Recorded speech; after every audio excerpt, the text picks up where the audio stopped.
Are you guys ready for our biggest, let me say it again, our biggest Lord of the Mysteries read-through. Zero stalling, okay? We're just gonna jump straight into it. Okay, hold up. He's him for real. Wait, hold up. We're not gonna stall, but when I take my lunch break, we are gonna watch, like, we're gonna watch the episode 7 preview. But that's pretty much it. You got the Zomanguri drip before transmigration. You know what? I noticed in the official fan art, he was wearing a yellow flannel.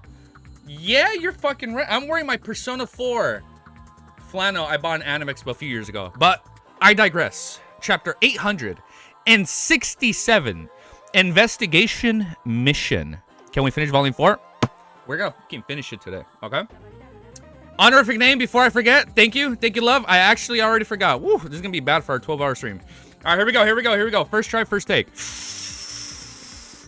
Easy. Oh, I'm not supposed to read that part. The reader who stalls for eternity. The tamer of beasts. No, the tamer of beasts and dogs. The one who farms LOTM. Easy Geeky is your host today. Now, I'm gonna let Ellie out already because I can already see her trying to go out. I'm gonna let her out. I love you, Ellie. And then we're gonna start reading. All right, you guys say bye on camera. Say bye on camera and then we can go out. You gotta give me a kiss before I go out. Give me a kiss. Don't be so moody. Okay, she's being moody. She doesn't want to give me a kiss. Let me let her out. All right, chapter 867. Investigation Mission. Will we finish volume 4 today? Probably not. I see it's like in the 950s. We have like 90 chapters. We'll find out. 80? We finish volume 4 today? I'm not sure, man. You guys let me know what's the final chapter. When looking at Ketlia, Klein had actually guessed what her request would be as he sighed and felt confident. How did Mr. Fool know that I'll be asking a question and not making a request? As expected of Mr. Fool, Ketlia's thought before politely asking, I already messed up. Honorable Mr. Fool, I would like to know the meanings of these two symbols. After receiving permission, she conjured the Chinese characters. They were Gu and Sheng. As expected, Klein sighed silently. When combined together, they mean home, the homeland for one soul. When combined together, the homeland for one soul, Ketlia placed the emphasis on the second sentence before she knew very well where the home was for Queen Mystic, nor did she believe that it was anything special. Audrey, Olger, and the other Terry Club members took the opportunity to learn the new result text and tried hard to memorize the symbols and their combined meaning, except Derek. Klein didn't speak further as he leaned back against the chair. You may begin. After immediately turning his head and looked to the world, your majestic item is ready. I'll give it to you this week. He was referring to the mystical item made from an ocean songster's beyond her characteristic. The artisan has first rushed to finish Miss Justice's glove. As for the world's request, it had been delayed until this week. With Mr. Zick not replying yet, and with me unable to restore the seal on creeping hunger, the mystical items arrived timely. Klein controlled the world and made him nod. That's still an unacceptable speed. An acceptable speed. If I had delayed it for another 2 to 3 weeks or even a year, would you be teleporting me to Olger? Would you be teleporting to me? Olger thought with a baffling sense of wariness, as his original plan was to obtain the cataclysmic interior potion from the church, and with him just beginning to digest the ocean songster potion, he wasn't looking to purchase any corresponding beyonder ingredients. He fell silent again and began being watched by the other members beginning their transactions. To Olger, the most important thing now was to obtain 1 or 2 mystical items to match with the Whip of Mind. Wow, I'm already reading bad. Sorry, oh yeah, we updated chat, by the way. Yeah, we updated chat. We fixed it. Now custom emotes work. So if you guys would like to be a member for $1, custom emotes work. After all, although mystical items were more about quality than quantity, with the need to avoid having a negative effect stacking with each other, to only have one. Wow, can you tell I haven't finished my coffee yet? I'm stuttering a little bit. To only have one mystical item from a Sequence 5 Beyonder was quite an embarrassment. Under normal circumstances, Sequence 5 Beyonders would have 2 or 3 mystical... Oh, wait, I just realized I'm playing the wrong music. There you go. Now that's better. I was still playing, like, the intro music. I apologize. To Olger, the most important thing now was to obtain 1 or 2 mystical items to match with the Whip of Mind. After all, although mystical items were more about quantity than the quality, with the need to avoid having the negative effects stacking with each other, to only have 1 mystical item for a Sequence 5 Beyonder was quite an embarrassment. Under normal circumstances, Sequence 5 Beyonders would have 2 or 3 mystical items whose negative effects didn't overlap, making them the best combination. Of course, Olger had already reserved one. Once the artisan finished the world's items, it would have 6 gargoyle... Wait, it would be his 6-winged gargoyle gargoyle core crystal. Oh, from the island arc. For that, he needed to pay 1,000 pounds. Together with the fees he needed to pay for the world, the little amount of money he had was reduced to 2,000 pounds, leaving him with 1,800 pounds. Out of that, 500 pounds was a commission he had earned for Miss Justice's glove. If no one speaking, Emmeline looked at his son and asked after some deliberation, I need a Sequence 5 Artificial Vampire Beyonder's characteristic. Would you wish to get it in exchange? In recent times, he had learned the Sanguine had used the means to eliminate the mental corruption of Beyonder characteristic, but he needed to make sufficient contributions to make an application. Therefore, Emmeline wished to first obtain the main ingredients needed for advancement before considering the other problems. Based on his observations, such a Sequence 5 Artificial Vampire Beyonder characteristic roughly cost 8,000 pounds based on Mr. World's pricings. As for him, he only had 5,400 pounds and was still a little short. Based on Emmeline's original thoughts and habits, he needed to save up 8,000 pounds before requesting a trade with the son. He wasn't a sanguine who liked to buy things on credit, even for the newest and best doll. No, nor could he thicken his skin and borrow from others. All he could do, that shows you how noble he is, right? All he could do was be more frugal, work harder, and save up more. What a good man. However, he quickly realized something. The son didn't accept cash. To the residents of the city of Silver, Lowen's cash was no different from scrap paper. Therefore, Emmeline believed that the son would make a request for an item, so it was better to learn of it to prepare it ahead of time. Furthermore, the son doesn't understand the market prices. Perhaps the thing he wants only costs 5,000 pounds. In hopes of being pleasantly surprised, Emmeline lifted his chin slightly and looked at the son beside him. Derek thought seriously and said, Son's Pathway Sequence 5 potion formula. He originally wished to request him to repay his debt with Mr. World, but he realized that Mr. World... Let me lower the volume down a bit. But he realized that Mr. World hadn't raised any requests at all, hence he didn't find it appropriate to relegate it to someone else. In addition, having participated in so many tarot gatherings, Derek was no longer the newcomer who knew nothing. With the city of... He's come such a long way. With the City of Silver having exchanged standard, he knew the difference between a Sequence 6 notary potion formula and a Sequence 5 Beyonder characteristic very well. Using the former to cover the debt of the latter would be a terrible deal, therefore he changed the request to Sequence 5 potion formula. Sequence 5 potion formula, that's very difficult to purchase. It will cost between 4,500 to 7,000 pounds. It would mainly depend on how urgent both parties are. Also, there's a cost to verify its authenticity too. Emmeline was just about to answer when he heard Mr. World's hoarse voice sound. I have it. Instantly, the palace that looked like a giant's residence fell silent. All the Terror Club members appeared a little wooden. Is a Sequence 5 that common? Emmeline felt down when he realized that he still wasn't a Sequence 5 yet. After calming down, he asked, how much will it cost? Considering Emmeline's financial situations, Klein made the world chortle deeply. 5,000 pounds, priest of the light potion formula. 5,000 pounds. Emmeline was first taken aback before he said without hesitation, deal. It was like he was facing a discount for a doll he had been longing for. All right, the world nodded as though it wasn't a major transaction.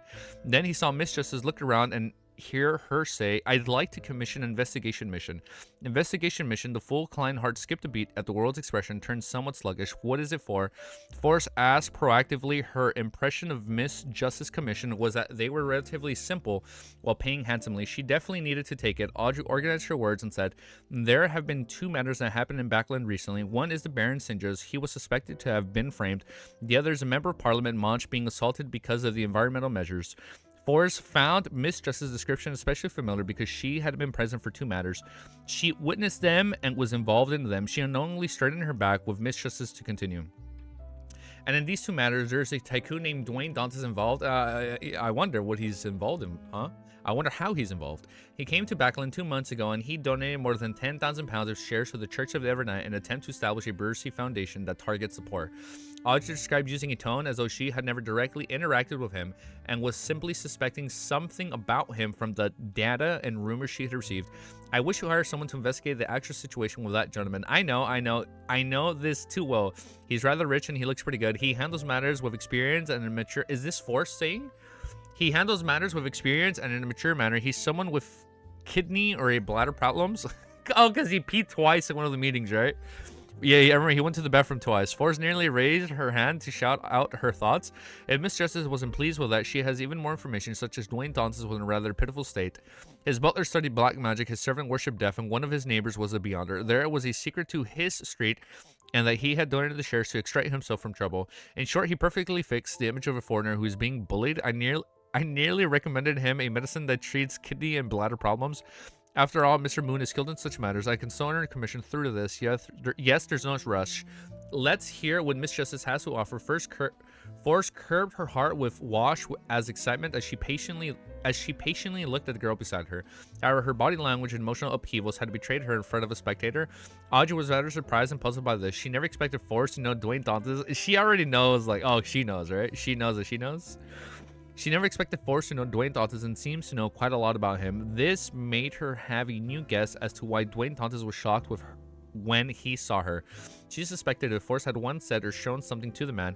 Meanwhile, Emlyn was a blank. He knew nothing about what Miss Justice had mentioned. All he could do was confirm that these happened in Backland. As for the fool Klein, who was leaned back in his chair, leisurely looking at the members, he nearly twitched the corner of his mouth. Miss Justice's commissioning of others to investigate Dwayne Dantes had exceeded his expectations. This was because they had only met once at a charity party. They didn't seem to have any deeper interaction, so there was no need for any further investigations. Not in front of a spectator. Could it be that I'd exposed something about myself that garnered Miss Justice's interest, or could it be that by donating 10,000 pounds, it shows how much importance Earl Hall places on this? Hence, Miss Justice decides to secretly carry out investigations because she's worried for her father. Klein's mind raced as he hurriedly thought as a solution. At this moment, Audrey deliberated for a moment and looked at Miss Magician and said, an initial investigation of 500 pounds. If you encounter danger causing the difficulty to rise, I'll compensate you with 500 more. No problem. Force hurriedly organized her words inwardly. Just as she was about to say something, she saw the world German Sparrow raise his hand. He had raised his hand. Force is like, damn, man, I could have cashed in on some more money. All right, next chapter, 868. Shared Identity. Is German going to reveal that's him? Wait, if he revealed it to Leonard, might as well reveal it to the whole crew. Okay, that could work. All right, here we go. He has to reveal his identity because when Leonard joins the Terror Club, it wouldn't make sense if only he knows this mystery and the whole crew doesn't know the mystery. So he's going to tell everybody, correct? 868 is called Shared Identity. And Force was taken aback, suspecting that she had seen wrong. Following that, she couldn't help but have thoughts surface in her mind. Mr. World wishes to take the mission. That's right, he is in Backland, but this is an investigation, not a murder. Dwayne Dantes is already pitiful enough, leaving Dwayne alone. Eliminating the investigation target implies completing the investigation because there would be no need to make another investigation. What do? Do I still take the mission? It's a full 500 pounds. I just need to recount what I previously discovered to receive 200 pounds. But the competitor is Mr. World. Perhaps we can cooperate and not compete. I don't know. We'll see about that. And why would Mr. World be interested in this mission? His focus is actually on the framing of Baron Singers or the assault of the Member of Parliament Moched. Oh, she's trying to see what's the deeper meaning. Force finally grasped the problem at its core. As for Olga and Kentlia, they had already cast their gazes at the world.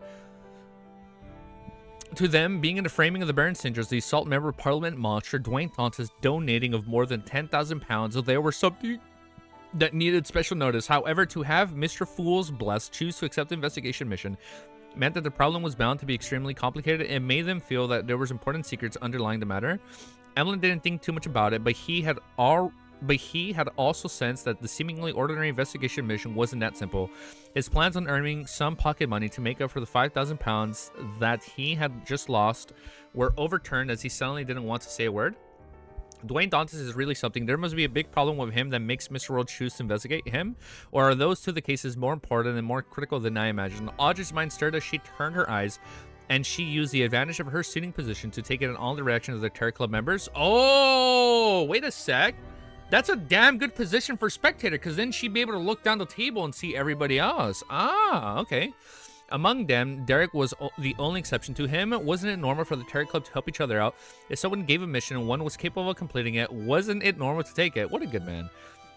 Audrey moved her gaze to the world and asked with hidden anticipation, Mr. World, you wish to receive the mission. After returning to Backland, she had gathered up the news at the sea over the past few months, roughly confirming that Mr. World was a crazy adventurer at Germansboro. While she was deeply impressed by the seemingly polite but dangerous gentleman who had accomplished many great deeds, she felt that her feelings to adventure out at sea had waned. Klein had already thought of a response. He had controlled the world to lower his hand and wait for Miss Justice to ask.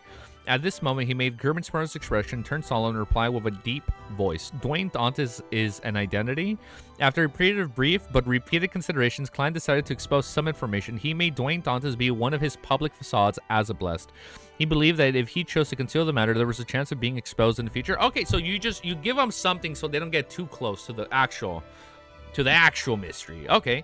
He made Dwayne Dantes be one of his public facades as a bless. He believed that if he chose to conceal the matter, there was a chance of being exposed in the future.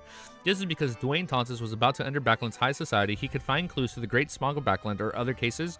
This way, he might very well need Mischief to provide him with assistance. When that happens, the spectator would probably sense something and discover that the world was previously hiding something that Mr. Fool had never mentioned it. This would lower her sense of belongings and make her even more suspected, even more matters, causing her faith of the Fool to be borderline dangerous. Dangerous? Why would that be dangerous? With two members not knowing each other or knowing of other experiences, the tactics worked together to complete the specified mission together to accomplish a complete goal sounded perfect. But in reality, the success was very difficult, even more so, there was no way he could fool her. Therefore, most of the time, honesty was more effective and less worrisome than lying. Okay, that makes sense. As for why he didn't directly say that Dantes was Germansborough, it was because Klein didn't wish to leave the Terror Club members the impression as to why it was the same person again. He didn't want them to have the impression that he was the only blessed of Mr. Fool that appeared. Dwayne Dantes is only an identity. Audrey sharply read between the lines and had a theory. Then she heard the world simply say, a common identity that me and my companion share. I would occasionally disguise myself as him. Upon saying that, he emotionally swept his gaze across the magician. A common identity occasionally disguises him. That's very pitiful. Dwayne Dantes is...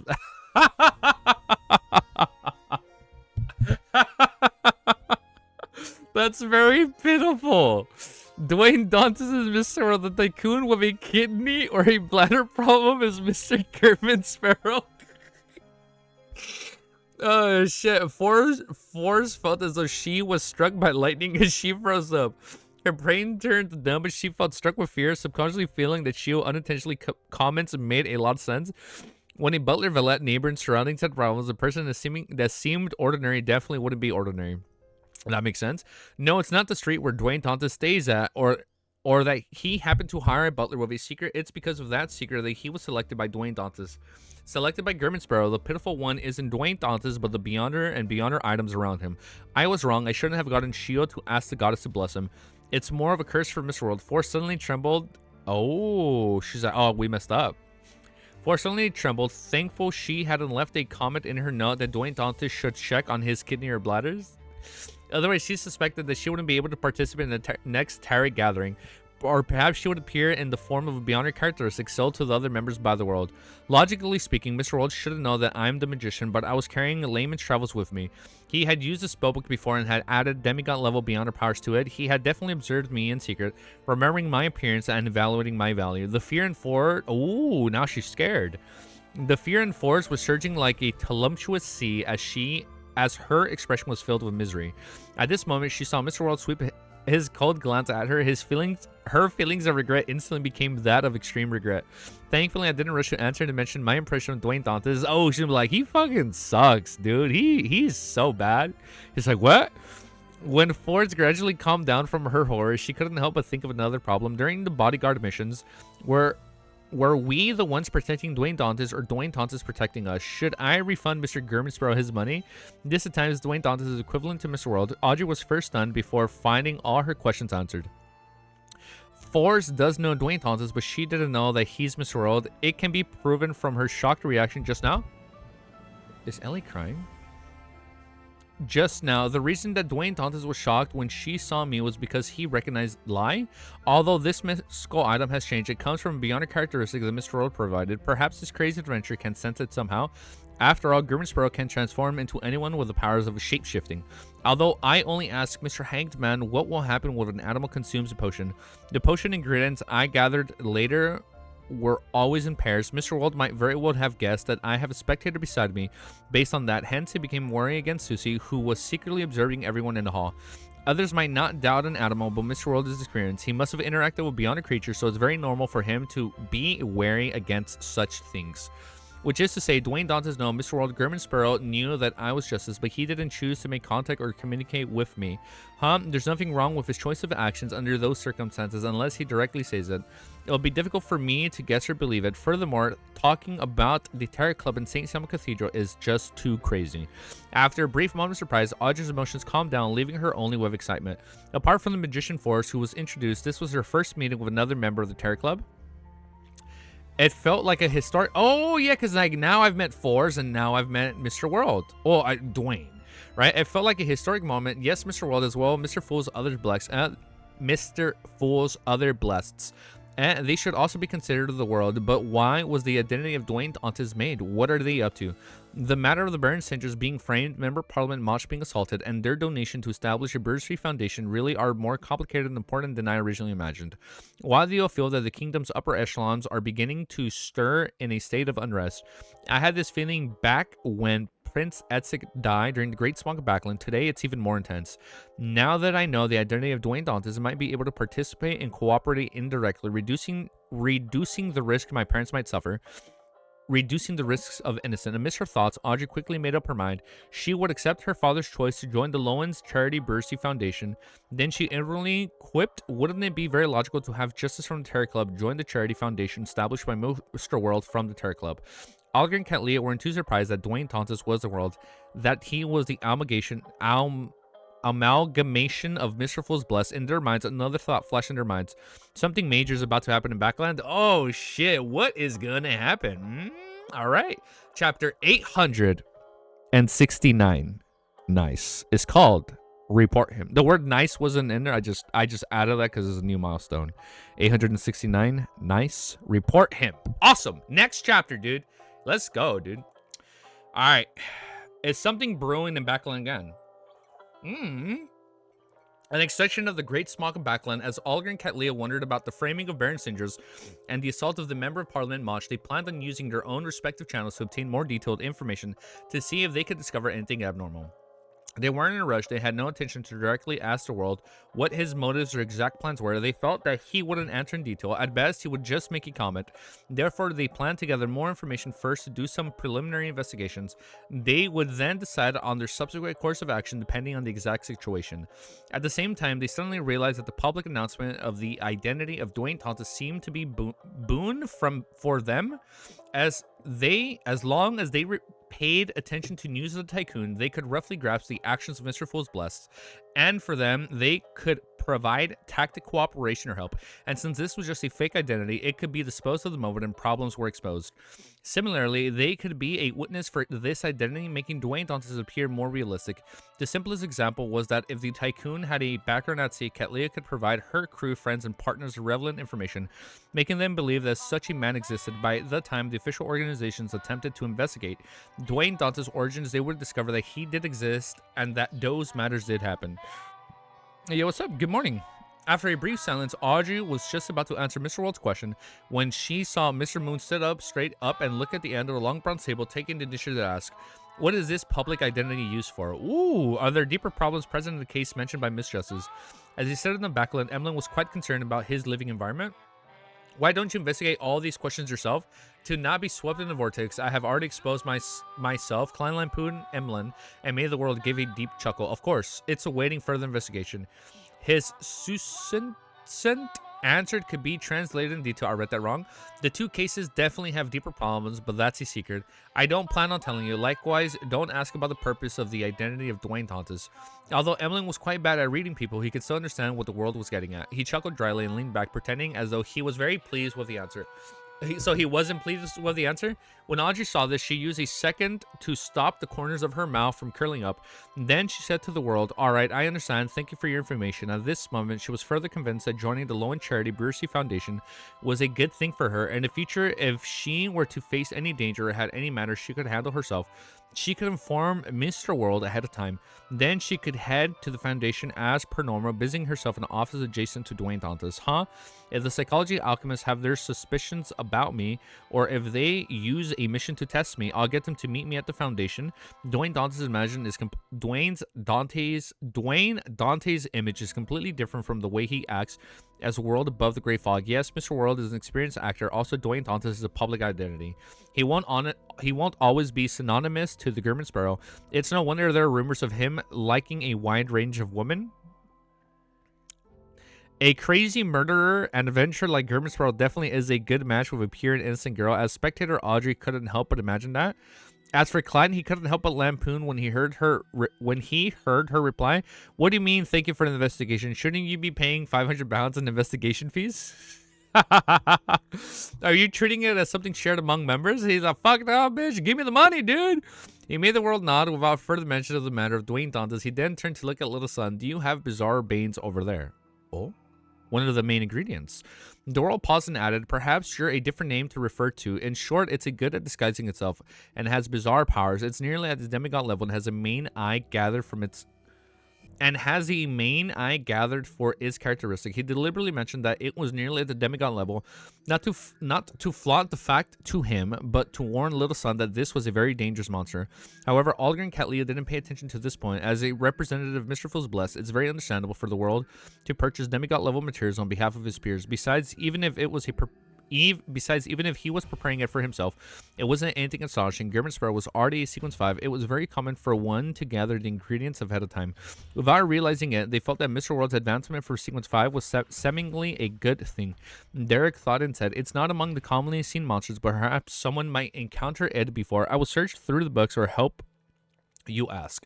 The world tearfully answered and fell silent. After Forrest made his request to buy an ancient wraith, cursed artifact, and remnant spirituality to no avail, the transactions came to an end. Before Mr. Hangman could ask the son, Forrest stole a glance at the world and said, I recently had a strange dream. It was an almost genuine treasure trove, including the dream she had. She described in detail the scene she had seen, and towards the end she said, this is a complicated symbol formed from the fate and concealment. Forrest was just about to look towards the fool to request permission to conjure it when she heard the world say, are you talking about this symbol? The world first made a request before conjuring the symbol. The badge was only the size of an eyeball. On the surface, there was the symbols that symbolized fate and concealment. It came from Lenevus, and it was proof of the admission of the Hermit's Fate gathering. However, Klein had never made any attempt to participate in it before. Forrest glanced at it and stammered a reply. Yes, that's it. After she answered it, she realized that Mr. World had only produced a symbol, but he had also produced an item. Suddenly, she came to a realization. Dwayne Dantes had chosen Buckland Street for a reason. Just as she had that thought, she saw the world say with a hoarse voice, that treasure is a trap. He does know. Thankfully, I was wise to seek the advice of the experienced. Forced heaved a sigh of relief as she spelled, thank you for your reminder. Audrey asked her the question, Mr. World, what does that symbol represent? What do you call it a trap? Klein controlled the world and answered simply, it represents a bunch of thieves that call themselves Hermits of Fate. Hermits of Fate, thieves. Alger and Canthea thought, as they memorized the two names, based on their knowledge, they had a certain guess. The former suspected that it was an organization established by a bunch of marauders. The later believed that an ancient family from the 4th epoch was involved. I feel like we're going to get some AMON stuff later. Okay.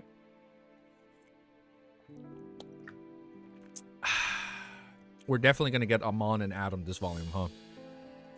After some careful recalling, Emlyn White confirmed that he had never heard of such an organization, and he planned on learning more from the upper echelons of the Sanguine. As for Klein, he thought of another problem.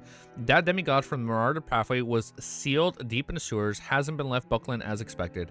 He might be hiding at Hazel's place. Furthermore, this demigod isn't staying put. He actually tried to influence Miss Magician via a dream. This won't do. I can't give him free reign to do as he wishes. I have to eliminate this latent risk as soon as possible. Ooh, it's gonna be a good fight. I'll find my dear poet later and warn him the grandpa inside his body wouldn't be uninterested in a demigod of the same pathway. With this in mind, Mr. Fool was leisurely looking at the members. Ooh, we're so close to recruiting him, huh? With this in mind, Mr. Fool, who was leisurely looking at the members, curled his mouth into a smile. Audrey vaguely sensed the emotional changes of Mr. Fool as she mumbled inwardly, that bunch of thieves who call themselves Hermits of Fate are friends related to Mr. Fool. The talk about the treasure and the dream quickly came to an end. Katlia thought of something and said to the world, I'll give you the intelligence you want this week. At this moment, she was a little curious as to why he needed the information on West Ballum. However, she wasn't the sun or the moon who would ask the moment they didn't know something. She was more accustomed to search for clues first. All right, the world nodded. Klein sighed inwardly. With the secret organization, many things was indeed much simpler. Seeing that he had nothing else to say, Alger turned to look at the sun. Have you figured out the matter regarding your former chief's mausoleum? Derek said, somewhat ashamed, I just made 2 friends. Oh, don't be ashamed. He made 2 friends. As a Beyonder from the Sun pathway, he was less than 1 in 10 matches when in combat at the training field. After suffering plenty of beatings, he finally established a relationship with his former acquaintance. However, the ones who could call friends only numbered to 2. With Without waiting for the hangman to answer him, he hurriedly added, however, I heard that the 6-member council wishes to open a mausoleum. Regardless, they wish to retrieve the characteristics at the very least. In the city of Silver, no one felt that such an operation was problematic. To them, being wasteful was a sin. Alder nodded gently as he changed his missions. His admonishing words, he was just about to say, not bad. They don't necessarily have to be friends in order to provide you with help. When you establish a bigger network, you will naturally obtain more intel. What a good man, dude. Get this man a medal. He made 2 friends. I know, dude. He's come such a long way. That's 2 more friends than what he had at the beginning of Volume 1, dude. Next chapter, chapter 800. Chapter 870 is called A Question That Strikes the Heart. Upon gaining recognition. Yeah, I guess we can see a little bit more. I guess you were able to see my PC. Yeah, I guess you were able to see it a little bit more.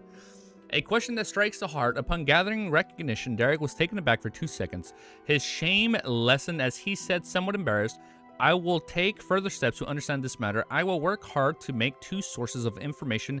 No, a friend before the next target gathering. Derek quickly made a target for himself. Upon seeing this, Klein made the world hoarsely say, if it involves the domain of death, you can seek my advice, and I can seek Mr. Isaac's advice, he soundly added. As for Frank Lee's new mushrooms, he had no plans on transferring them to Little Sun as they were still incomplete. The fruits that they would eventually produce were filled with poison and madness. Thank you, Mr. World, Derek answered gratefully.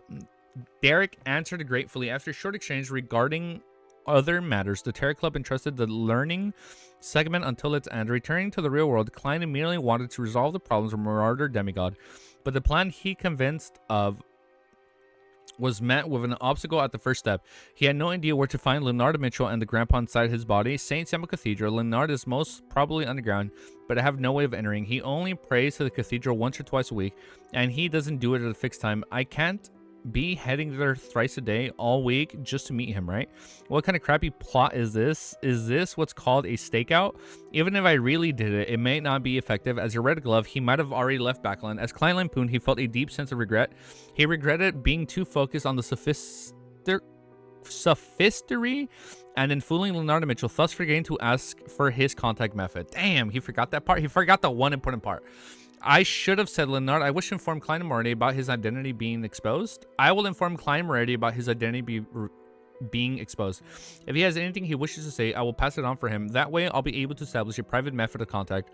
Klein exhaled slowly. All he could do was use his final solution. That was to ask Magic Mirror. Oh, I get ask Arrodes. What am I saying? Drawing the symbols that implied concealment and mystery prying, Klein cast his gaze at the full body mirror. He saw aqueous light ripple producing white Loaness text. Exalted Great Master? Is that part new? The exalted part? Exalted Great Master, your puny, loyal, and humble, terrified servant Arrodes is here to answer your summoning. Before answering any questions, I want to say I was wrong. Klein pricked up his brows and asked, what are you selling admitting a mistake? On the mirror, the white Loaness words warped and turned into new words. In short, I was wrong. After a series of ellipses, the white words trembled into shape. Recently, there have been many people trying to find out about you, and they have learned of the reputation of your present identity. Sir Dwayne Dante's amorous preference of liking anyone beautiful has spread. So much that even Miss Duchess knows of it. Well, that's good. I use the explanation that it's the shared identity. More than one blessed plays as Dwayne Dantes, so having a myriad of preferences can be explained. Hey, look at this mirror. It's scared wide. Klein was somewhat enlightened as he secretly laughed before saying, it's your turn to ask. The full body mirror's words remained white as if formed new words. Will you forgive me? No, I mean, are you willing to watch my subsequent performance? This attitude, Klein tisk, as he said with a sudden expression, work hard. Yes, great master. The mirror's surface ghastly's white words bloomed with silver light. Since you have summoned me, do you have a question for me? Klein nodded, yes. Where will Leonardo Mitchell be living in the next few days? The silver marks distorted quickly, forming new words. 7 Pinster Street. Okay. Beneath the words, the aqueous light rippled, forming a scene. It was a terrace house numbered Unit 7. There was a black-haired, green-eyed youth just about to get his keys. It's the same old place. There hasn't been any changes. If I were to pay a visit directly, it was suddenly... Wait, what? We don't know this street, do we? It's the same old place. There hasn't been any change. If I were to pay a visit directly, it will sully Leonard's impression of Dwayne Dantes. It will be quite a step down. Get Emily White to go. Leonard had probably figured out the vampire Sherlock Moriarty, who is also Klein Moretti. Just go as German Sparrow. have ties. The current problem is that it's hard to determine the grandpa's stance. No, or just go as Sherlock. I have no way of confirming his true motives. Giving him a big gift based on his present state might not be appropriate. Perhaps it would bring extreme danger to Leonard, and it doesn't involve myself. Doing a divination above the Grey Fog won't be effective. Thoughts arose in Klein's mind as he changed his plans, compared to directly informing the grandpa and Leonard's body about the marauder demigod, using Palat's to arouse Ramon's name to warn the target to force him to leave the area was a modular method that led to a few repercussions. That's the street Emlyn bought Tinder from.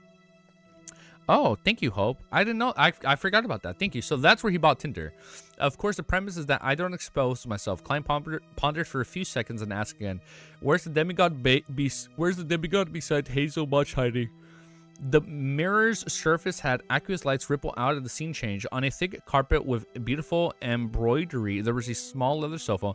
On the surface of that single seater was a white furry cushion. In the middle of it was a gray cat. Compared to it, its eyes were closed and dark red. The cat? Rat. That martyr demigod has parasited a rat, and he's sleeping inside. Oh, it's the rat, not the cat. My dumbass. And he's sleeping inside Hazel's room in broad daylight. He got himself what looks like a very expensive cushion. He had to transform into this because I fooled his plans. Klein was surprised before he felt a little amused. The scene fixed a silver line surfaced. "Great master, what other instructions do you have for me?" Very sharp. Klein tersely answered and said, "Use the mirror in the room to warn that demigod. Tell him that all around this street there is an angel from the Marauder pathway with ill intentions plying it. Furthermore, Blasphemer AMON might come at any time." "All right, master, I'll do it immediately." The words of the mirror sparkled. In Hazel's room, the gray rat fell. His spiritual perception stirred as he hurriedly stood up and cast his gaze on the full-body mirror in the room. On the surface of the mirror, words that seemed to be written with fresh blood had yet to coagulate appeared. Am I reading wrong? My boy Remy. "Leave this area." The gray fox rat froze for a second as it fell silent for a moment. "Why?" The blood seemed to flow as the words spread out as they informed new words. "The surrounding area has an angel from the Arrodes pathway in urgent need of replenishment plying it. Blasphemer AMON, the nemesis of all high sequence beyonders of this pathway, is rushing over. I am warning you because I do not wish for them to benefit." The gray rat squeaked softly before asking in a deep voice, "Who are you?" It was extremely frustrating. It was extremely frustrated that the strength it accumulated would often be forced to be drained. Otherwise, it could use astronomy to confirm the situation. The full-body mirror, which had dimmed at some point in time, suddenly had bloody words appear again, presenting new information. "I've already answered one question of you. Based on the principle of reciprocity, it's my turn to ask." Following that, a new line of body red text appeared underneath. Are you hurriedly parasitized a rat? You should be influenced by the body's construct and hormones. Now, which entity will make you have the desire to mate? Female human, female rat, male rat, or all of the above? What the fuck? Please answer. At this moment, Hazel cracked open the door, and for some reason, the gray rat inside didn't notice it, seemingly affected by something. The door opened slightly again as Hazel discovered that the entity who claimed to be a demigod that existed in the legends was stirred at the mirror in the daze. It seemed infatuated with its present appearance. A gray rat. Cogitated is like heart. No, I know what it is. I couldn't say it. I don't know why I couldn't pronounce it. Hazel brows twitched slightly as he subconsciously paused her actions of opening the door. Then she saw the gray rat's body tremble. Its red eyes diffused a clear, murderous look. "Stop fooling around with me," the gray rat growled. It turned its head to leave the room, but invisible chains suddenly bound its rat body. The strength wasn't anything for it to fear when it was in the optimal state, but now everything it had accumulated had been drained. The latest action was to infuse a dream to the Beyonder bodyguard whom Dwayne Thompson had hired. Boom. A thick silver bolt. Oh, did it lightning strike him? A thick silver bolt of lightning descended down from the sky, smiting the gray rat. The scene before Hazel's eyes turned blind white as she couldn't see anything. Immediately, her vision recovered as she found the gray rat on the ground, charred black. Its limbs were twitching. He's back to how he's usually been. Yeah, like he's back to his usual self, man. He's been acting as best waifu for so long, I forget he can smite people with lightning. That was funny. What do you mean they killed my boy? He's not dead. He's never killed anybody before, right? Oh shit, maybe if it's a rat it could die. What happened? The sudden change made the inexperienced Hazel momentarily lose momentarily lost as to how to react. She stood there in a dazed silence for a few seconds before pushing open the door and rushing in. When she arrived beside the charred rat, the existence that claimed to be a demigod rolled into fit, speaking with a calm tone. You forgot to close the door? Okay, so he's good. You forgot to close the door. Hazel first wore a blank look before realizing that she had failed to close the door like she usually did because of her eagerness to accept the situation. Doing so prevented the maids from peeping in. With the rat appearing fine, Hazel pushed her lips and turned around, walking back to the door. During this process, she didn't forget to glance at the full body mirror. She saw that everything in it looked normal without any problems. It clearly reflected everything in the room. There weren't any additional people or objects. As the door clicked shut, Hazel asked, "Teacher, what happened just now?" The charred rat looked at her sidewards as it cast its gaze beyond the window. In the world of mysticism, anything that involves supernatural powers is filled with danger. You can't be too careless. I had tried to use the mirror to do a divination, but I ended up guarding the intention of an unknown existence.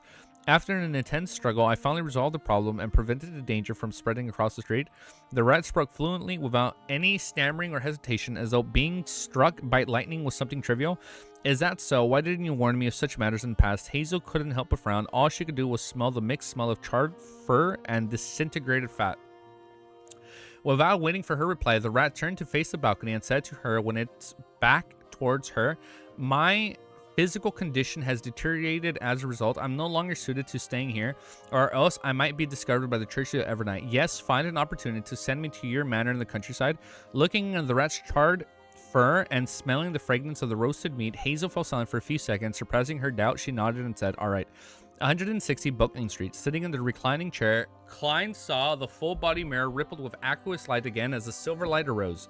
The silver words formed into a sentence. "Great Master, your puny servant Arrodes has followed your instructions to warn that demigod from Marauder pathway. I have also given him a tiny punishment." Her, just as Klein was running over the pronouns Arrodes had used, light from the mirror surface turned clear into the present. Wait, it's a her? "To warn that demigod from Marauder pathway, I have also given her a tiny..." I thought the rat was a male. Okay, so it's a woman. "I have also given her a tiny punishment." Her. Just as Klein was ruminating over the pronoun Arrodes had used, light from the mirror surface turning clear as the president had seen. A silver bone and lightning spot down, causing the gray rat to collapse while convulsing. "This is way too weak." Klein suddenly understood why this demigod's condition was weaker than he expected. "Are you satisfied with the way I handled it?" The silver lines quickly warped into a question. "Not bad," Klein nodded. Considering the demigod condition, he paused for a second and probably asked, "Why didn't you directly kill her?" Arrodes' mirror outlined the silver words. "If one can be certain in killing a demigod target, it's best to not force them into a corner. Once they aren't repressed, they will completely let themselves go. That will result in them mutating into an incomplete and irrational mythical creature. Most of the time, to have a problematic condition and to have trouble fully expressing their powers is because they are resisting their inclination of losing control. I'm not here in my actual form, so all I can do is do a small punishment." When the final line appeared, the full body mirrors wait. I'm not here in my actual form. So Rhodes has an actual form. And his actual form is probably in the spirit world. Rat versus mirror. Winner. Mirror. "I'm not here in my actual form, so all I can do is do a small punishment."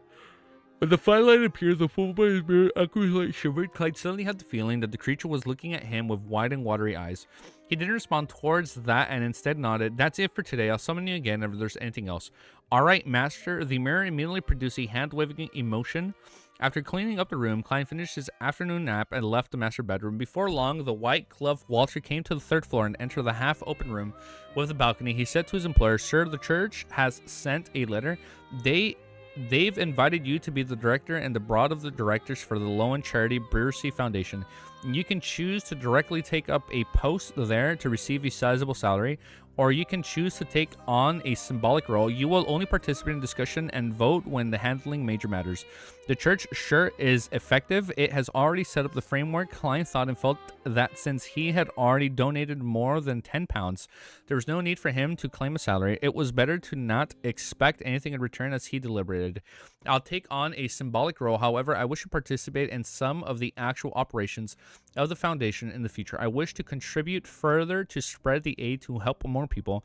I will inform the church of your thoughts. Walter seriously replied, if you have nothing else, it's best you head over to Wednesday morning to witness the official establishment of the Foundation. Dwayne raised his porcelain cup and drank a mouthful of black tea. Okay.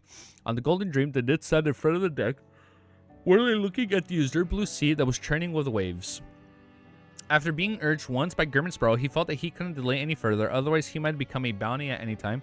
I don't want to become a polycash while I'm sleeping, so what if I'm suspected? The Nits gritted his teeth and mustered his courage. He passed through the cabin door and headed straight for the captain's cabin. Being unable to find Anderson Hood in a short span of time, he could only ask Vice Admiral Iceberg Edwina Edwards. After reaching his destination, the Nits took 3 deep breaths and raised his right hand, prepared to knock on the door. At this moment, Vice Admiral Iceberg's voice sounded from inside. Please come on in. The Nit's right hand paused in midair as he forced a smile and entered. He saw that his captain was sitting behind the desk holding a dark red fountain pen. He had no idea what she was writing. Captain, I have something I'd like to discuss with you. The Nits came over as he bent his back slightly and he said with a smile, is it about the weapons? Edwina put down her fountain pen and pulled at her sleeves with a laced with flowers. She glanced at the Nits and said, you wish to ask about West Balam? Ah, the Nits' expression froze. Oh no, the captain already knows. It must be those bastards and dog shit like Burrow and Iron Skin. They told Captain Powdet, I know that no secret can be kept on the ship, and it's even more so for the captain. After cursing inwardly, the Nits forced a smile again. Yes, and as you know, I'm very interested in the history and geography. Edwina's limpid eyes moved slightly as she looked out the window. This is in international politics. Without waiting for Stiff Nits to find another excuse, she continued, in West Balam, there are cities and managed by the Loaness, and the valleys belonging to Intis, native generals who are supported by the Loan, and tribes who follow Intis' order. They are also powerful independent states who rely on the requirement that both nations are balanced. They are secretly connected to the different factions of the numinous Episcopate and are in a rivalry with those who claim to be the descendants of Death. In addition, the Rose School of Thought and Phasic Empire have a deep influence on West Balam. On the surface, none of the factions belong to them, but in the fact, many of the generals and tribal chiefs have submitted to them. Among them, the Nits listened in surprise before he lowered his hand. Suddenly, with a dry chuckle, Captain, I need to take notes, or else there's no way to memorize this. Edwina, who had been interrupted, wasn't mad. She pointed at the fountain pen and paper on the table. That's a good habit. I believe Grimminsboro doesn't wish to receive Adorbus information. Ah, the Nits was stunned once again. West Balam sure is chaotic. It's difficult to even tell which backing faction that's a medium-sized warlord belongs to, or who he's supporting by. The Rose School of Thought has a very strong influence there. That means a sharp rise in risk for me. Klein had quickly scanned through Danette's letter and receiving it from Miss Messenger Renette. It made him believe that he should have headed to the West Balam unless Mr. Zick accompanying him. Next chapter. All right, 211. Yeah, I know. Arrodes, he's back again, man. I feel like he's back to his former self. 2111. Look at that. Next chapter. 872 Results of Mediumship. Okay. Chapter 872, Results of Mediumship. Man, this is a very good pace, man. 6th chapter, and we're only 1 hour into the live stream. 46 minutes recording, 12 minutes per chapter. This is pretty good. I am reading a little bit slower today. I'm not reading rapid fire right now. I'm trying to take my time right now. I don't want to lose my voice right away. Watching Miss Messenger leave, Klein glanced at the letter in his hand and considered the problem of West Balam again. He believed that he needed to make preparations in case that Mr. Zick wouldn't reply to him in the next month. That also meant that when July came, he might very well have to head to West Balam with a few military personnel without the Death Consul's protection. If that happened, the shadow of the Rose School of Thought would ultimately hang over him. Wow, I'm... Keep it a $150. I forgot Zick's other name was Death Consul's protection. Death Councils. The Death Council. I forgot about that. Let's see how long it keeps up. I know. I'm feeling optimistic today. Yeah, that happens. The shadow of the Rose School of Thought would ultimately hang over him. Two choices. If I confirm that it's extremely dangerous, I'll directly abandon my identity as Dwayne Dantes. On the contrary, I should seriously consider a customer list. A customer list? I will not have myself involved in any faction that's suspected to have ties to the Rose School of Thought. Huh? I might as well set a target first to make any unexpected developments be controlled. The information provided by the Nits likely comes from Vice Admiral Iceberg. The two native generals mentioned seemed rather special. The other factions, regardless of the reason, will have a note of their ties with Lowen, Intis, Facek, and Fana Potter, or the various inclinations of the eternal factions. That's from a counterbalance only for them. There's no mention of foreign countries other than the point about receiving support from the numinous episcopate. Klein read the content from beginning to end as he vaguely figured something out. He had his initial suspicions that the two native generals were related to the Church of the God of Knowledge and Wisdom. The reason why Edwina didn't make any note was to deliberately point out their uniqueness, telling German Sparrow that they were targets to cooperate with. This way, she didn't need to worry that there would be a leak from the Nits, as there was no information to leak other than a hint. May Sanchez, I cannot read this name. May Sanchez Catamiya, the former receives the support from the royal faction of the numinous episcopate. The latter secretly claims to be a descendant of the deaf. Even if it's real, who knows how many generations separated he is? If he were to meet Mr. Zick, how would he refer to him? Klein chuckled as he shook his wrist, burning up the letter. Following that, he began enjoying an exquisite afternoon tea in a half-open room with a balcony until Walter entered and whispered, "Sir, the police are here again in regards to the Charon's unaliving. The matters clues superficially pointed to Dwayne Dantas, so even though Burn Singers had handled the matters, the police would visit him from time to time. Otherwise, the reports would claim that it was a dereliction of duty by the police. As for the assault on the Member of Parliament Machas, Dwayne Dantas was only a relatively important eyewitness. They didn't disturb him further after taking his statement. Invite them to the activity room on the second floor with the garden. Klein placed the butler's sponge cake he had taken a few bites from onto the plate and drank a mouthful of tea. As the master, he didn't need to worry that his food would go to waste, just because the leftovers would be given to the servants. If he were to eat them clean all of the time, or request them to prepare the perfect portions, that his reputation as a stingy master would spread across the servants on the street before reaching the ears of the ladies and gentlemen. Walter replied with an unperturbed expression. They wished for you to head to the police station to... Oh, yeah, because they're reframing him, right? Today is the day that the Coron's family will be identifying the suspect in the police lineup. Imagine it like, it's him.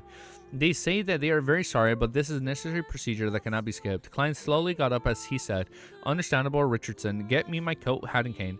Since he was already no longer involved in the matter, he was... Oh, but he still has to go, even though... I guess it's like a formality, right? Since he was a primary suspect in the beginning, he still has to go.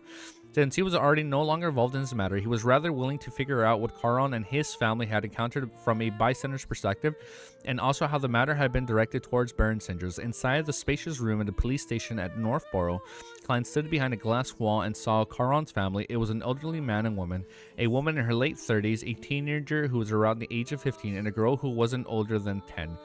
Their gaze swept the suspects behind the glass wall behind, landing on Dwayne Dantas at the same moment. Is it gonna be like Brooklyn Nine-Nine? Staying alive, and they're gonna start singing. It's him! It's him! The teenager yelled as his eyes turned red. He clenched his hands into fists in an attempt to rush towards the glass wall. "It's him, officer, it's him." The lady in her late 30s suddenly wept as she looked at Dwayne Dantas with eyes filled with hatred and animosity. The little girl who was holding her hand wailed, "Daddy, return Daddy to me." The two elders were wiping their tears. One of them was trying hard to keep on while the other was nearly fainting from her sobbing. The sorrowful mood instantly spread out. However, Klein had never even met them before today. Implanted in memories, he frowned slightly. As he sang, he began wondering what the Caron family had encountered. Meanwhile, in the mortuary behind the station, Dally Simon held a pencil and began sketching as her body shook slightly. Is she drawing Dwayne? As she was here to help at the police station with the possibility of her encountering... She's gonna look at Dwayne! Really? Possibility of her encountering reports when entering or exiting. She didn't wear her usual Spirit Maiden robe. She changed into a female black and white policeman uniform. Is there any artwork on this? She had a blouse and a skirt on with matching leather boots. At this moment, her palm was moving uncontrollably, and soon there's a desk, Oriole window, ink bottle, revolver, or other items appearing on a piece of paper.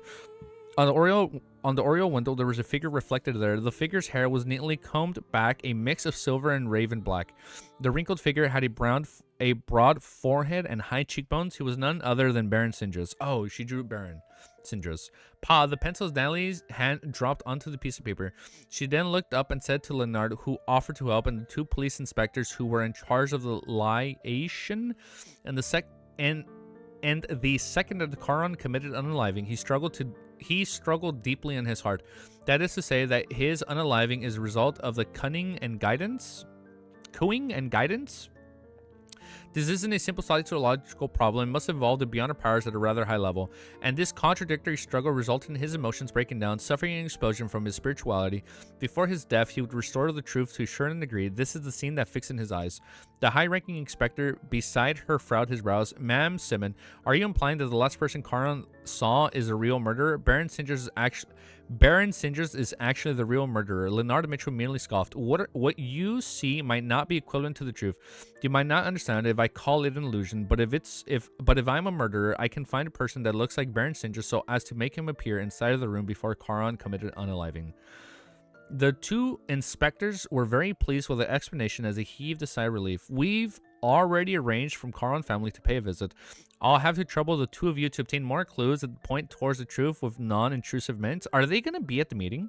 Or are they going to be at the interrogation room? All right, Natalie rubbed the corners of her eyes. I'll use the washroom first. She hadn't put on her strange eyeshadow or blush. I wouldn't say it's strange. Her eyeshadow and blush is beautiful. She has beautiful blue eyeshadow.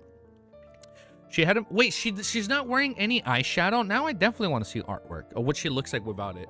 She hadn't put on her strange eyeshadows or blush. Apart from her skin appearing rather pale, she didn't have the uncanny look to her. Furthermore, she seemed younger, looking more like a woman in her 20s than her 30s.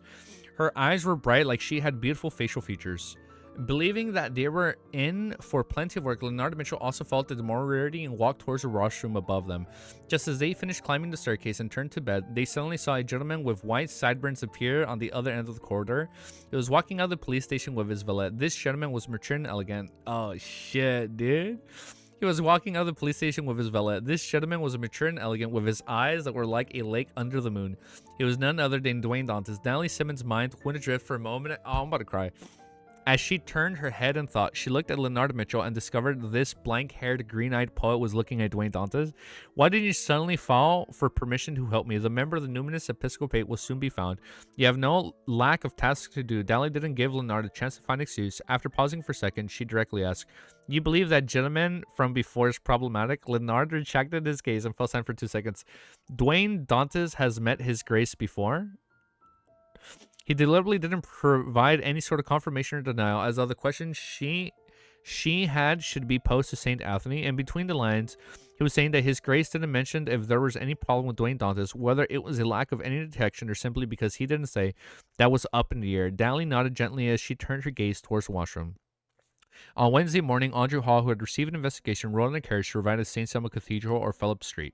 The low-end charity Bursey Foundation, which was about to establish a situation on 22 Phillip Street, the building belonging to the Church of the Evernight, so there was no need to pay any rent. Before getting out of the carriage, Audrey held the invitation, looked out of the scenery.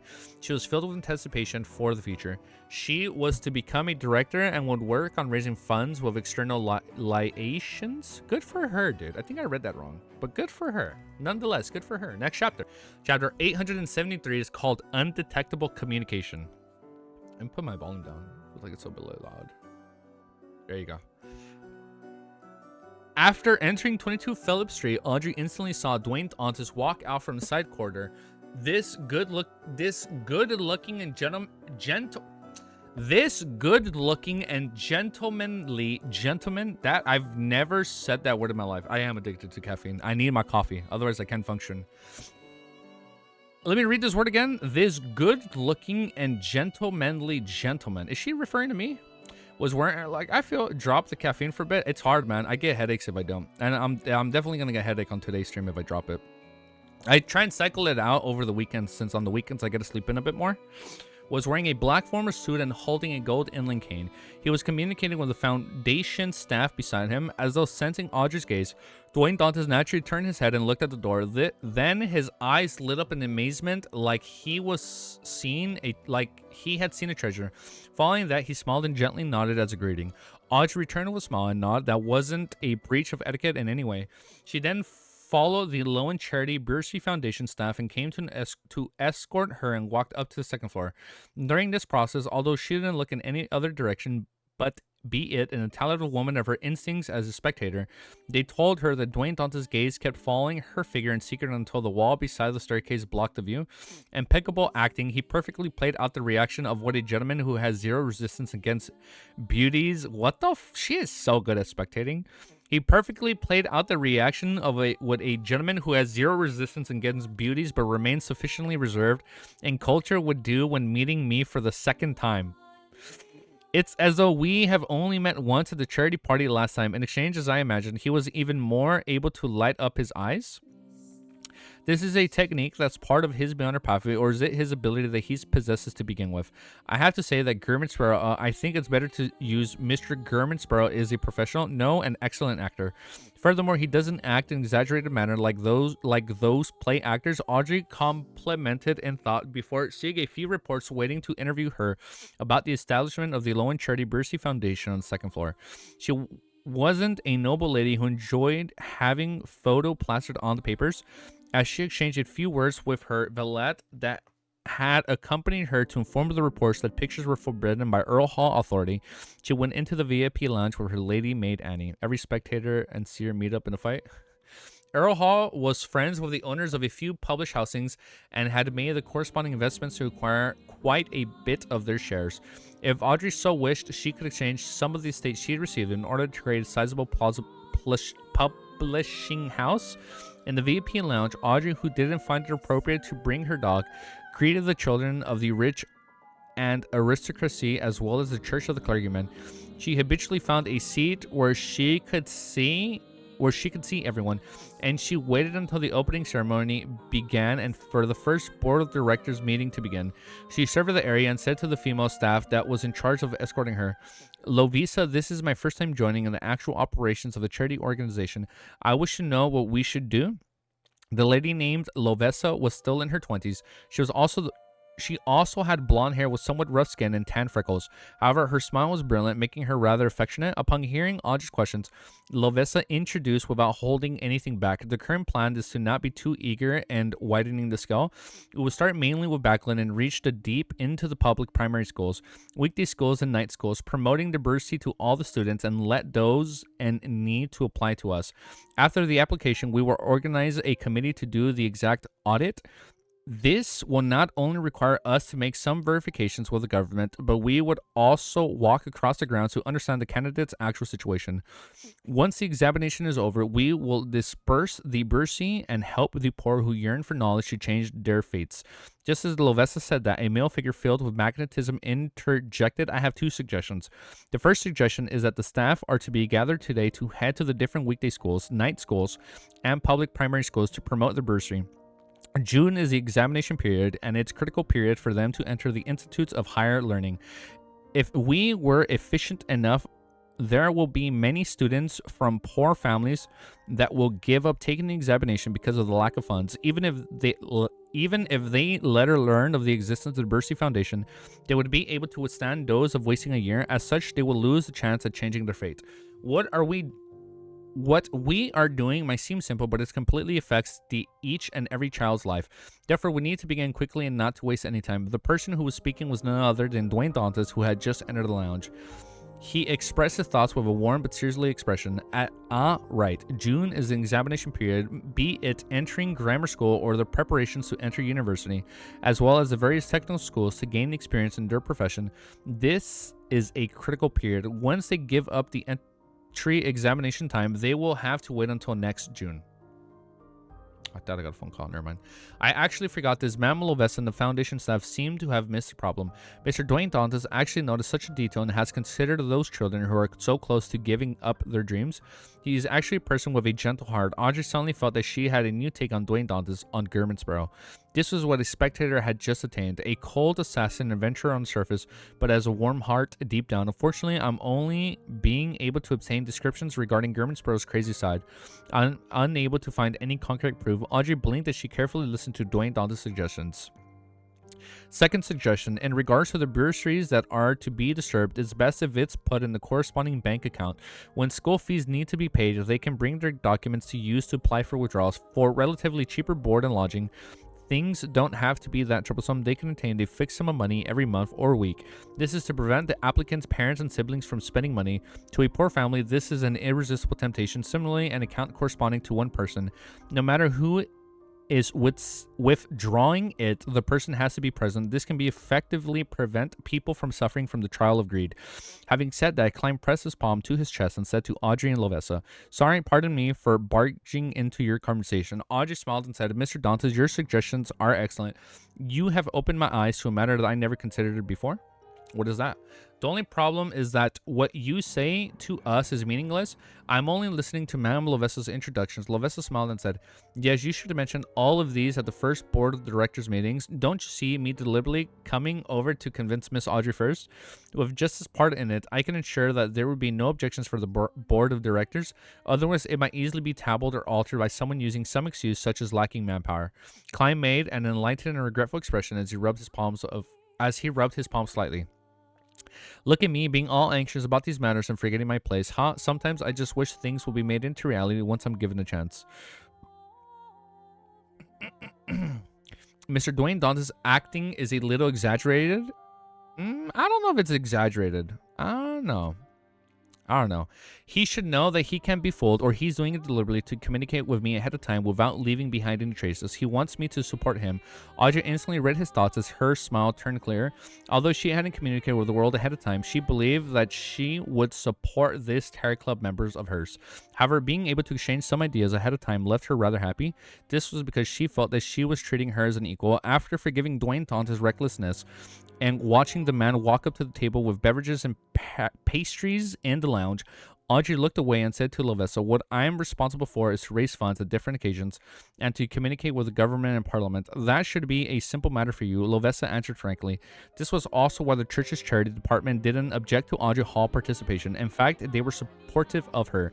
Audrey nodded in thought and said, "If I have the time to spare, can I join you in visiting the different schools for the promotions as well as the examination of the candidates?" That'd be a good idea. Lovessa was originally unwilling to agree, worried that the environment wasn't suitable for Miss Audrey, but when it's unsuitable for you. But when she saw her clean green eyes took in the request, she couldn't resist. Her heart softened. She felt that such kindness shouldn't be stopped. It wasn't to be isolated from reality of the lower class. If Miss Audrey sees true misery and ugliness and it will be willing to help the pitiful people, she will definitely be able to be of greater use or prevent the higher-ups from always formulating unrealistic measures. Lovessa quickly found a convincing reason and sighed as she sighed and smiled. "No problem. However, you won't be able to wear such a dress or wear any jewelry." What? What do I have to do with lie? Turn it into a bracelet and hide it under my sleeves? Audrey thought. She replied with a smile. "All right." Oh yeah, it can change into any other type of jewelry. With Miss Audrey's Hall support, the Low and Charity Bursary Foundation first board of the directors meeting ended perfectly after its establishment. What a good first meeting. Klein returned to 160 Bolton Street in a good mood. Following his usual habits, he entered his master bedroom at around 2 to half an afternoon nap. In his hazy dream, Klein suddenly jolted awake and sensed something. Someone was attempting to infiltrate his dream. Who is it now? Is it the rat? I'm even getting disturbed in my afternoon naps. As Klein mumbled, I'm gonna have my afternoon nap later today. As Klein mumbled, he made the dream transform into the half-open room with a balcony. Then he saw the black-haired, green-eyed Leonard with his unkept clothes somersaulting through the window. Ooh, he came to him? Okay. Does this fellow not know how to use the main door? Why is he suddenly here? I should remember to get his contact method. Klein sat in the reclining... Oh, it's going to be a good interaction, huh? Klein sat in a reclining chair, feeling the peeved and amused. He looked at the Pope with a leisurely expression and said, "This is an impolite way of visiting me?" When Leonard heard that, he bowed in the manner that lacked standards. "Mr. Dantes, I have something I would like to consult you with." "Consult? That's a nice attitude. Also, it doesn't seem to be anything major." Klein secretly tisked as he said, "What's the matter?" Leonard grabbed a seat and deliberated before asking, "You were embroiled in Charon's unaliving. What do you think? Who do you think the real murderer is?" Ooh. If I wanted to know, I would have thrown out Frank's mushrooms. However, I can't say that. I have no idea at all. That just lowers the impression he has on me. Klein was accustomed to such situations, so he expectantly left, and instead of answering, he asked, "How were your investigations?" Oh, it's going to be a good conversation, huh? Chapter 874. I didn't say anything. Leonardo Mitchell clasped his hands together and leaned in slightly. We have restored the scene Charon saw before his death. This didn't directly show the murderer, but the glass on the Oriole window happened to reflect Baron Singer's figure. After a pause, Leonardo added, "This is too simple and unconvincing. A powerful banker and noble at the Baron Singer's level wouldn't need to personally take action or to be present to watch if he wants someone dead, unless he has some special fetishes. And as you know, there are many ways to replicate such scenes, be it via an illusion or disguise." When he mentioned disguise, he looked up slightly and glanced at Dwayne Dantes. It was as though he was implying that the latter's present appearance was unlikely his true appearance, just like Guillermo Sparrow and Sherlock Moriarty. What a simple and direct way of framing someone. It's really suspect if the murderer behind the scene really wants to be framed Baron Singers, huh?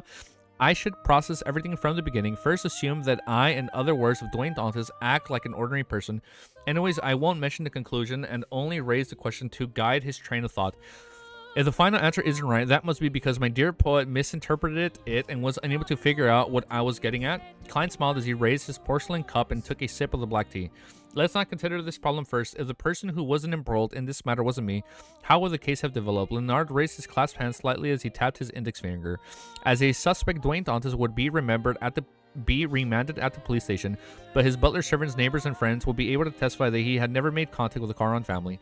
Hence, the testimonies from both sides will be contradict strongly. The police will be unable to handle it and request the Nighthawks to intervene.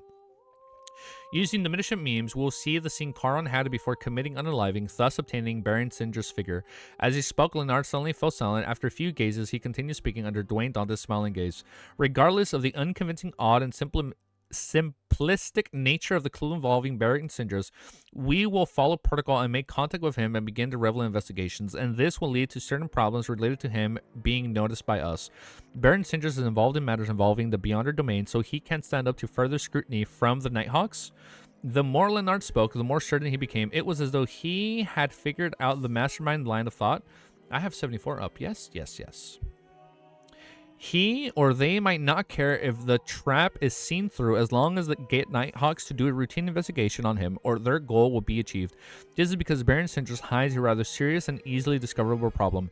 Yes, that's the same conclusion I have. This is actually closer to the sounding the alarms provided by a tip-off. Be it more mild, it looks like a trap that will make the Nighthawks definitely investigate things while hiding their existence. Of course, I wouldn't directly acknowledge your guess. Wouldn't it be awkward if I was actually wrong? Klein crossed his legs over his left and laughed. Baron Singers, who was being altered, definitely won't show any problems now. Leonard slowly nodded and said, as though explaining to himself, this Baron's experience are rather legendary. He has been pushed to the brink of bankruptcy a few times, but he managed to turn the tide and end up reaching a new height.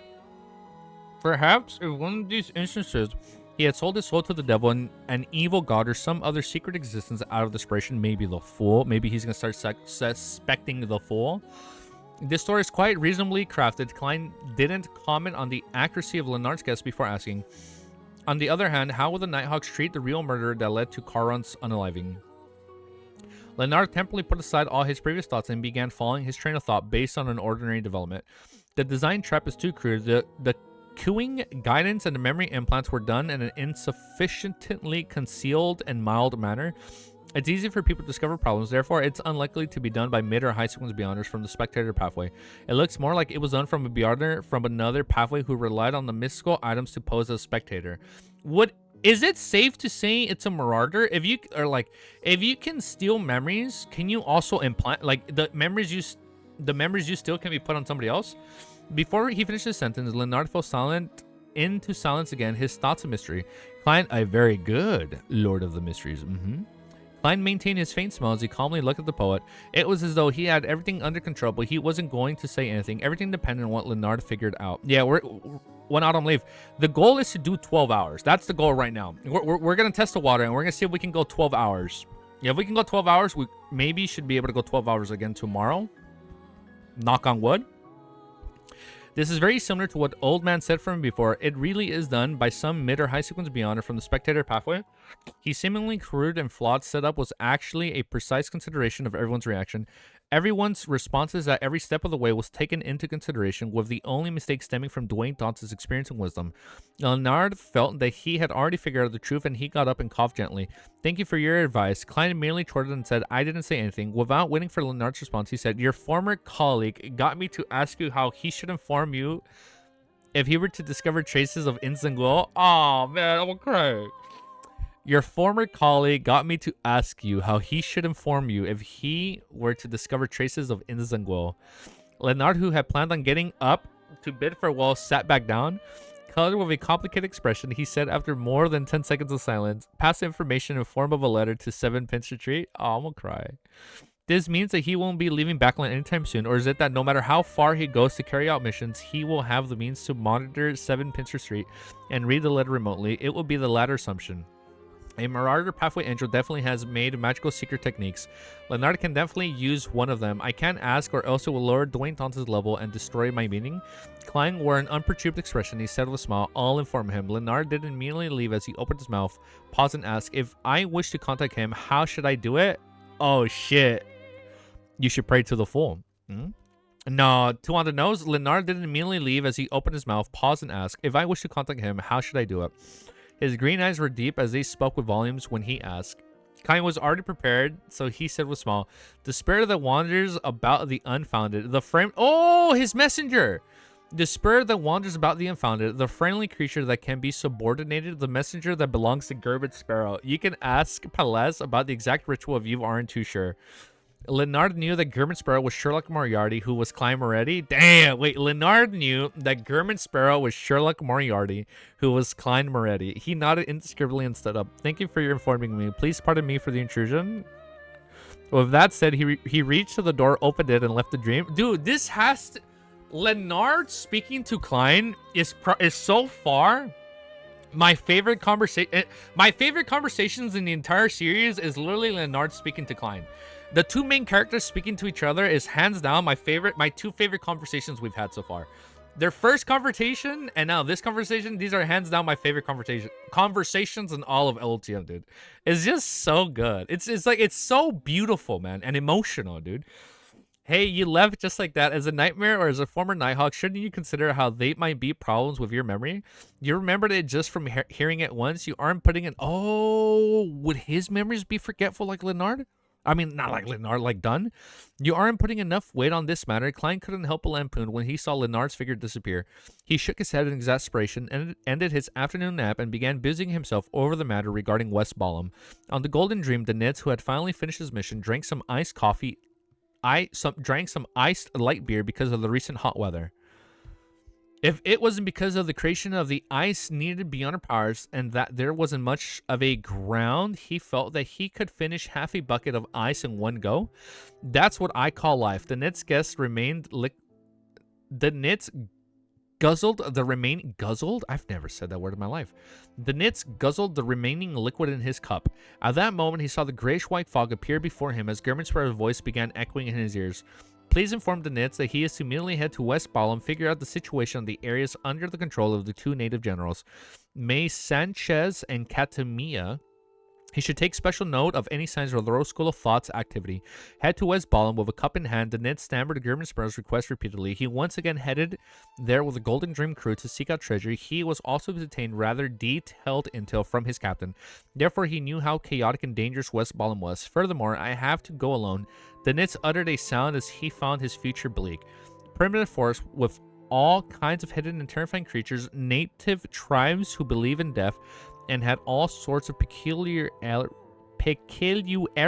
paths filled with bandits and rebel armies, villages with wraiths and shadows hunting them, and cities had gunfight or even beyond our baffled surface in his mind. No, I have to say to Gerbid Sparrow, say no, he should at least send me a helper. Ordinary people can survive in West Ballum and become rich, having their own manners. This means that it's not as horrifying as I imagine it to be. I'm just frightening myself. Besides, Gerbid Sparrow has just requested me to figure out the situation, not to contact anyone. The Nits quickly forced a smile and requested Mr. Fool to inform Gerbid Sparrow that he would immediately take action. Then, following Gerbid Sparrow's instructions, he set up a bestowment ritual to pray to Mr. Fool. When the ritual came to an end, he saw an illusory door open. A dark golden sunbird-shaped brooch flew out, landing on the altar. It's good, man. Expedition music is, dude, I think it was one of my favorite games this year. Sun Brooch in the southern continent, a kingdom once ruled by death. The Sun Pathway was one of the most effective Beyond pathways, directly giving me such a precious item. It's not bad working for German Sparrow, however, he said something about it being borrowed. The Nits picked up the brooch and felt his surroundings turn hot and humid. After handing out a mission to the Nits, Klein was just about to open the door to instruct Richardson to get him a cup of ice water when he felt his spiritual perception trigger. Immediately, he activated his spirit vision and saw Renette Tinker walk out of the void. She held the 4 blonde red, I forget they have red eyes, red-eyed heads in her hand, with one of them having a letter in its mouth. Who is it from, Leonard? Klein reached out of his right hand in suspicion. All right. Next chapter. Mummy? Are we bringing back the mummy powder? Wait, hold up. 875. Chapter 875. No, it's British Broadcasting Network or Communication, whatever it stands for, where they show Doctor Who, okay? Chapter 875 is called Mummy. Mummy powder. Here we go. 7 Pinester Street, Leonardo Mitchell came to his desk, unfolded a piece of paper. He then picked up a fountain pen and lowered his wrist in preparation to write. However, just as he dipped a dark blue spot onto the paper, his fountain pen paused. He attempted to move his wrist in order to write a few times, but all his attempts ended up stopping due to hesitation. He raised his wrist, lowered the fountain pen, and repeated this action again and again. Finally, he froze his wrist in midair. Pa! Leonard threw down his fountain pen, crumbled the pieces of paper, and accurately threw it into the trash. At 160 Bulkland Street, Klein received a thin letter from one of the messengers, Renette Tinker said. He felt the weight in his hand. He felt the weight in his hands, and only when his spiritual intuition didn't send him any warnings did he tear it open and retrieve the letter inside. There's only one page, and on it were 2 lines of text written in neat, beautiful handwriting.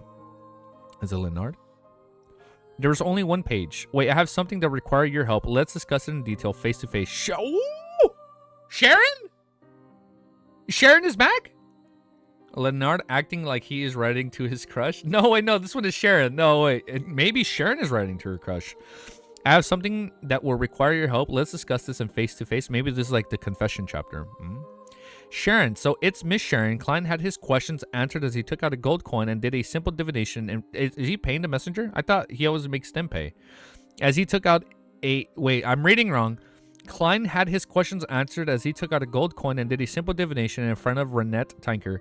Then he took out another piece of paper and wrote one word. Tonight. Ooh, I love Sharon. She's a perfect girl. I love her. She has been growing on me so much ever since volume 2, man. She grows on me every volume. After he folded the letter, he asked Miss Messenger and he handed it to her. Can you still locate her? If it's possible, he planned on giving her Sharon's mailing address. Hillsborough, 126 Grand Street, Ma'am Mary. Yes, one of Renette Tinker's blonde, red eyes heads gave an answer. The head then opened its mouth and bit down on the letter. After Miss Messenger vanished from the room, Klein immediately held a ritual, planning to bring Creeping Hunger back to the real world from above the gray fog. He then planned on traveling to the various archipelagos in search of Lucky Pirate. Creeping Hunger hadn't been sealed yet, so it still required feeding once a day.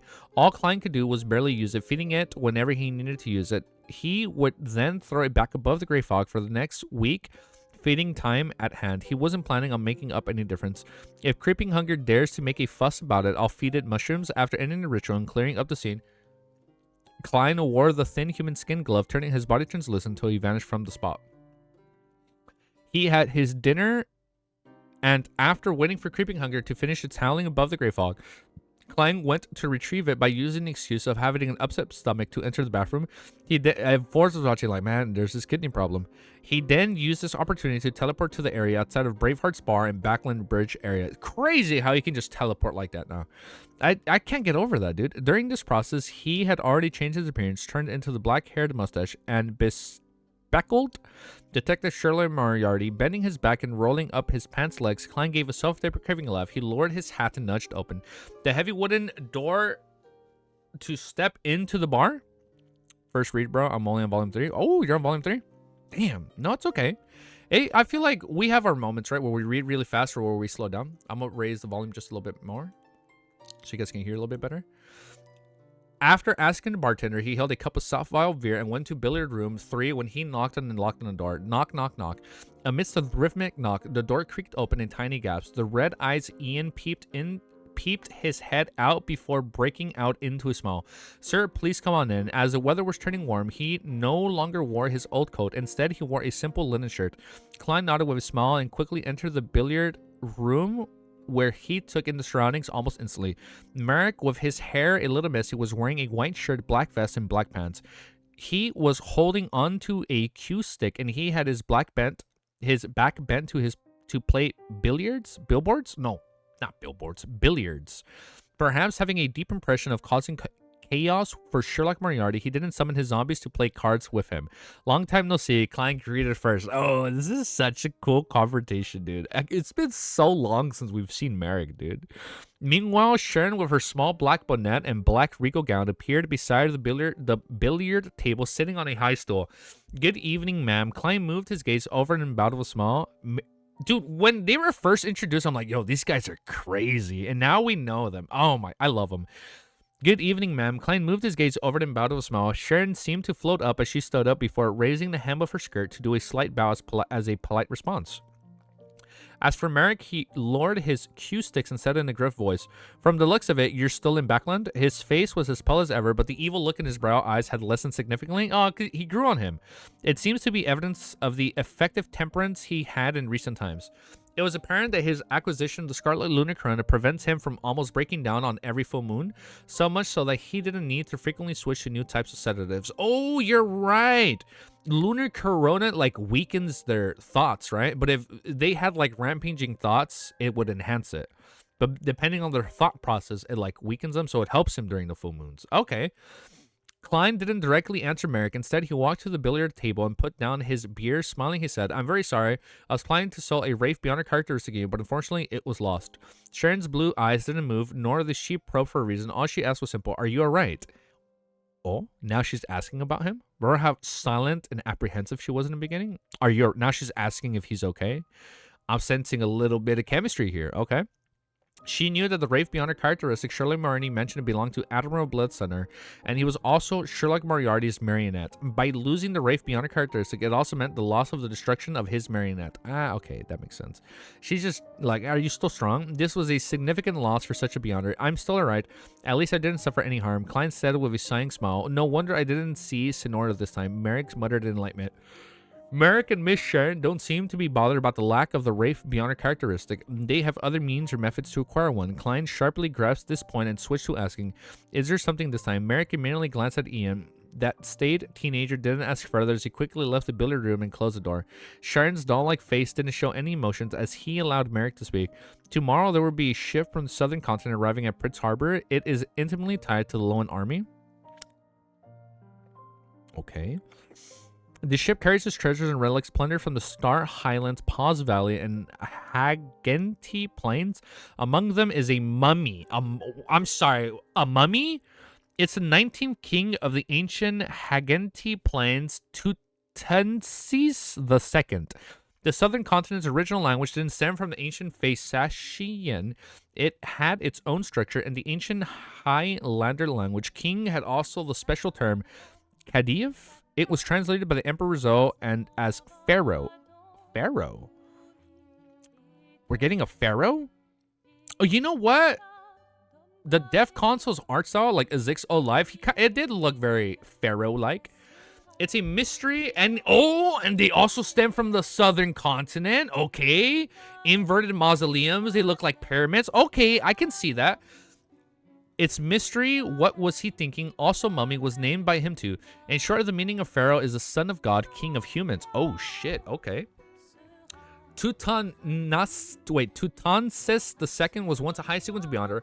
However, after his death, the corresponding characteristic was taken away, leaving only his corpse behind to be made into money. Son of God. What if he's like one of Azik's sons when he was a deaf console? To other beyonders, this is a material filled with spirituality, an excellent choice for creating a zombie. But to us, it has another meaning, a very important meaning. Our goal this time is to obtain the Tuntanis, the second mummy. We're gonna steal a fucking mummy. I might take a little break before we read COI. Yeah, we'll probably take a little break. I want to probably read some other smaller stuff, maybe read a few other things before COI, even though it's 1,000 chapters. But maybe we'll just take like a small little break. Apart from using it, another meaning, the corpse of the high sequence Beyonder without any Beyonder characteristics. Apart from using it as material, there's another meaning to it. Klein's heart stirred as he suddenly thought of Ma'am Hermit's request to purchase a drop of mythical creature blood. Could it be that the ritual requirement to go from sequence 5 Rave to sequence 4 Puppet? Ah! Miss Sharon already has a formula and has digested the Wraith potion. From the way she acts, she's practically acting as a Wraith all the time. Who knows, she might have digested it a long time ago. However, when we were in the underground ruin talking to the evil spirit, it was evident that she didn't possess the puppet portion formula, so she probably found it now. Yes, everyone has her own circles. It's not strange for her to be able to obtain it. Klein swept his gaze at Sharon while in thought, but he failed to discover any obvious changes from before. She was still more like a doll than a living person. However, she didn't show any signs of being even darker and creepier. Sharon silently sat there and watched Sherlock Moriarty and Merrick intently listening into their conversation. If it's just a high sequence mummy without the Beyonder characteristic, the level of protection can't be too high. Just two of you shouldn't find it difficult to snatch it away. Klein raises suspicion. From his point of view, a sequence 5 Beyonder could be considered quite a powerhouse unless the ship has a demigod escorting it. It was very difficult for Beyonders at the same level to put up any effective resistance. If the target was solely a mummy, after all, there were too many items the Beyonder guards had to look out for. Furthermore, they might be scattered in different cabins due to different means of storage. This time, it was Sharon's turn to provide the explanation. She used her succinct manner of speech as usual. That's twice a little bit. We're worried that it's a trap the Rose School thought is using to target us. Ah, you give out the ritual and then they fall for the trap. If there's nothing 1,000, and we were talking about traps earlier. Okay, I can see that. If there's nothing 1,000 pounds, if there's nothing, we will be in charge of drawing attention while you take away the mummy. Depending on the level of danger, it will range from 5,000 to 10,000 pounds. Damn, that's a lot of money. We're definitely going to pay off Renette after this.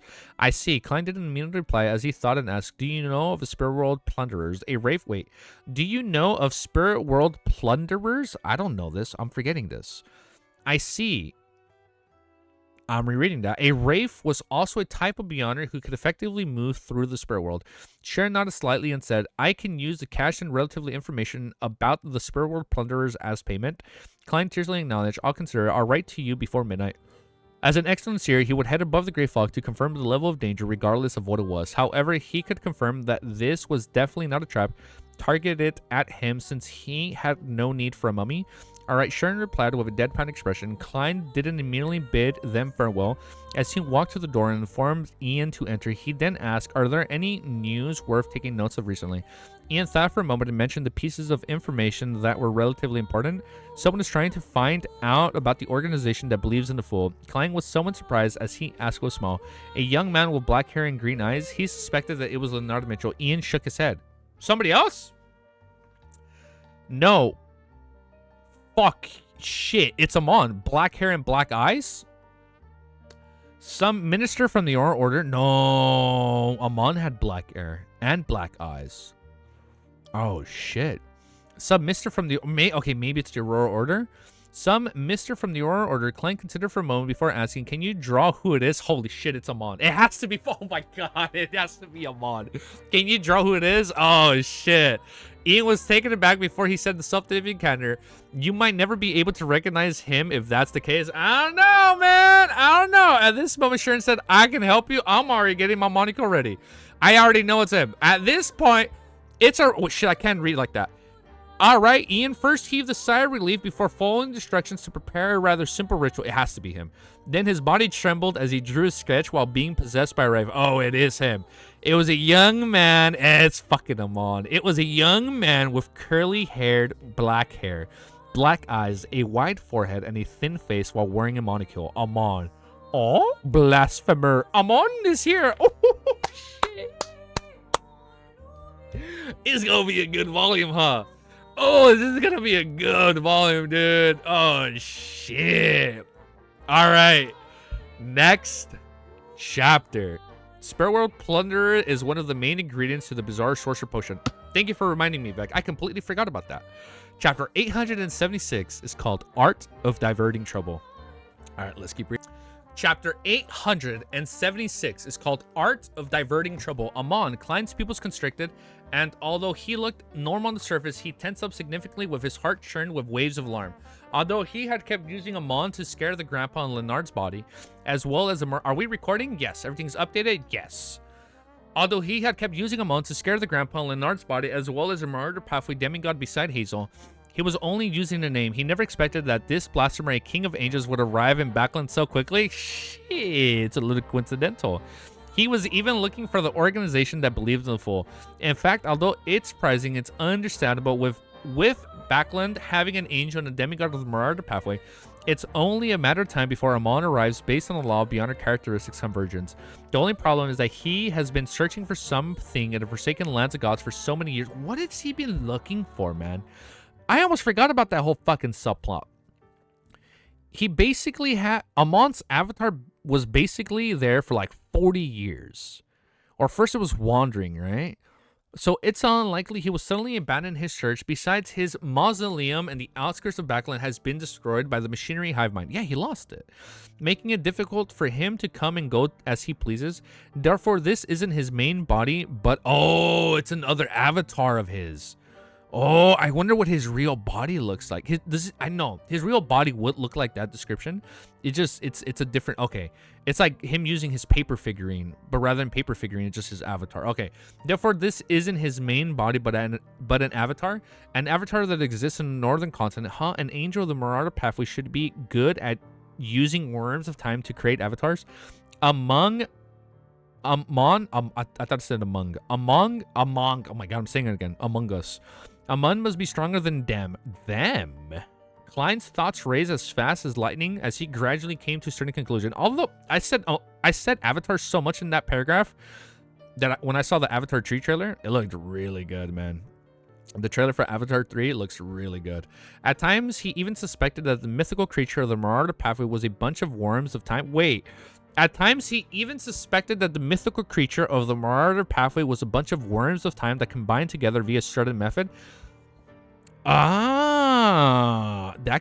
a good good observation. And then the freaking angel in its mythical creature form was basically a bunch of maggots in Foggy Town. Okay. At times, he even suspected the mythical creature of the Marauder, and then they're interchangeable. Okay, I'm seeing the resemblance here. That the mythical creature of the Marauder pathway was a bunch of worms of time combined together via a certain method. I feel like AMON needs the fool, right? I feel like he needs the fool. He needs the fool. That's like probably what he's searching is the moon. Oh yeah, blue people. No, the blue people. Yeah, the blue people. As a Marauder pathway, kings of angels before the cataclysm, AMON definitely knows what the name of the fool means and can detect the corresponding aura. He might even wish to steal control over the Grey Fog. He came here for the fool this time. This is really going to be a headache. After his initial shock, Klein gradually composed himself. Oh, it's going to be good, huh? When he was most afraid of now was that he would end up encountering Blasphemer AMON because of the law of beyond our characteristics convergence.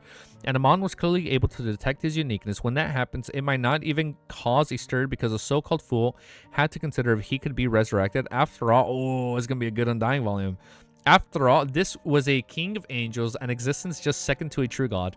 Furthermore, the Marauder pathway was always known for their deceit and concealment. AMON wasn't necessarily afraid to take action.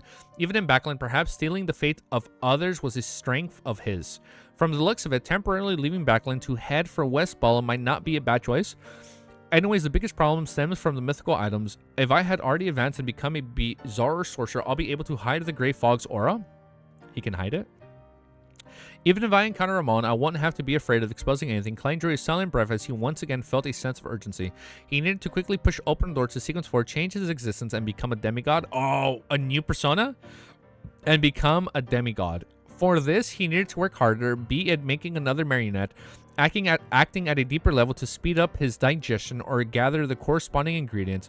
Backland really is a terrifying place. If Ouroboros hasn't left, or if he has already returned, just as the ones I know would be number 4, no, 5 angels, including 2 kings of angels. I have included the royal family and military who use Backland as their base. I haven't included the underground evil spirit whose whereabouts are unknown. A former king of angels that fused with the wills of the two other angels. If the Royal School of Thought's abomination such comes to pursuit of the German Sparrow, that would really be a bustle. This would be nothing compared to the demigod level battle outside of Bayham City. Klein looked at the sketch drawn by Ian as he vaguely shook his head. Okay, got it. He shook his head to Ian Merrick and he said so because he didn't know the monoculed man. But in fact, he was expressing his exasperation. I'll have to leave. I'll reply to you before midnight. Klein took off his hat and bowed, slowly walking out of the billiard room. He then teleported back to 160 Buckland Street from a secluded alley outside the Braveheart's bar. Inside his master bedroom, the first thing he considered wasn't Miss Sharon and Merrick's request, but on how he was able to deal with the problems that AMON brought with him. In such aspects, being rather experienced, he quickly came up with an idea. It was to find something for AMON to draw his attention away. As for what that was, it was definitely something he found irresistible, something that he would definitely be interested in. For example, an angel from the Marauder Pathway, Palat Zerast. Perhaps this was key to AMON's ability to become a Sequence Zero true god. It would be something far more important than finding the organization that believed in the Fool. Of course, Klein definitely wouldn't directly sell out Leonard Grandpa because he had yet to show any ill intent to date. Yeah, so I wonder what he's in it for. His thoughts were simple. It was to inform this matter to Palat Zerast that AMON was already in Backland. He wanted to see the reaction of the angel who had survived since the 4th epoch, then he would follow up based on the situation. If that grandpa is helpless against AMON, who's likely only an avatar, he can only get Leonard to use the excuse of a mission to leave Backland to hide from AMON. As for me, I'll have to bring forward my trip to West Ballum. I'll just say that it has something to do important with my network. I'll secretly teleport back to the Placenta Blood when Snake of Fate Wool Ossiton is born. So he's only going to come back when Wool is born. I'll secretly teleport back for the Placenta Blood when the Snake of Fate Wool Ossiton is born. Klein arrived at the decision as he took out a piece of paper and wrote, AMON has arrived. Folding the letter and putting it into an envelope, Klein took out the adventure harmonica and blew hard. When Renette's Tinker appeared, he took out a gold coin from his pocket watch and pressed it on the envelope. This was one of the 10 gold coins he had gotten Richardson to exchange for him in the afternoon. It was to maintain his image of Dwayne Dantas to being equal to someone at the level of Palat Zerast. Even when Klein informed Leonardo Mitchell of the method of contact, he didn't inform him that the payment of a gold coin was needed. This shows the face is something you buy with money. As Klein signed, he said to Miss Messenger, who was wearing a dark, complicated dress, send the letter to 7 Pincer Street. Oh, just throw it into the mailbox. There's no need to send it to the addressee. As he wasn't certain of Palat Zerast's true intentions as a character, Klein wished to hide more of his trump cards in front of him. Therefore, before Leonard wrote to Klein Moretti, he had no plans on letting the poet see Miss Messenger. The blonde, red-eyed head in Renette Tinker's left hand was raised up as it sucked the letter and gold coin into its mouth.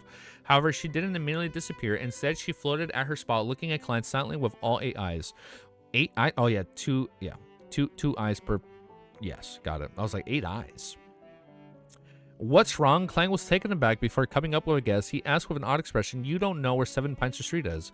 Only then did he recall that a messenger's delivery of letters depends on their mysticism-based location. She doesn't know where to send it. It was based on the person they contracted with and the people they had formerly... This is funny. He's like, I don't know where to send it. And they had formerly delivered letters to. Therefore, once the letter left a detectable range, the messenger would not be able to find them. Upon hearing Klein's question, 2 of Renette Tinker's head nodded in unison, indicating that she didn't know. Klein ultimately coughed lightly, pulled out the drawer, and took out a bamboo backlet.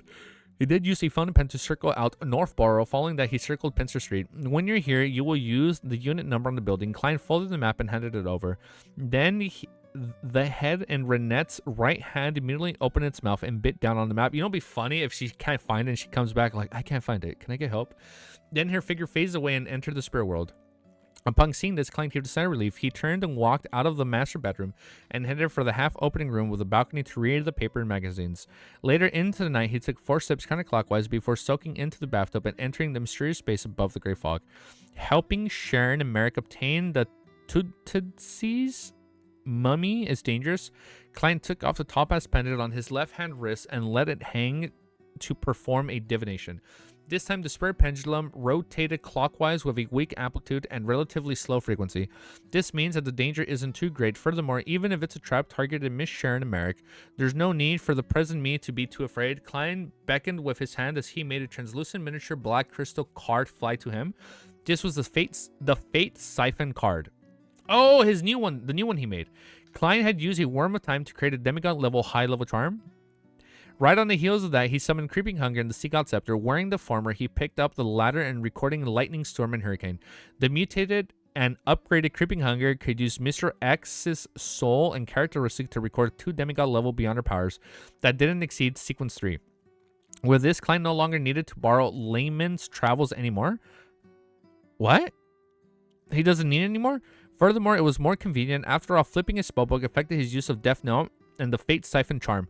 I'm sorry, what does the Fate... Oh, you sap one's fate. Got it. Unless he grew another 2 hands, after making his preparations, Klein returned to the real world, pulled out a piece of paper, and wrote simply, exact time, location, and plan. At 1 in the morning, Leonard, who had slept for 2 hours, woke up energetically. Energetically with 2 hours. Holy shit, man.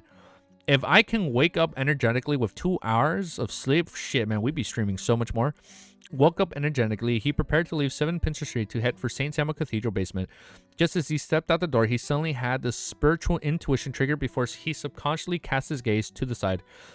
A look of puzzlement flashed in his eyes as he walked over and opened a mailbox. He's never gonna read Layman. So he doesn't need Layman's Travels anymore. During dinner, he had cleared the newspapers, bills, and the letter inside. Typically, there wouldn't be an item inside the mailbox until daybreak. After all, the mailman would have clocked off work and returned home. However, at this moment, there's a thin letter waiting silently at the bottom of the mailbox. Old man, you didn't inform me of a new letter, Leonard said softly as he picked up the letter. The slightly aged voice in his mind replied, that person didn't enter?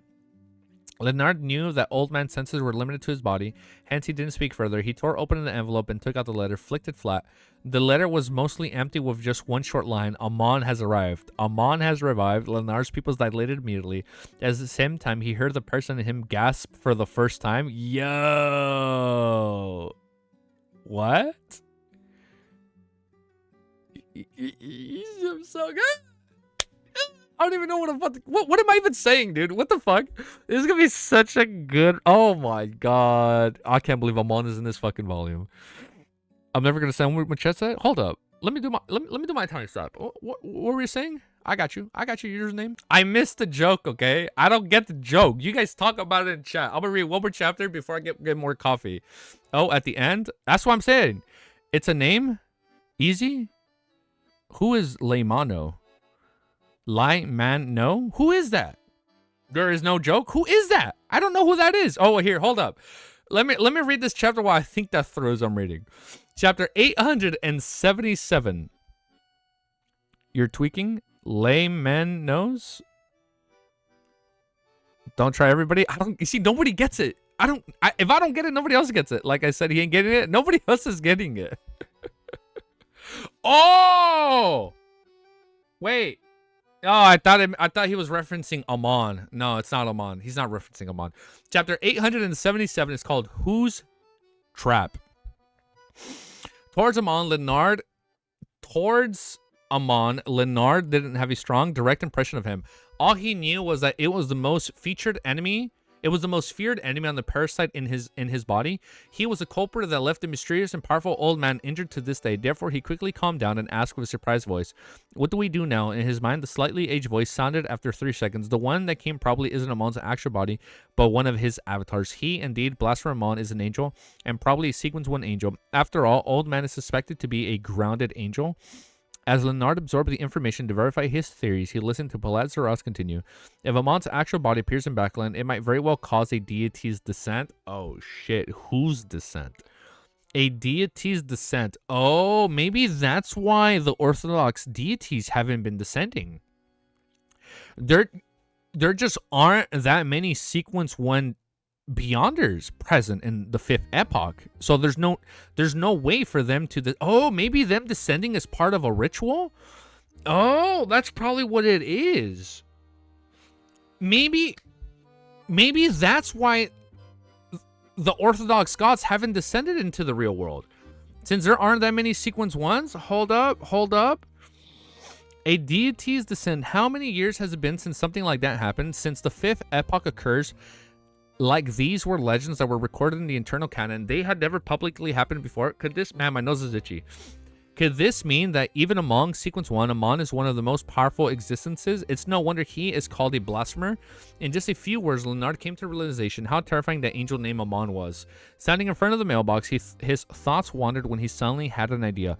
He hurriedly suppressed his voice and said, since AMON had such importance placed on him by the deities, should we try to find a way to inform the church? So I wonder where he's hiding. I wonder where his real body is. It's definitely not in the city of Silver or Backland. Damn. We tried to find a way to inform the church of the news of his appearance in Backland. From Leonard's point of view, the Church of the Evernight and Storm, which was born in the early epoch and existed through the entire fourth epoch, had rich experience in resisting angels. They were the best choice at dealing with AMON. In his mind, Palazaros foretold, it's useless. It might be even something AMON wishes to accomplish. To him, it's just a loss of an avatar. It would just waste a bit of his strength, but not deal him any actual damage. And he can use the death of his avatar to send the corresponding changes in Destiny. To see the corresponding changes in Destiny, from that, he will be able to see the source of the stir of the creation of the waves. Although this doesn't allow him to directly lock onto you and me, he will be able to gently reduce the circle, creating the conditions for his actual Beyonder to deal a lethal blow. Besides, do you think there will be only one avatar of AMON in Backland? Oh, bro, we're going for 12 hours today, Clown Man. Minimum. Maybe 10 hours. We'll see. Besides, do you think there will only be one avatar of AMON in Backland? So there's probably several avatars? Based on his habits and style, he might only have one avatar and he doesn't hide. But in fact, surrounding the beacon and several dozens or even more than 100 avatars? What the fuck? I'm sorry, is this like Naruto? Fucking Naruto clone jutsu? Yo, thank you for subscribing, dude. Thank you so much. When we attempt to eliminate the ones that are out in the open, it might very well be the case that a few dozens or more than 100 AMONs would appear from every spot. He could be a passerby, a bird on the roof, an ant on the ground, and he could be able to be an insect in wooden logs. Microbes in the air. One who isn't a demigod wouldn't notice it even if his avatar invades their bodies. As he listened to Old Man detailed description, Leonard felt a chill run through his back. He suddenly had a feeling that the surrounding air was filled with countless AMONs. You're afraid now? Palazaros chuckled. If you understand how AMON can steal away your destiny without showing any anomalies, you will be even more terrified. Now, I wonder if Klein will be able to sap his destiny or fate, luck, or whatever with his new item. Maybe not. What do you mean by stealing away my destiny? Leonard asked, feeling worried and puzzled. Palat's old voice sighed. He will follow you back. Then you'll discover that your parents will be making him their son. Your wife will view him as her husband. Your child will treat him as her father. Your friends, everyone you know, will treat him as you, and you will be the unlucky one. The unlucky one? You would lose any connection with the real world and slowly die? Would such a theft be permanent? Leonard couldn't help but draw a gasp. Palazaros. I'm not going to say that word.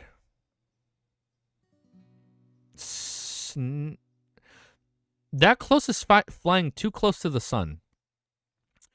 Palazaros. Sneeze? It's laugh in a suppressed, typical, scornful way. That word flies a little too close to the sun if you take off the S. Before the thief is caught, he will voluntarily return what he stole. Unless he has had enough fun with it. Leonard instantly fell silent. He felt that an enemy at AMON's level was no longer someone could defend themselves against, but was completely unfathomable. After a few seconds, he asked, hardly being able to hide his hoarse voice, then what do we do? He didn't share his own words because they were most likely unpragmatic. I'm excited to play Pragmatica, or Pragmatic, the new Capcom game. Palazaros fell silent for a moment before saying, let's watch and see. Inside the Bravehearts bar, Merrick was waiting at Billiards Room 3 according to the agreement. Since Sherlock Moriarty had agreed to provide help, discussing the operations details face-to-face was necessary. It wasn't something that could be figured out via an exchange of letters. Guzzling down a mouthful of beer, Merrick raised his hands to comb his hair. His pale face was drained of the color of blood. The demented look on his face was a lot of stress than before. At this moment, his heart stirred. He looked up to the side and saw a figure in the top hat and formal suit outlined quickly. It was none other than Sherlock Moriarty. Teleport. Merrick's heart palpitated as his pupils constricted. He instinctively raised his level of awareness. He's like, oh shit, he got strong, dude. This wasn't because he didn't trust Sherlock Moriarty, but a natural reaction for a creature when facing a higher existence on the food chain. Oh shit, Merrick is scared of him? So Merrick is acknowledging that he's stronger than him. Yeah, that word, Mick. Yeah. It just, at the same time, he noticed through the corner of his eye that Sharon's doll-like figure had appeared on the high stool. Klein pressed down his hat and bowed at the two. He said with a smile, "What I'm most concerned about is the amount of intel you have. If there's any sufficient intel, the chances of success will be higher and the risks lower. Let me raise a simple example. Do you believe that Tuntasis II's mummy doesn't have any problems? Can you confirm which coffin it is in? If you can, I can teleport you over before the guards react, traveling with it through the spirit world. That way the problem will be resolved." Just as Merrick tried recalling, he heard Sharon say in a calm tone, "It can be confirmed which coffin it is, but we cannot confirm if there are any problems with it." Klein nodded and pulled a chair over to sit. "Apart from that, what else do you know?" Sharon's blue eyes moved slightly. "It might be a trap by the Rose School of Thought, or it might be a trap by the lone military. You didn't mention the second guest previously." "Oh, what?" "That's right. Before obtaining any confirmation of cooperating together, even I wouldn't divulge too much." Klein thought as he questioned, targeting the latter point. "A trap meant for the Rose School of Thought." Merrick answered this time. He said in detail, "In the ancient Highlands Kingdom, creating a mummy was a tradition at an esteemed persona. It's considered sacred, and the pharaoh's mummy is not something to be blasphemed against. Back then, before the Lowen Intis and Phaeton-Potter allied forces attacked this kingdom, the pharaoh's descendants had to move to the most important batch of mummies, including the remains of the pharaohs of the past dynasties. This time, one of the Highlands rebels' armies had their secrets base stormed. The Lowen's army found the Tutmosis II's mummy at the lowest level of the plane. On delivering it to Backlund to hand it to the unknown military organizations for research. They're going to research the mummy? To the pharaoh's descendants, this is an insult of the greatest order. They have a sufficient motive to snatch Tutmosis II's mummy back. Oh, it's going to be a free-for-all. And among these descendants, there's a demigod named Mahmosi.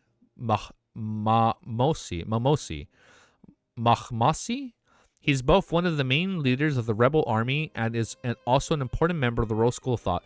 He is a student of Abomination Sua. Oh, Sua! We haven't heard Sua in so long. Oh shit, yeah, Sua. He's a descendant. Oh, I fucking lost my place. Almost 2 hours into the stream. He's a student of Abomination Sua. I remember when Sua was introduced, they were scared of him. He's like, oh shit. Dude, thank you for subscribing. Thank you for joining our beautiful, ever-growing community. Klein nodded slightly and answered, that is to say that the Tuntasis II mummy might be bait for the Lowen army to fish out Mahmosi? Of course, this doesn't exclude the possibility of the Rose School of Thought is deliberately sacrificing a pharaoh's remains to eliminate you. He originally wanted to say that at sequence 6 and 5, there's no need for the Rose School of Thought to go to such an extent. But when he recalled that the present main faction of the Rose School of Thought was indulgence, with them not holding back when it came to their desire for revenge, that makes sense, he believed that he would make the decision using an ordinary person's point of view. Furthermore, Miss Sharon and Merrick were able to escape the Mother of Tree's Desire's restrictions and successfully escape from the Rose School of Thought. Apart from luck, they might have someone supporting them in secret. If there is such a person, is AMON supporting them in secret? Is he scheming all this? Is Ince scheming all this? If there is such a person, that person is definitely a target of the Rose School of Thought wants to be uprooted. Klein's mind naturally formulated these thoughts, but he didn't say it out loud. Yes, Merrick said as he rubbed the corners of his eyes, the large amounts of words he said had made him feel perturbed, both in his mind and desire. Klein's thoughts for a moment before saying, if it's the form of the situation, might be more troublesome than I imagine. To deal with a demigod with companions, the Lowen army will have at least 2 beyonders at the same combat level as Mohmasi lying in ambush. Apart from that, they will definitely have some redundancies to prevent any accidents. For example, they would prepare a grade 0 sealed artifact. I wonder if that's actually what's going to happen. In short, if it isn't near Backlund or made into a joint operation with the 3 churches, it might be it might not be possible to so easily set up a trap. Sharon's chin moved slightly as she nodded in agreement with Sherlock Moriarty's judgment. Klein didn't emphasize the difficulty as he said, therefore, we have to obtain more accurate and detailed intel. From that, we can make more targeted preparations that will allow us to achieve our goals. Without waiting for Sharon Merrick to say a word, he added, I know of a secret existence for magic mirror divination. He strictly adheres to a principle of reciprocity. Oh my god. Oh my fool. Bless the fool. If you do not mind your privacy or actions, they will bring about intense humiliation. You can obtain answers to questions for him. Are you willing to try? I'll perform the summoning. In dark divination, whoever did the summoning typically suffer the greatest risk. What happens if I refuse to divulge my private matters or reject doing such actions? Merrick asked with narrowing eyes. Klein sincerely replied, you'll suffer a lightning strike causing quite a significant damage. Lightning strike? Merrick ordinarily believed that with a zombie's toughness, it wasn't too big of a problem. Nah, it's gonna hurt him. It wasn't too big of a problem to suffer any direct damage, but he had never expected it to be lightning, which was relatively strong against the dead. He hesitated for a moment and glanced at Sharon. After receiving an affirmative nod, he exhaled and said, okay. Klein didn't speak further. He took out a piece of paper figure from his pocket and he instructed, prepare a mirror. Just as he said that, the palm-sized makeup mirror appeared on the billiard room. A regal-styled makeup mirror. Klein glanced at it and drew a symbol of a mixture of concealment and mystery prying. Oh, this is going to be a good interaction. I wonder what they're going to ask Arrodes' question. I wonder... what if Sharon asks a question? Hold up. This is me shipping them. What if Eric asks a question and be like, so, do you like him or not? And she's going to be like, I'm not fucking answering that. Blah! Lightning strike. Or maybe Merrick, like, hey, do you like her or do you like him? All right, let's see what happens. I'm gonna go get. I don't need coffee. I feel that woke me up. Just me saying that alone woke me up. Let's keep reading. I want to know. Here we go, man. Let's find out. Arrodes' question, chapter 878. With Klein finishing his stroke, the lights in billiard room 3 dimmed. On the dainty makeup mirror, aqueous patterns rippled out before turning into a dark scene. Immediately, one bloody word after another appeared. Raise your question. This scene was filled with a sense of supernatural horror, even though standing there was a wraith and a zombie. They couldn't help but feel overwhelmed as they momentarily didn't dare to say a word. Only Klein continued wearing a smile as though he was accustomed to all of this. He had previously exhorted the Rhodes to not raise any questions that were too difficult or private. Aww. Damn, no. We want the hard questions. And also to not act like a servant. If it wasn't because Sharon and Mary could ask much more targeted questions as a result of understanding the situation better, Klein was more inclined to handling it himself and not exposing the reality of having such a helper. After a few seconds of silence, Merrick took 2 steps forward, came to the billiard table, and opened his mouth. At that moment, Sharon's gentle but emotionless voice sounded, I'll ask the questions. Let's fucking go. Oh, these are going to be some really good questions. Without waiting for Merrick to answer, she floated up into a standing position and looked at the mirror. Is the Tuntantes, the second mummy, a trap that the Lowen's military set up to target the Rose School of Thought? The mirror's blood-red words melted away and slid down, dragging away the stains, barely leaving 2 words behind which wriggled to form. That's right. Oh, it is a trap. It is indeed a trap of the Lowen military set up for the Rose School of Thought. Wait. It is indeed a trap that the Lowen military set up for the Rose School of Thought. We can preliminarily eliminate the situation that it's a plot the Rose School of Thought has to target Miss Sharon and Merrick. Wait, what? We can preliminary... Okay, so that's not what's happening. They're not targeting Sharon. Okay, and Merrick. We can preliminary eliminate that the situation it's a plot the Rose School of Thought has to target Miss Sharon and Merrick. After all, the risks involved exceeds the value of a sequence 5 and 6 combined. Even if the Rose School of Thought can't curb their desires for revenge, they wouldn't be this crazy unless they were already planning on dealing with the Lowen military and decided to evolve this matter as well. If that's the case, the best place to have such a matter unfolded would be in the southern continent or at sea, and not somewhere in the vicinity of Backland. Who knows what kind of terrifying fellows are hidden here? Amidst his thoughts, Klein saw the surface of the mirror turn dark again and new blood-colored words appeared. Based on the principles of reciprocity, it's my turn to ask a question. If you answer wrong or lie, you will be punished. Oh, shit. Rather obedient, he didn't make the request of doing the aristocratic actions. Looking at the billiard table, Klein nodded indiscriminately. At this moment, the words from before slowly vanished, presenting new words. You. As the bloody word froze for a full 3 seconds, it followed up. You are to answer with a relationship between the chain god and the mother tree of desire. For some reason, Klein thought that the remaining parts of the sentence had its blood-colored text darkened significantly. Thankfully, the question wasn't too out of place, and it was something he would have liked to know. Sharon looked at the mirror and replied in a deadpan manner. Since the 5th epoch of the perishing of the Deaf and the Eggers family, gradually lost control over the Star, Highland, and Paz Valley, allowing those places to have their own beyond our organizations, the Rose School of Thought. In the beginning, there wasn't the mother tree of desire, only the chain god. The Rose School of Thought advocated temperance and established a religious ritual system, including laws. Formal members led ascetic lives to deal with the repercussions of the receiving powers. I feel like we've heard this earlier. When we were reading like 627, I feel like around that time we heard of this, but it wasn't concrete yet, right?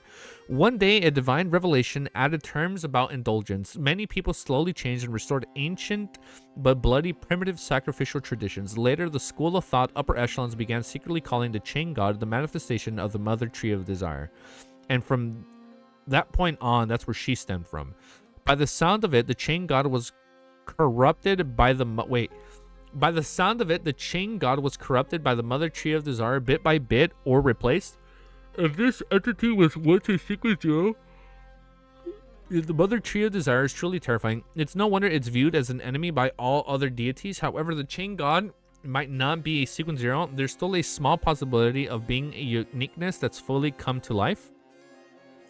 Isn't that what they said about Mr. Door? Or client suspected that he's probably like an embodiment of something else, of a former sequence zero guy, or a king of angels with 2 sequence 1 characteristics, or even someone weaker. There's currently not enough information to verify this matter. Client frowned slightly as he began thinking about the matters regarding the mother tree of desire. At this moment, Sharon has switched to asking, what problems does the Tuntansi, the second mummy, possess? On the bare surface, the blood... Wait, what problems does Tuntansi's mummy possess? On the mirror's surface, the blood-red text squirmed and changed into a complete sentence. It's filled with hexes, a manifestation of hexes. It has a possibility of automatically becoming a zombie. This mummy is comprised of hexes, as expected of a corpse left behind by a high sequence beyonder. However, how should this be resolved? Klein turned to look at Sharon and Merrick and discovered that they were sufficiently calm without any hint of surprise, as though they already knew that. And this also meant that they had the means to resolve the matters. Of course, Sharon didn't have much of an expression. Regardless of the matter, she was as calm as she always was. After Arrodes answered, they followed the principle of reciprocating and raised its question. You have been trying hard to increase your sequence. Why do you do so? This time it had used the same bloody text as the opening, but the words that followed after a few seconds didn't appear that bright. Does this mean that Arrodes is hesitating and struggling, resisting its own urges? On the other hand, it finds it difficult to curb its wishes to raise it difficult to answer the question. But on the other hand, it takes my instructions into consideration and thus holds back. Klein thought in amusement. Sharon stood there in silence before gently moving her lips. In the beginning, it was to not be bullied by others. Now it's to have the strength to protect myself and my companions and revenge, as well as spread the principle of temperance. If everything can temper their desires to not have wars and killing, there will be less misery. That sounds like a good thing. Klein was surprised by what he heard. His impression of Sharon was that she was a woman of few words. It wasn't that she couldn't say that many words, but even if she had much to say, she held back greatly and didn't provide any additional descriptions. For example, in her answer to the first question, she had simply recounted the situation, and although she had appeared to say a lot, she hadn't said one word more or anything subjective. The words she added towards the end was a relatively talkative act based on her character. This is something that's been on her mind, a point of view that she had been repressing for a very long time. Klein suddenly imagined the chaotic reality of the wars in the southern continent. There were lands with plenty of slavery. There were batches of people from the lower class who died of hunger and sickness. There were constant wars and live sacrifices.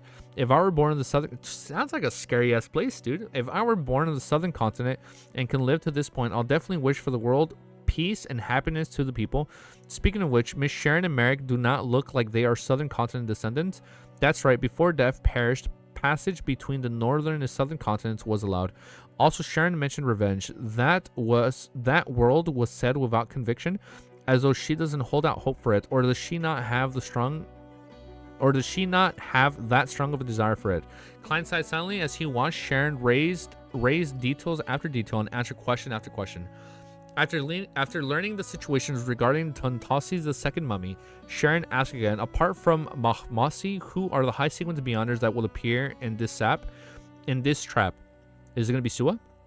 The mirror surface aqueous waves rippled and formed a bright light on the enveloped everything northern, nor nothing else could be seen. With Arrodes' powers, it likely involves an angel or a grade 0 sealed artifact. That's why it wasn't able to provide an accurate answer. Klein retracted his gaze and said to Sharon and Merrick with a smile, from the looks of it, it's as I guessed. The Loan military has prepared plenty of redundancies. Sharon nodded slightly as she continued staring at the mirror, awaiting for the secret existence to raise his question. The blood-colored text squirmed and no longer paused like before. Everything appeared at once. What are their thoughts regarding your teacher? Teacher? Oh, Renette, what are your thoughts regarding your teacher? Teacher, Miss Sharon has a teacher. That's right, as part of her temperance faction, to not be influenced by the royal school of thought, which had changed internally and could keep to her original path, someone must have provided her with help. This is also one of the reasons why she and Mary could escape. Oh, Renette helped them escape? Why she and Mary could escape. Enlightened, Klein anticipated Sharon's answer. Sharon pursed her lips. I respect her. She used her. Klein nearly couldn't maintain his smile from the shock. Including the Orthodox churches and the various major Beyonder organizations, grounded angels were very rare. These might only be one or two. He had originally imagined that Sharon's teacher was a sequence 403 saint with a peak strength equivalent to a Sea King John Coatman. To his surprise, she had used her as a pronoun. In Loan, Ancient Phasic, and even Jotun and Elvish, this pronoun was very difficult for his, her, its. After his shock, Klein suddenly sighed deeply. Miss Sharon's current situation largely implies that her teacher is probably not around. She and Merrick escaped, perhaps due to the final struggle of the temperance faction within the Rose School of Thought, and to the Mother Tree desire, either its corruption or decimation to create a sealed artifact. There will not be any other choices. The mirror turned dark again as the bright red text vanished. After a while, new words appeared again. Continue. I no longer have any questions. Thank you for your help. Sharon courtesied as she said slowly. With her saying that, the mirror returned to normal. The lightning in the billiard room wasn't dim any longer. Oh, so no one got hit with lightning. Sharon looked at Klein and said in a tone without any abnormalities, well, we shall forego this matter.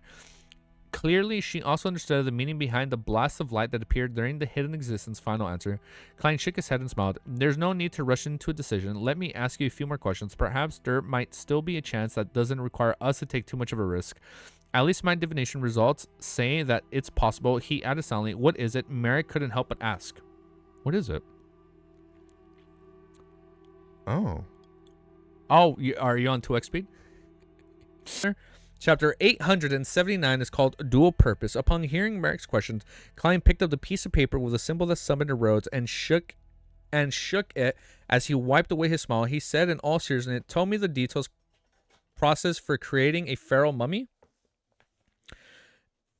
For creating a pharaoh mummy in the ancient highlands. I'm dropping all my shit. Oh my god, this is so bad. I'm just trying to put my feet in a very cozy position. Tell me the details process for creating a pharaoh mummy in the ancient Highlands Kingdom. As he said that, the piece of paper was engulfed in scarlet red flames, turning to ash. Merrick glanced at Sharon and replied after some thought. I have to tilt my screen a little bit. And said after some thought, first step, lay down.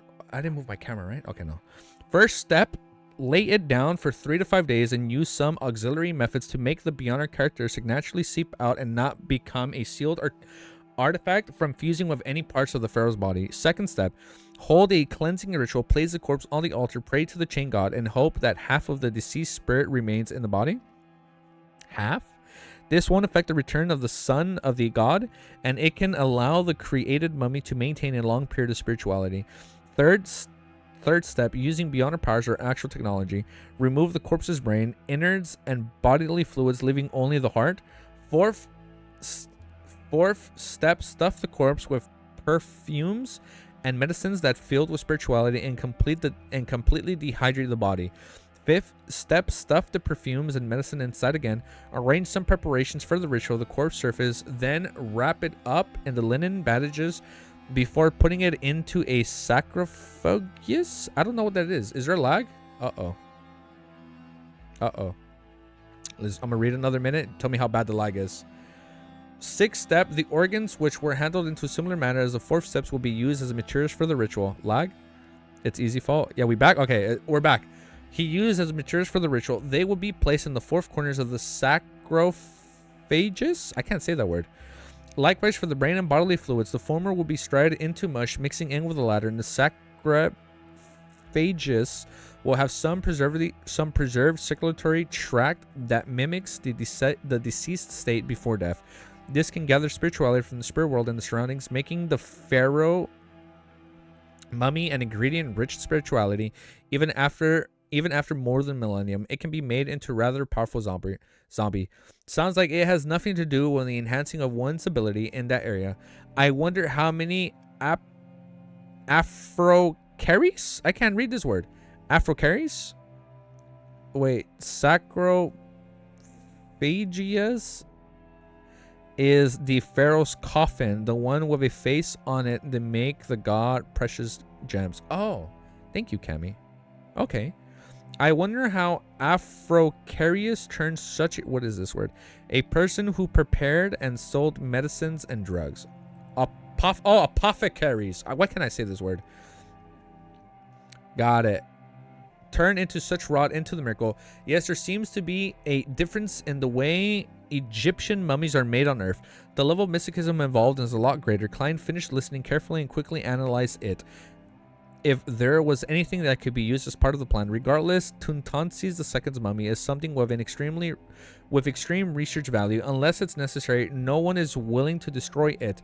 Klein fell into deep thought for a moment before looking at Sharon, who was returned onto her high stool chair. He asked with a solemn expression, "What's the furthest distance you can travel with Mirror's Blink?" Sharon sat and answered without hesitation, 300 meters, 900 feet. That's far enough, much better than my flaming jump. However, that is expected. After all, a Wraith's main train is to come and go without detection, while flaming jump is just part of the magic show. Huh, not bad. This can be used. Klein couldn't help but inwardly make a poignant remark. Although he once had a Wraith marionette, he didn't know the limits of Mirror Blinks, because before it could reach its limit, it would slip out from his control radius. Once it happened, the marionette was equivalent to a dead object. The blink would fail midway. Klein asked a few more questions and formulated a general plan. After looking at Sharon and Merrick separately, he said with a great steady tone, "We still have a chance of snatching the Tuntansis II's mummy away.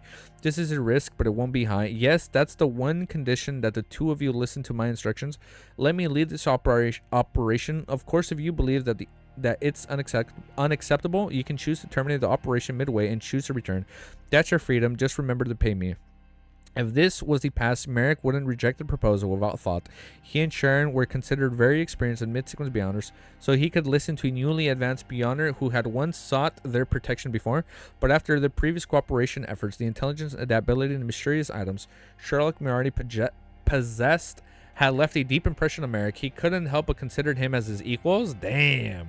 When news of Gurman's Sparrow continuously reached Spackland, he had been shocked, being even more convinced that he was one of the strongest Beyonders below that of a high-sequence Beyonders. In mysticism, this was a form of authority when it came to Beyonder combat. Since he possessed authority, it meant abiding by it. He can still teleport. Mary recalled that Sherlock Moriarty appeared, and he had a strong sense of confidence bolstered within him. Perhaps there was a chance of success. He turned his head and looked at Sharon. The two nodded in unison. "All right," Sharon responded, her blue eyes not showing any signs of hesitation. Klein immediately revealed a smile. "I'll go into the specifics when we rendezvous at the scene." Apart from defining the problems and attaining a more accurate account of the situation, his deliberate appearance, using traveling and providing a secret existence to obtain intel, was also to establish his image.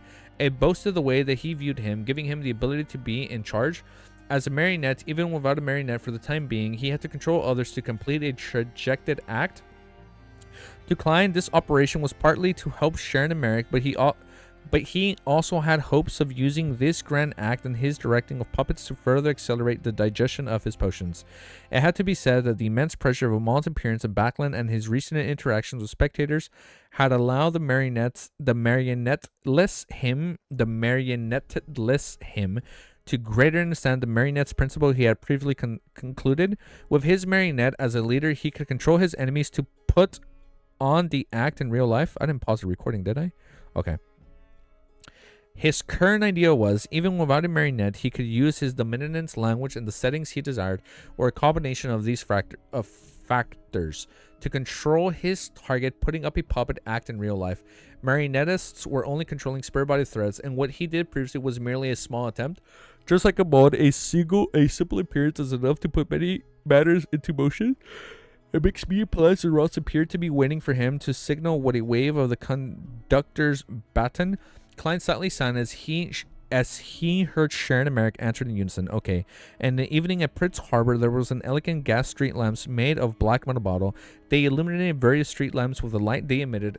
At this moment, most of the ships had moored, since silence was the main trend of the area. At the top of a warehouse, there were many wooden crates circling an area. 3 figures suddenly appeared from the void. They were none other than Sheriff Moriarty in the formal suit and top hat, Merrick in his white shirt and black vest, and Sharon, who always wore a black bonnet and regal dress. With the help of teleport, they directly traveled from Backland all the way here.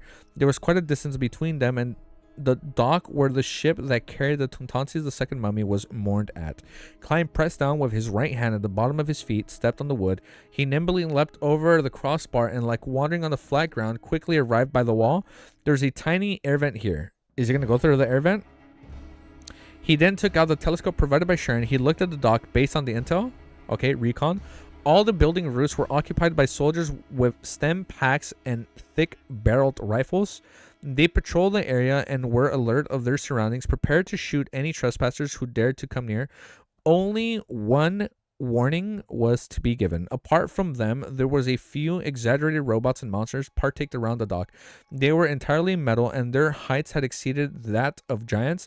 At that moment, Cold Machine's guns could rotate, and a steam chimney stood erect. The bottoms were grayish white in colors, with many parts exposing rivets, nuts, and gears. Oh, I have rivet. Look, I have rivet right here. Look, a rivet cameo. I have a rivet plushie. I lost my place. Shit. I'm gonna awkwardly pause the recording. Find my place. I found my place. Never mind. We don't need to pause. I was lying. They looked rather crude. In addition, in front of the robots was a very thick cannon situated underneath. It were 2 rows of metal wheels with rubber threads. They were obviously mattered, but Klein couldn't see what they were making. It was impossible to determine if they were beyonders or not. Close to these steel monsters above the dock was a dark black metal tower standing at the height of more than 10 meters. It had a complicated pulley system that seemed to lack any sophistication. Dropping down were steel cables and a hook. On the surface, it doesn't seem too simple, but it can be considered a high-level military operation. Klein retracted his gaze and threw the telescope to the approaching Merrick so that he could observe the situation. Before they started taking action, they had come to an agreement. It was to not use the beyond our powers, relying on mysticism methods to spy on their target to avoid the soundings of an alarm. After all, it was very likely that a demigod was lurking in the dock district. Of course, I'm sensing a fight. I'm sensing another harbor fight. Okay. You can send links. No, it doesn't. Of course, Klein had adjusted the powers, recording inside Creeping Hunger. He had matched Paper Angel with Hurricane instead of Lightning Storm. It's pronounced us, not os. After Sharon was kept up to date with the situation, Klein, who was standing by the wooden frame, revealed a seemingly relaxed smile. We only have one purpose today. It is to make an attempt if there's a chance. If there isn't, we'd rather observe by the side and even evacuate ahead of time. Any questions? No, Sharon calmly replied. Merrick shook his head, expressing the same intel. Klein nodded and looked at Merrick. How many mirrors have you brought? 9. Merrick showed his preparation as he pondered his points. These also count. All right, Klein pointed in the direction. When I leave you are to head to Prince Harbor. Along the way, throw these mirrors. Merrick gaped as though he wanted to ask why, but soon he understood Sherlock Moriarty's intentions and nodded seriously. I'll follow your instructions. Klein smiled as he extended his hand in midair. I hope for a pleasant partnership. Merrick hesitated for a second before extending his right hand to struck palm with him. After doing this, the tense feelings in him felt relieved for some reason. Klein turned to Sharon, took out the iron cigar case, and passed it to her. Take this. After receiving my cue, fly towards the lighthouse. Following that, silently count down for 3 before removing the wall of spirituality. During this process, as well as after it's completed, you must not stop flying. Try to fly as irregularly as possible, regardless of the methods employed. Goose is not pronounced as Gus.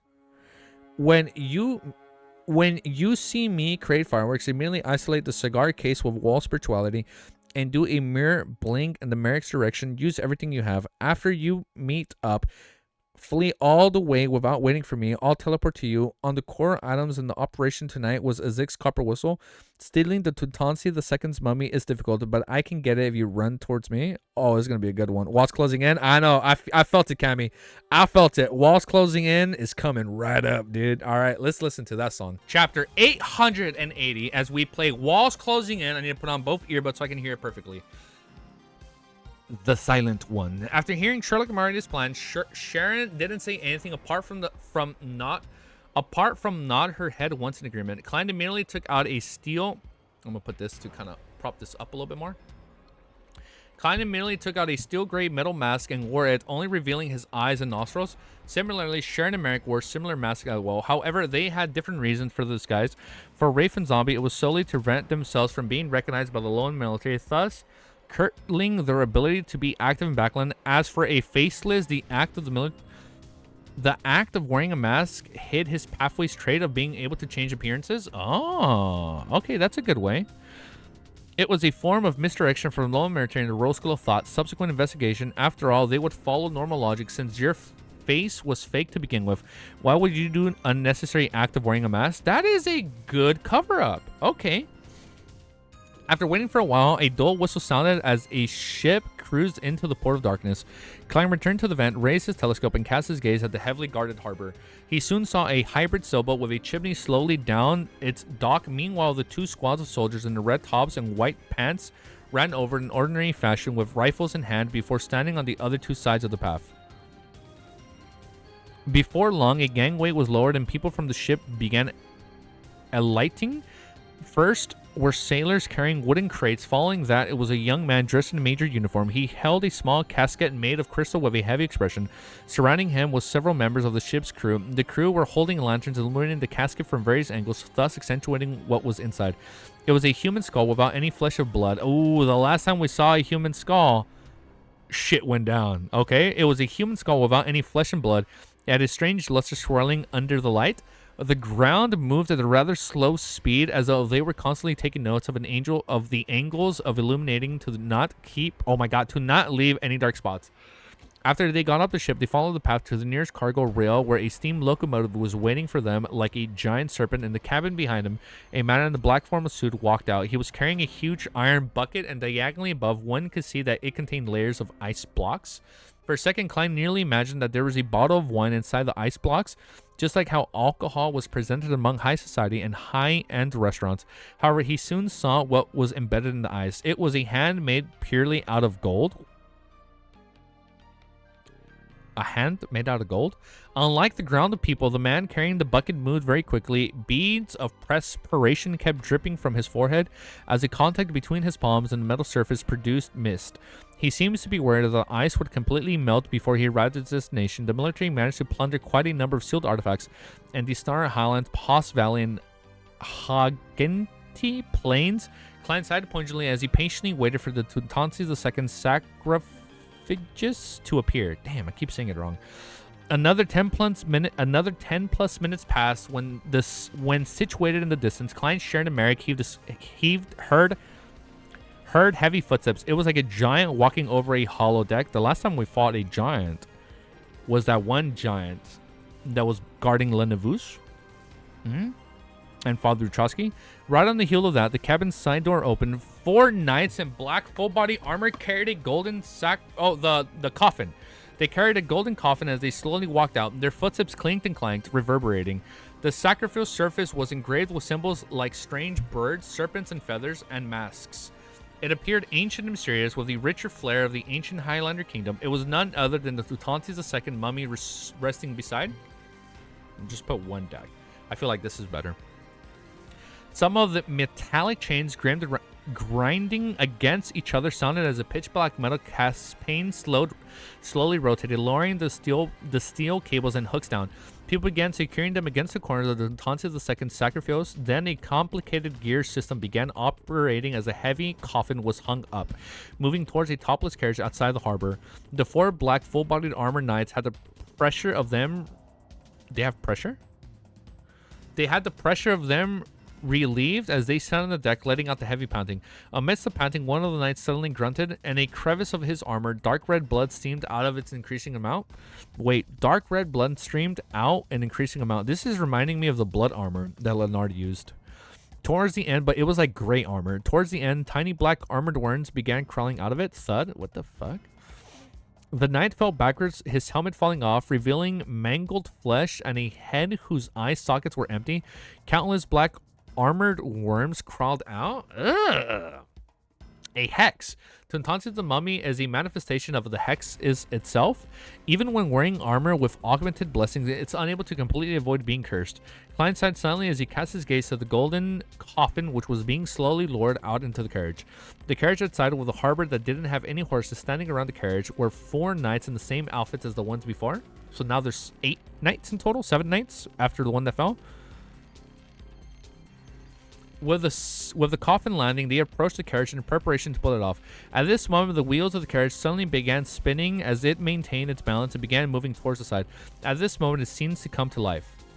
Klein's mind tensed up as he cast his gaze turned intense. Paw, paw, paw. The wheel spun rapidly, slamming into the rocks, logs, and stepped onto the regular path. The carriage without any horses dragged the golden coffin as it moved towards an empty spot on the harbor. This scene looked like a scene as described in a horror story.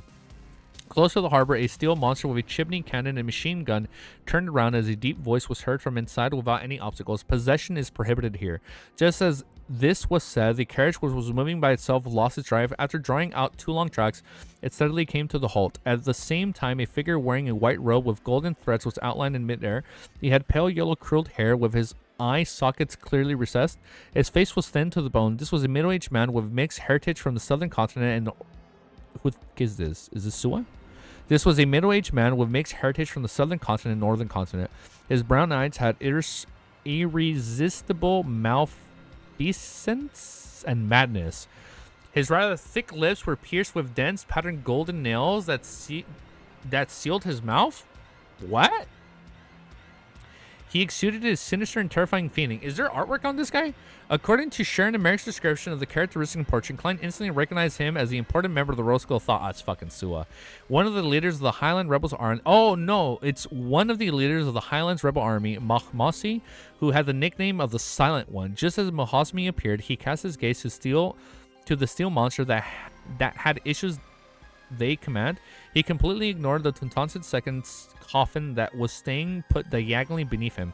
His previous attempt was apparently to determine the location of the lowest military demigod. In a snap, Mahmasi raised his right hand and pulled at the corner of his mouth. The golden nails that pierced through his lips shot out like bullets as they no longer sealed his mouth. Following that, Mahmasi opened his mouth. Klein didn't hear any sounds, nor did he see any light. He discovered that a gigantic chariot seemed to warp like it was melting. In a blink of an eye, it had transformed into a goat? A goat with glazed eyes. Look at him. What a glazing goat. A goat with glazed eyes and a messy wool. With a spurting sound, blood spewed out from the goat's abdomen as blood of flesh rolled out, embedding it with a white glove and a golden mask. A beam suddenly shot out from the flesh, cleaving through all the chaos and evilness. The squirming flesh and blood began forming a humanoid figure, returning to its original appearance. It was a black-haired, golden-eyed man with a mask. At this moment, Mamasi raised his palm, causing all the guns and cannons that were aimed at him to rise into the sky as they shot into the air. Then he took out a cloth doll. The doll seemed to be made of cloth. They were obvious stains and specks of blood in the eyes. Its eyes had been dug out, leaving 2 empty holes. The moment it saw the light, its face began transforming. Its target reference was none other than a demigod from the Loan military. Its eye sockets were aimed straight at the man and the golden mask. When the Loan military demigod saw this, he immediately made his ring on his right hand emit a crystalline beam of light as he vanished from his spot, phasing to the back of the Mahabasi. However, the doll's transformation didn't stop at all. Meanwhile, to the side of Tuntantzin II's sarcophagus, the space around it warped as a translucent mouth spanned more than 10 meters was outlined. The mouth suddenly opened as it sucked in, creating a terrifying gale that swept up the coffin and the carriage together. It just sucks it in. It was suspected to be a spirit world creature. It was about to devour the Tuntantzin II mummy's coffin. Suddenly, the bullets and cannonballs that shot into the air turned brilliant as they gathered together, transforming into the grand sea of light and inundated everything. Is it going for the spirit world creature? Klein felt a stabbing pain in his eyes, and even though he closed them, tears still flowed down. 2 seconds later, he opened his eyes again and saw the spirit world creature that was only a gigantic mouth had disappeared. This reminding me of the mouths that the clown made in the harbor fight in episode 3, but just a lot bigger. Disappeared. Tuntansi the second's golden coffin remained sitting silently on the other carriage. Balmasi's figure had blinked away to the other end of the harbor thanks to the metallic surface. The dirty doll in his hand had been restored to its original form, while the masked golden-eyed man did a short distance teleport as he engaged in tight pursuit. And the spot where the two were originally standing, a female figure in a black evening gown appeared. She too was wearing a golden mask, and on her head was a crown folded from thorns. On the crown, pure light quickly swirled, amassing an ocean. However, it was in a dim state.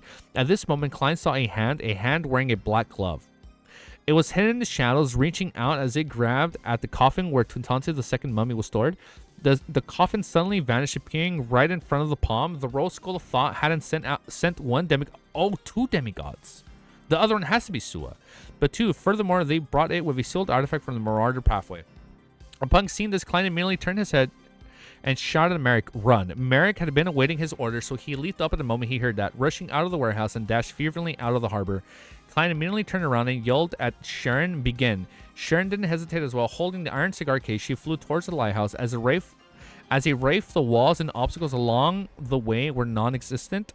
The commotion she and Mary created had probably been detected, but it was far from the harbor and far from the battlefield.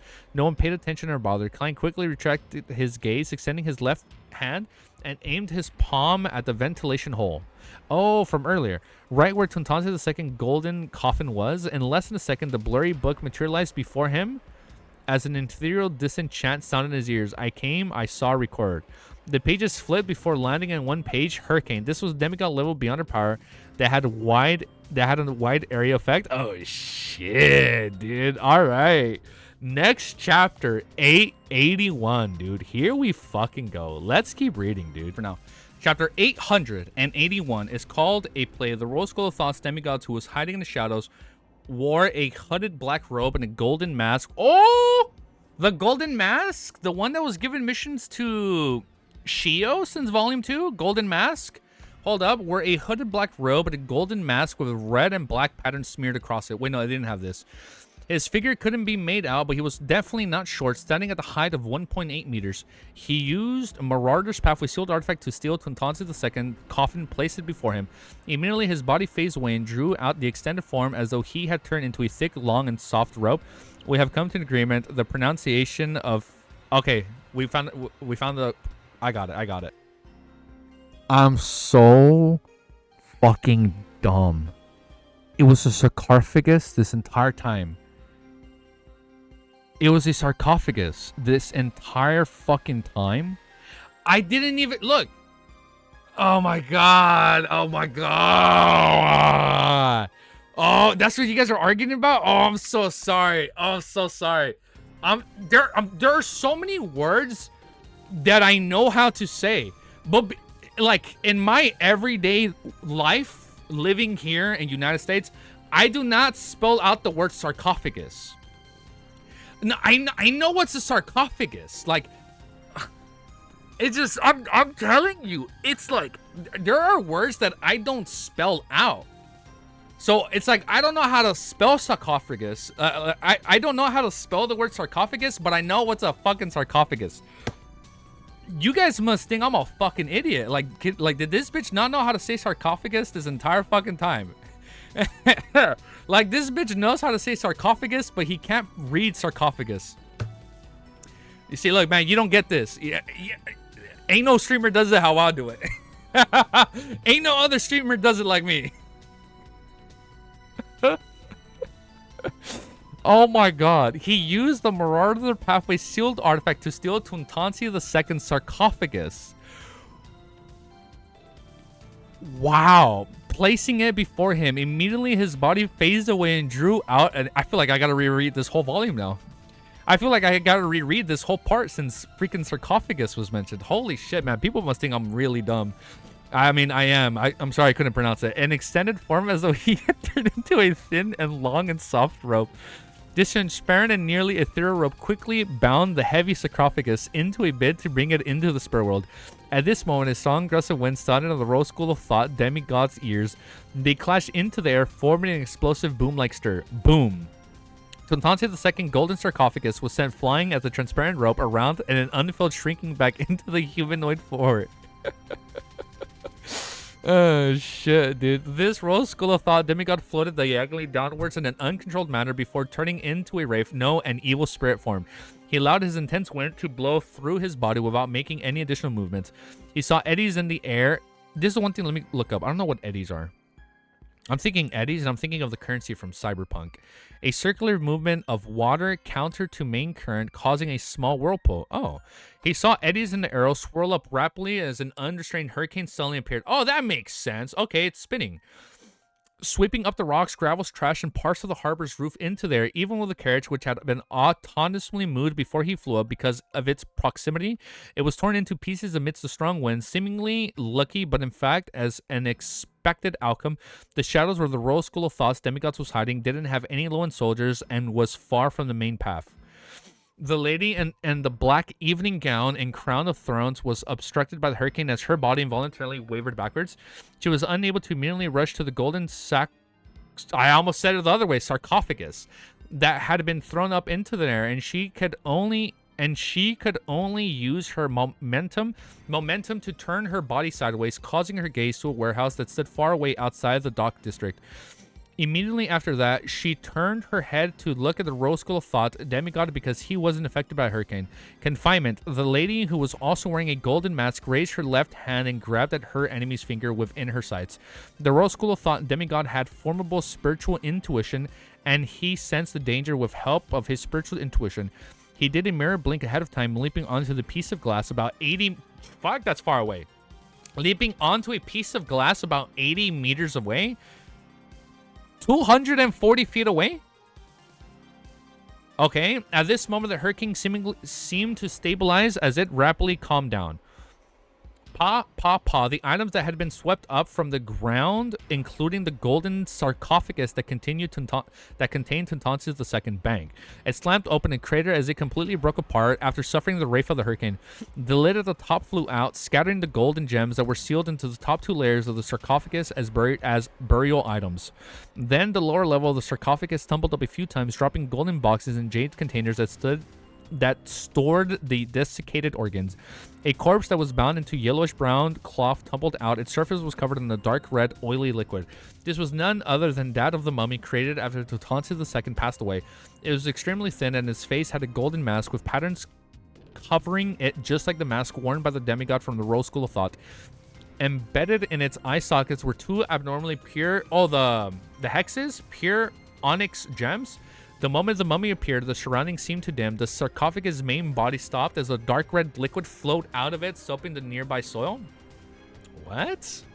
When the Royal School of Thought demigod with the Marauder's Pathway sealed artifact saw the scene, he was enraged before he thought of something. The look in his eyes turned into a pleasant surprise. His figure vanished from the glass fragments, phasing into the two onyx eyeballs of Tuntansis II. Then he possessed the mummy in an attempt to pull it into the spirit world. Suddenly, he sensed that the mummy and his evil spirit vision had vanished. Simultaneously, the Tuntansis II mummy, with a slanted golden crown on its head, suddenly bounced up, turning its onyx embedded face towards the only lighthouse in Pritz Harbor. So it looks at the lighthouse. This pharaoh, which had been dead for centuries, produced an inhuman cry from its throat. Bound with yellowish-brown bandages, it freed its shriveled legs, screwed and ran. It's running away. The mummy's running away. It seemed to be running towards freedom, so it's running towards the lighthouse. But it had forgotten one thing. It was just a corpse. It should be lying down in silence. Tap, tap, tap. What the fuck? The Tuntansis II mummy finished accelerating just as it began. Upon seeing this, the lady with the crown thorns raised her hand, palm, and aimed at the mutated mummy. All the dead will receive their eternal peace. She then said a few words with an ancient Hermes. Bang. The Tuntansis II mummy exerted strength as its legs... Wait. The Tuntansy II mummy exerted strength in its legs as it leaped up, jumping into another direction, escaping the region that would make it enjoy its eternal rest. Doing so in a way that didn't adhere to a zombie's agility. This is remind me of the freaking human anatomy thing that was running in Don season 1. Like, it just started running away. Like, oh, my wife, my girlfriend. He's like running to her, chasing her in the streets. That's what it's reminding him of. How like the mummy is just running. Oh, man. Further away, the black-haired, golden-eyed man who was pursuing Mahmasi narrowed his eyes as his ring once again emitted a crystalline beam of Mahmasi. I feel like I'm saying that name right. Freedom mentioned? Freedom! Emitted as a crystalline beam of light. His figure teleported in front of the mummy as he attempted to stop the deceased from moving away. However, Tuntansy II changed directions once again, charging out from a different angle. It kept changing its direction as though its goal was to approach the lighthouse by following its irregular route. Mamasi's heart stirred as his body suddenly vanished, flashing onto a piece of glass not that far away from the mummy. He used this as a springboard and finally appeared in the two onyx in Tuntansy II's eye socket. Although the Lowen's military demigod had restricted possession, the Highlands Kingdom Pharaoh was no ordinary item. It had some spirituality remaining. Seeing his partner succeed, the demigod with the Marauder Pathway sealed artifacts didn't hesitate to extend his black-gloved left hand, aimed it at the lady in the evening gown, and gripped his hand into a fist before turning into a half circle. The lady immediately felt her thoughts go adrift for a second, following that she was bound tightly by her own gown. Almost at the same time, the Lowen soldier far away of the warehouse rooftops found it difficult to control their rifles as they aimed in the direction and pulled their triggers. Bam, bam, bam. The steel monsters with thick cannons and also unleashed their cannonballs at the lady. The golden-eyed demigod didn't attempt to save his partner. Instead, he looked at Tuntansy II mummy, which had come to stop because of Mahmasi's possession. He gripped his right hand into a fist and waved it abruptly. Execution. What? No oil, no USA. Execution. A look of joy flashed past his eyes because it didn't matter if the mummy died again. But Mahmasi couldn't afford that. Elsewhere, just as the bullets and cannonballs were to hit the lady, they suddenly slowed down as though they had sunken into a quagmire formed of... Quagmire? Is that what it said? Quagmire? Into a quagmire formed of air. They were repelled by a power that stemmed from the laws. On the lady's head, the crown of thorns lit up suddenly, using up more than half of the accumulated ocean of light. The hooded Rose School of Thought demigod immediately discovered this as he vanished from a location far away from it, as though he was fundamentally wiped away. This also meant that he had arrived in front of the lady and saw her raise her hand. Gathered within her right hand was a pure condensed light. Oh, it's like a light. They transformed into a blazing spear that had two pure white wings sweeping out at its tip, enveloping the spearhead like an angel's embrace. The Rose School of Thought's demigod's eyes widened immediately as he heard the footsteps of death. He attempted to use mirror blink to leap forward, and he found the surroundings were sealed by the pure white wings. An intense sense of fear surged within him and inundated his reasons, making him abandon his resistance towards his roots to his being and strength. At this moment, a shrieking wail sounded as the lady's eyes temporarily turned turbid. The blazing sphere in her right hand diverted to the side as he failed to maintain its stability. It collapsed into a gorgeous blast of light as it swept up in the air like a hurricane. And in the vicinity of the Tuntansy II mummy, Mahmasi had stopped his possession. Beside him, a dirty doll fell to the ground. The doll's chest had a tear that nearly penetrated it. It stood up and his eyeless face seemed to come to life, turning abnormally warped and gruesome. It continued wailing with a shrieking tone, causing the nearby glowing golden eyes demigod to feel an invisible hand grabbed at its neck and kicked the struggling in midair. It was because of this doll's existence that Mahmasi wasn't executed. Likewise, the other Rose School of Thought's demigod wasn't struck by the blazing sphere. When the latter saw this, he immediately used mirror blink to approach the Tuntansy II mummy that was still focused on moving in the direction of the lighthouse. He planned on using this opportunity to join forces with Mahmasi to achieve the goal of their operation. At this moment, the lady in the evening gown erased the distance, appeared in the direction above them. The crown of thorns on her head emitted the percent of light. She pressed down on her right hand and said, "This place will have the mysterious weakened Wait, this place will have the mysterious weakened and the real strengthened. Just as she said that, the blood-stained doll immediately lost its expression and stood shrieking. The golden-eyed demigod from the Lowen Ministry finally had a chance to catch a breather. He forcibly pulled away the hexed hand. Wait, from the mummy? He pulled away the hexed? He forcibly pulled away the hexed hand that was grappling his throat. From that moment, their demigod powers rapidly declined as the attacks, because he grabbed the hex, that's why they declined. Their demigod powers rapidly declined as attacks that stemmed from reality were rapidly boosted. This also meant that the lone soldiers at the top of the warehouse and the steam chariot that was slowly approaching on its threads were the victors in this battle. To the lone army, this was a situation where their advantage was extremely amplified. Mamasi and the other royal school of thoughts demigods immediately reacted. One of them tried to possess the mummy, while the other attempted to pick up the eyelid dolls. They planned on escaping before their strength decreased to a certain threshold. Of course, the lady with the evening gown and the golden eye demigod couldn't allow the enemy to do as they wished. But just as they were about to take action, a light streak into the sky exploded into the dreamy fireworks. A light streaked into the sky as exploded into dreamy fireworks. Is it Klein? Right on the heels of that, two demigods felt their spiritual perception trigger simultaneously as they looked into the opposite directions. A hand wearing a translucent glove reached out from the void beside Tintansi Golden Sacrilegious, grabbing a handful of soul that was soaked with doctory liquid. The liquid was a mixture of Tintansi II brain matter and bodily fluids. It was a ritualistic material used to maintain his spirituality, and the latter contained its blood. Mamasi and the Royal School of Thought demigod who wielded the seared artifact also looked over, and they happened to see a figure wearing a formal suit and top hat appear. This figure was bending his back to pick up the soul soaking with dark red liquid. During this process, he kept his right hand to his left breast as though he was bowing towards the demigods. Then, maintaining this pose, he looked up to reveal his metal gray mask face before rapidly fading away into nothingness. That is so... Klein is such a badass. He looked up to reveal his metal gray mask face before rapidly fading away into nothingness. That's sick. Okay, you have to explain why the mummy was running. That I don't get. I don't get that. I actually don't get it. Let me pause, update. I'm gonna get my coffee, and then we will keep reading. Let me record this. Wait, I lied. I think I know why the mummy was running. It was Klein. Klein turned the mummy into a marionette. That's what it was, right? He turned the mummy into a marionette, and he had him run away towards the lighthouse. Let me go get my coffee. I think that's what it is. If it's going to be explained, I'll find out right now. But I think, now that I think about it, I think that's what it was. Corpses don't have spirit body thread, so no. Unless the hex has a spirit thread. Okay, here, let me go get my coffee and we'll find out. Yeah, you mean this full card, right?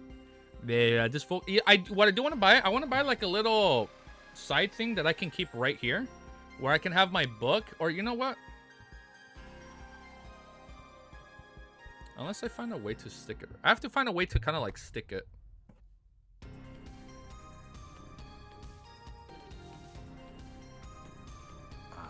Ah, this could work. Hold up. Wow, I just realized I'm recording. Chapter 888 is called Core of Mischief. Give me one sec. I can fix this. I lied. Sorry, we were stalling. We were setting up our full card right up here. But chapter 800. Oh, the official merch is on Amazon? Shh, I'll look into it right now. Chapter 882 is called Core of Mischief. Carrying the iron cigar case in hand while passing through the wall to leave the warehouse that she was hiding in, Sharon strictly followed Sherlock Moriarty's agreement. She used her state as a wraith to fly to the tallest building in Pritz Harbor, the lighthouse. Right on the heels of that, she silently continued down. 3, 2, 1. Before she could gather her thoughts, Sharon's ears resonated with an intense boom. The harbor in the distance seemed to be swept by a terrifying hurricane. Let me just make sure I have my timestamps. Yes, I do have it. Okay. She held the iron cigar case in her left hand as her nails suddenly grew sharp before stabbing it into the wall of spirituality, completely destroying the invisible isolation with an attack filled with a wraith's spirituality. A sudden gust of wind gushed outwards in every direction as Sharon suddenly felt her spirit body become augmented, and this stemmed from the item stored inside the iron cigar case. She wasn't affected by her curiosity, accustomed to restraining her emotions as she continued approaching the lighthouse at high speeds. During this entire process, she kept maintaining an irregular trajectory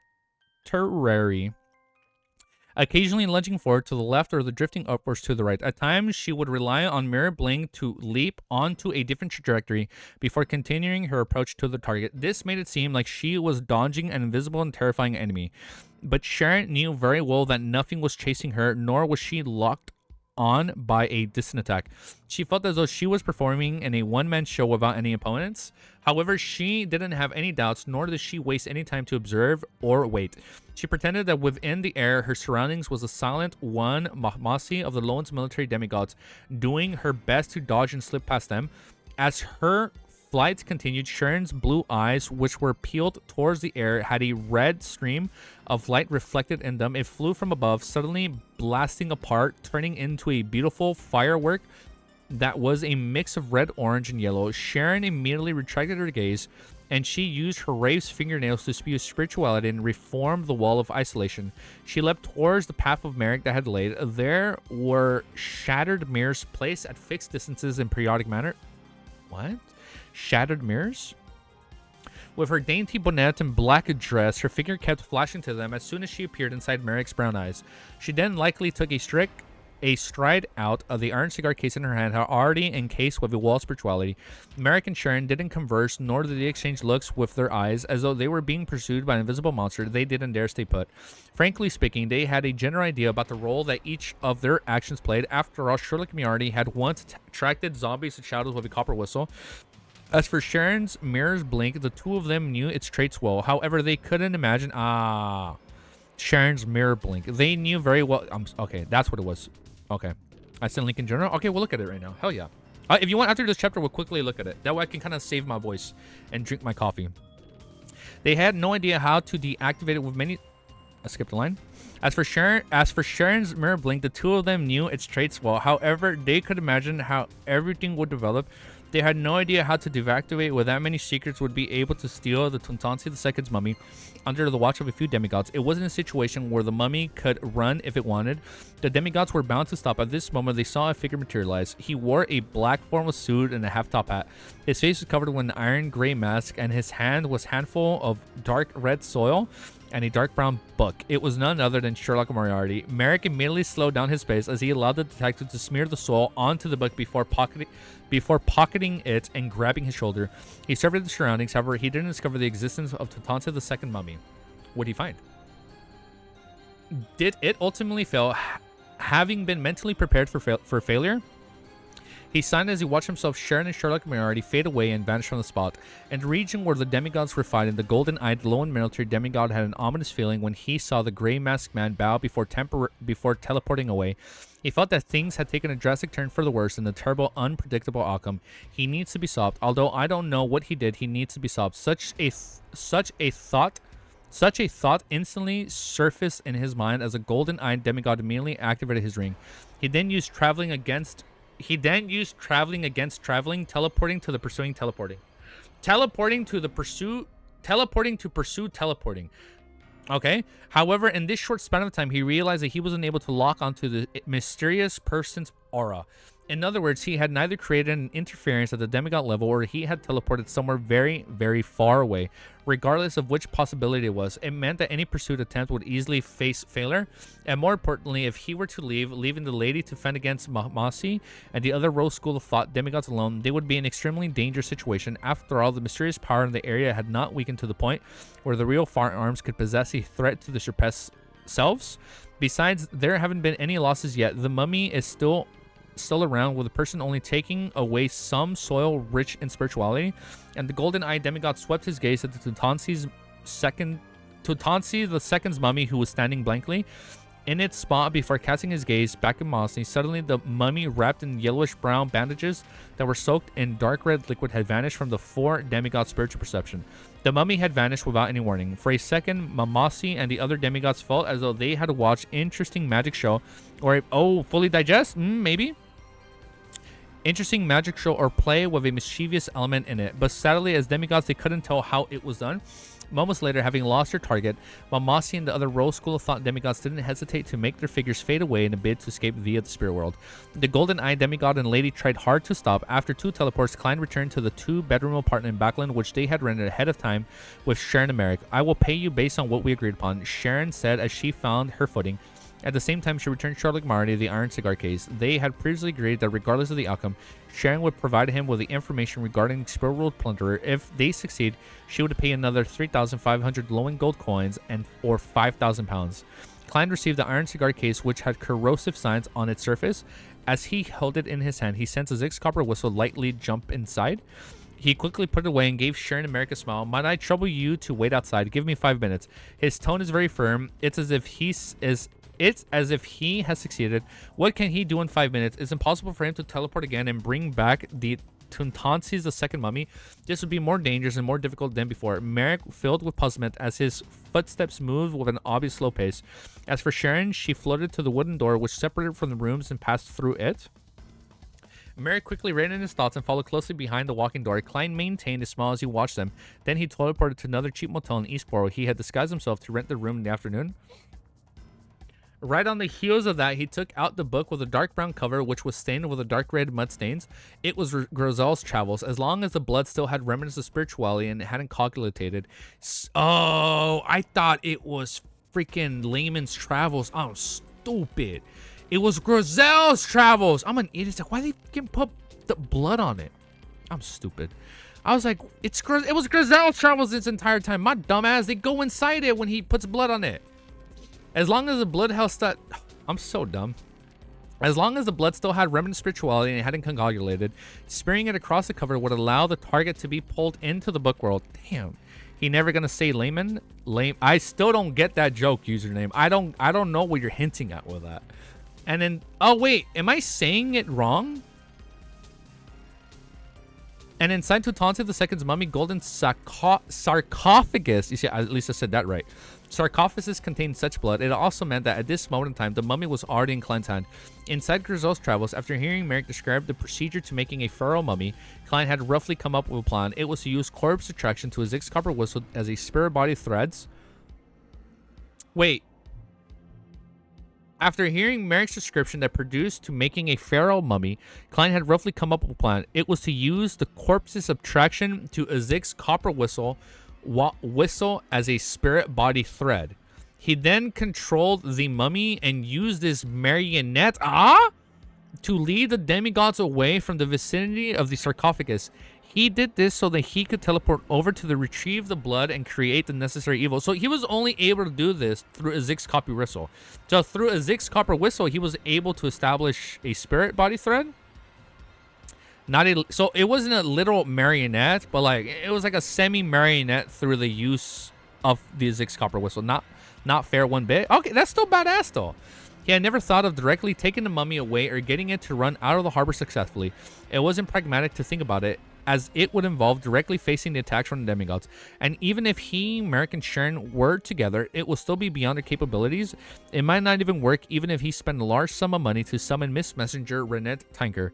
Therefore, despite a Zix copper whistle and the mummy's reanimation appearing to be the goal in the plan, it was in fact simply a method to manipulate and misdirect. This allowed the other actors to ignore the situation of the golden sarcophagus. This was a plot that even demigods couldn't fend off. This was because they were protecting the mummy and not the sarcophagus. They were targeting the high sequence beyonders from the Rose School of Thought and not the three who were loitering around him at a distance with unknown goals. Okay, that was a good plan. Damn. Klein's plan wasn't a plan that was highly interdependent. It was amazingly light and lean while still allowing the plan to be carried out, even though if there was a tiny accident. He had very few parameters he needed to take into account. As long as the hurricane successfully toppled and the sarcophagus, as long as Sharon followed his instructions and moved in an irregular trajectory, and as long as the military didn't have the manpower to easily finish off the Rose School of Thought demigods, all he needed was to wait for an opportunity to appear. After the demigods left the vicinity and the sarcophagus and the mummy wasn't possessed by the evil spirit, all he needed to do was teleport over and retrieve something that was soaked in the liquid before escaping. This didn't need him to worry about the exact developments of the demigod. He didn't care who gained the upper hand or who was injured. He also didn't need the Tuntansi II mummy to run to a certain distance to consider it a victory. As long as it started moving and becoming difficult to be caught, there wasn't any problem. Towards the end, his bow was partly to make it easy to scoop up the soul as a curtain call, and also partly to press Grizel's travels to his chest. And an accident happened, he could immediately pull it out and use it as a shield. It was precisely because of this that Klein could smear the blood-soaked soil across the cover just as he teleported. Everything ran as expected. The directing was quite a success. As Klein reflected over the matter, he felt his potion digestion accelerate. Completely? No, just accelerate. He didn't delay as he quickly set up a ritual. He sacrificed Grizel's travels above the Great Fog, and then in his spirit body state, he brought Creeping Hunger, Zig's Copper Whistle, the Soul Azur's Beyond characteristic. Wait, the Soul Azur's Beyond characteristic, and Sharon's Anti-Hex Golden Bead into the book world. Anti-Hex Golden Bead. We finishing today? I don't know, man. We got 60 chapters, apparently. I don't know, man. I think we might gonna have to finish tomorrow. Maybe. We'll find out. We'll find out, Bullseye. That's why I put today-ish in the title. The ish gives me a +1, -1, you know? Next chapter, 883. Bet. Timestamp. 3 hours, 1 minute. And I'm still recording, so I have to fix my timestamp again. Hold up, 1 sec. I think I know where I'm shopping today. Guys, hold up. We had a really huge donation the other day, and YouTube did send the check already. So I think I gotta buy it. What do I buy? So I buy the monicule. I buy the monicule and the hat. Is that fair? Is it cool if I just buy the monicule and hat? Oh, that's a fuck $80 cane. Goddamn! What the fuck? Who the fuck do they think I am? Audrey? I'll just go to like a thrift store or something and find a cane there. Cards of Blasphemy. Do I get all of them? I get all the Cards of Blasphemy. I'm liking this pocket watch though. Ooh, that look good. Okay, wait, I'm recording this, by the way.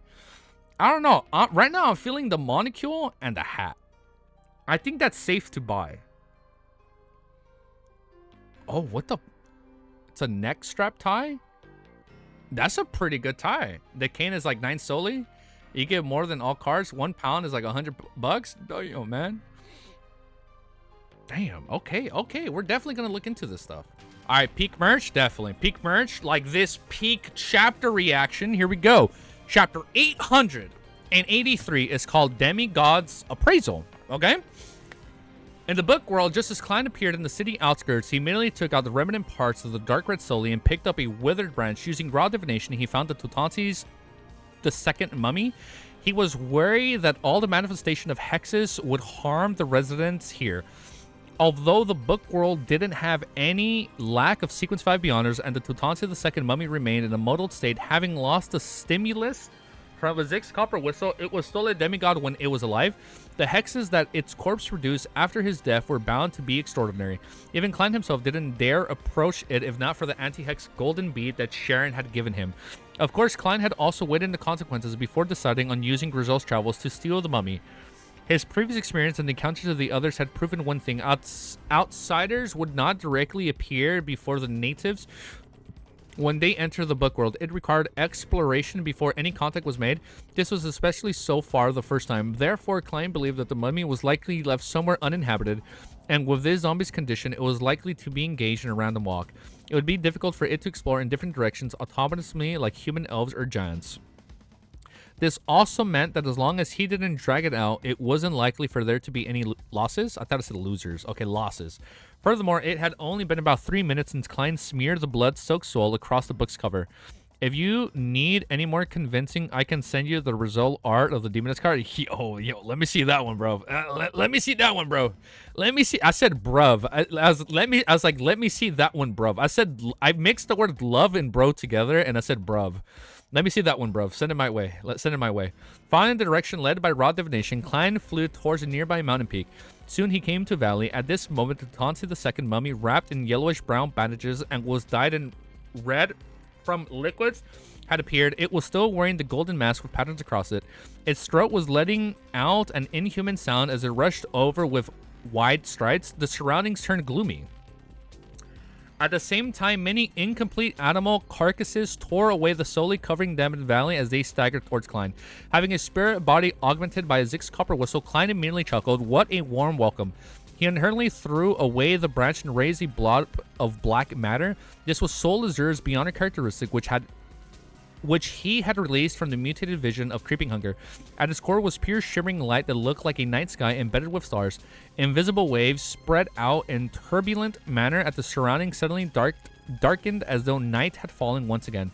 The serene and peaceful feeling was accompanied by the fall of starlight. The animal carcasses first turned sluggish before collapsing, returning to the eternal rest. The mummy also slowed down its pace. Its motions growled slower, growing slower and slower, but it didn't lie back down. Directly using a Bionic characteristic isn't very effective after all. Furthermore, the negative effects are nothing trivial.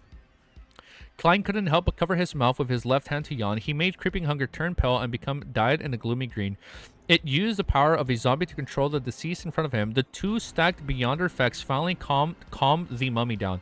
With embedded Onyx's gems from eyes, it slowly walked to the Klein's side and stood there silently as though it was most of the professional servant. Unfortunately, it has hexes. From inside his spare body, Klein immediately took out a golden bead with styles of the ancient Highlanders kingdom. On its surface was deeply engraved bluish-green patterns. It came from Sharon and was specifically prepared for the Tutanti II mummy. It could effectively suppress and put the end to the hexes, otherwise he could be... I'm reading wrong. Otherwise, how could the Wraith dare to cast her sights on the Pharaoh's mummy? After twiddling the golden bead, Klein made the Tutanti II mummy open its mouth before stuffing the bed into the mask's gap where the mouth was.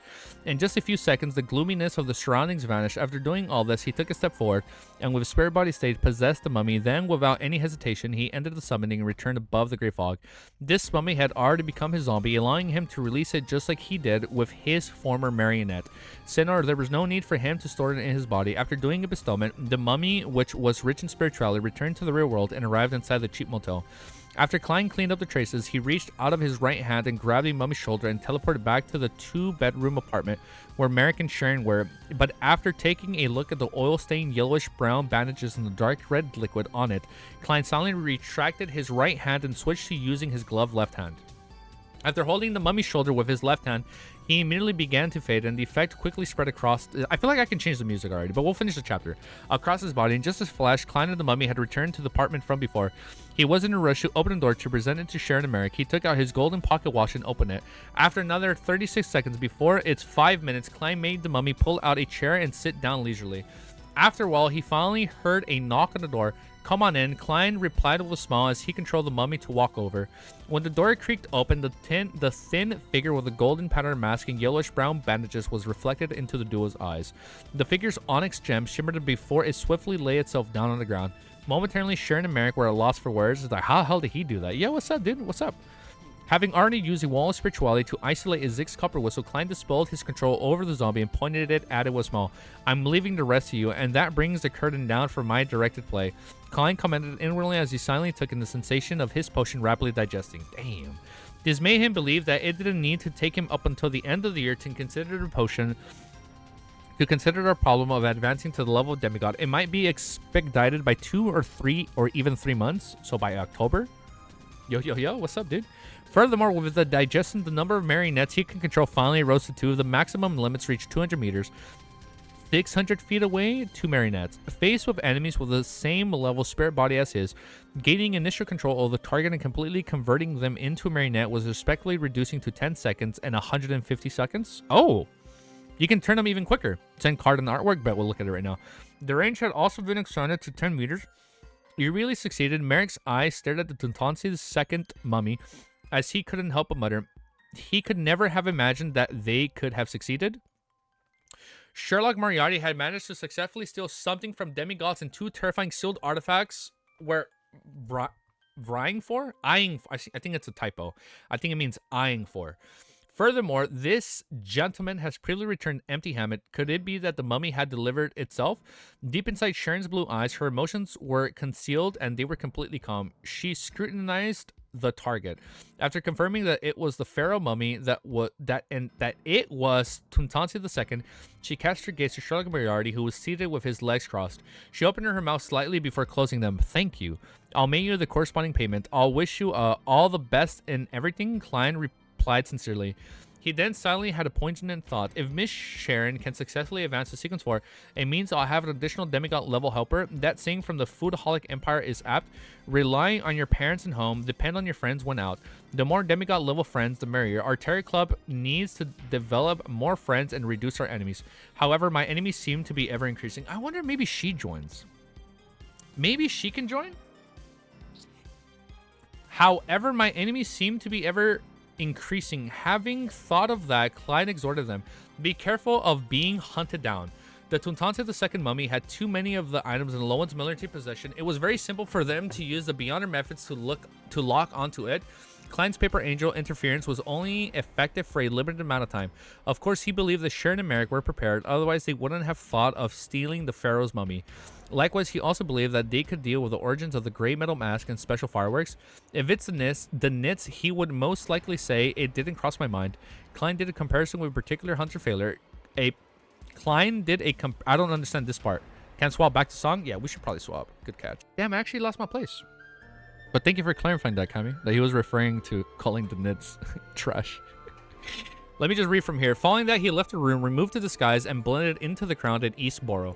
During this process, Klein remained sitting in the chair as he silently watched him leave. At some point in time, his figure also vanished. In the apartment near Prince Harbor, the Loa military's golden-eyed demigods entered and said to his partner, the lady in the evening gown, nothing for now? That's expected. If he wasn't certain of success, the mysterious person wouldn't have come to steal the Tuntanze II mummy.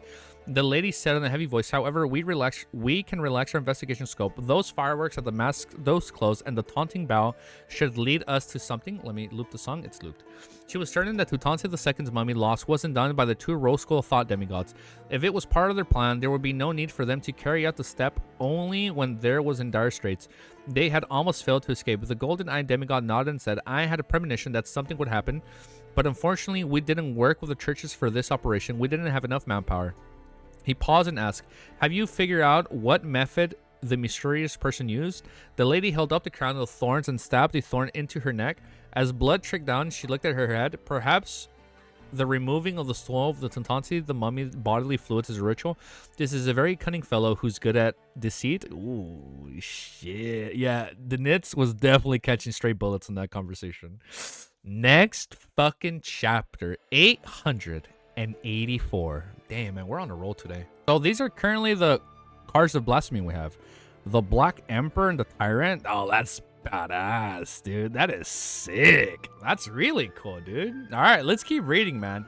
Chapter 800 and what? Not 88. Chapter 884 is called Destined Encounter. The golden-eyed demigod from the Loan military nodded in agreement. Indeed, it's similar in style to certain fellows from the Innocent Intelligence agencies. However, just seconds after he took it away the soul, the Tuntanze II mummy vanished. It's unlikely that he could complete a ritual in time.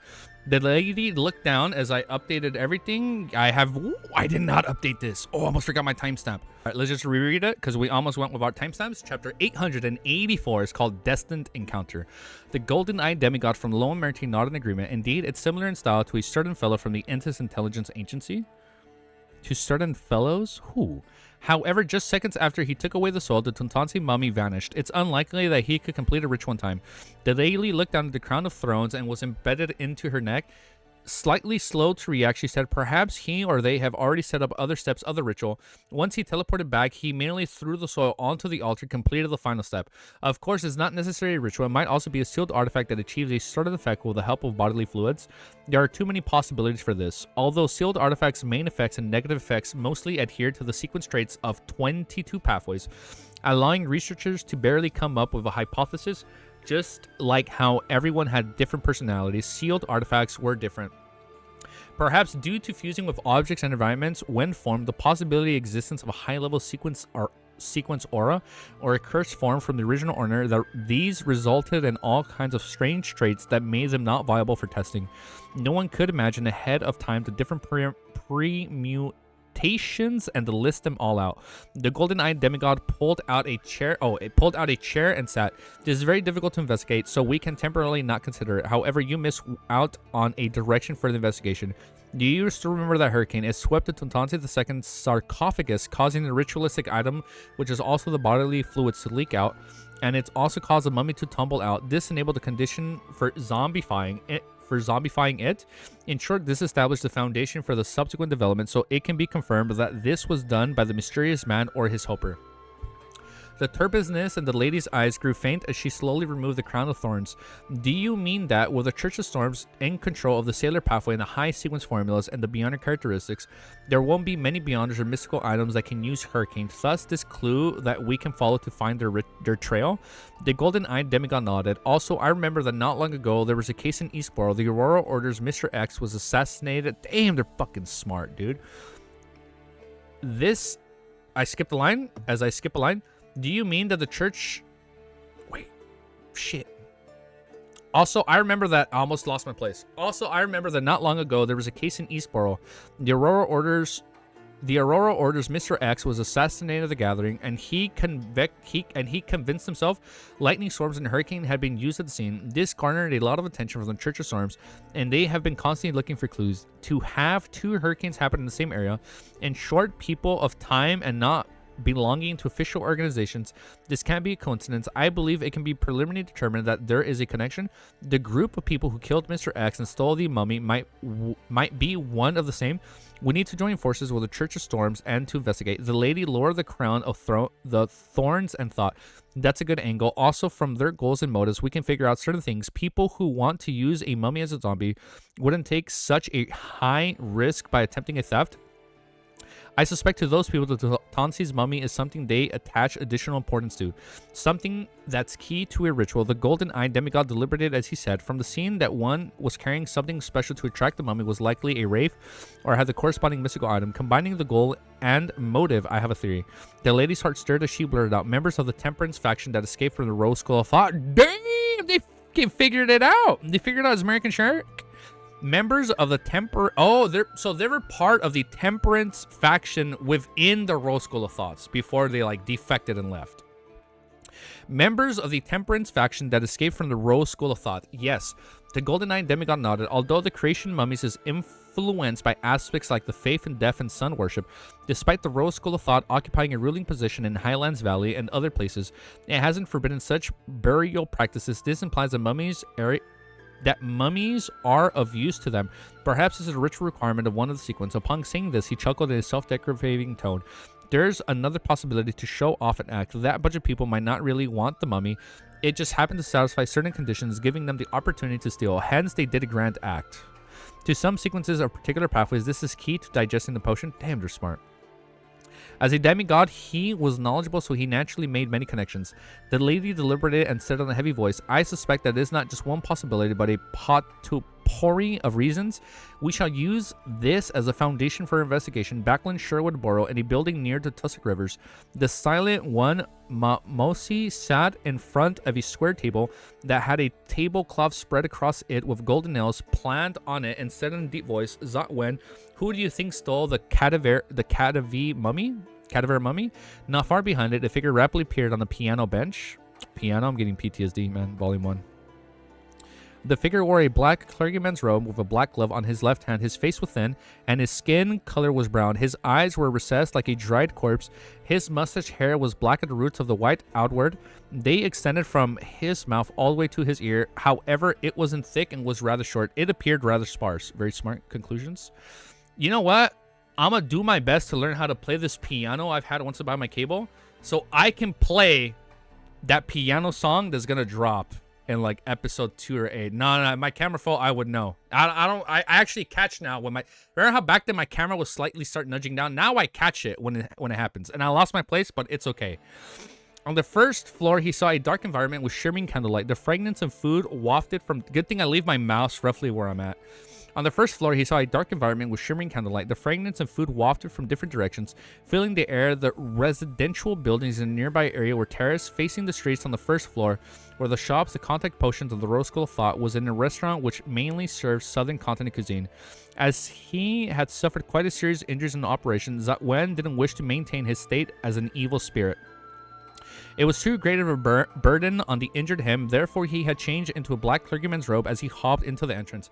At this moment, a customer walked into the restaurant. This customer wore a black formal suit with black pants and leather shoes. He had a pair of black eyes and a thin face. He had slightly broad forehead, forehead? What? Who is it? He had a slightly broad forehead as he wore a monocle on it. AMON? He had a slightly broad forehead and he wore a monocle and a very tall top hat. As he casually glanced around, his gaze landed on Zatwan. Upon seeing the black gloves that Juan was wearing on his left hand. Wait, no. Is it the other dude with the it's the other guy with the monocle artifact. Ah, it's him. It's him. It's the other guy. It's the other guy. It's the why is there oh my god, that's the real AMON. The one at the museum is the real one. That's AMON's description, bro? No, is it? Bruh? No, it is him. Okay, the broad forehead. Okay, the broad... Okay. Chill. I was just testing your guys' knowledge, okay? Chill the fuck out. I know who AMON is. The PTSD... I didn't forget. I was just testing to see if you guys were active in chat. You guys passed the test. He had a slightly broad... I have to remember, AMON has a broad forehead. He had a slightly broad forehead as he wore a monocle and a very... Oh... top hat. I missed the pointy part. That was engagement bait. Yes, Marsh. That was engagement bait. it gave it away. It didn't say pointed hat. Okay, it just says a tall top hat, not a tall pointed hat. As he casually glanced around, his gaze landed on Zatwen. I forgot who Zatwen. Upon seeing the black gloves that Wen was wearing on his left hand, the end of the customer's mouth curled slightly. He shook his head with a smile, seemingly a little disappointed. Then he entered the restaurant, bursting past Wen, who was stared back with a maleficent look. Zatwen didn't pay too much attention as he walked out as he reached the streets. Are you saying AMON can't wear a top hat? He can wear a top... Oh, you know what? That makes sense. He's in Backland. Of course he has to wear a top hat. He'd stick out if he was wearing his pointed magician hat. Ah, okay. Oh, he's one demigod of the Rose School of Thought. Thank you. Okay, thank you, Kemi. Thank you guys. I've not been taking notes on Volume 4, if you can tell. So some names are starting to like...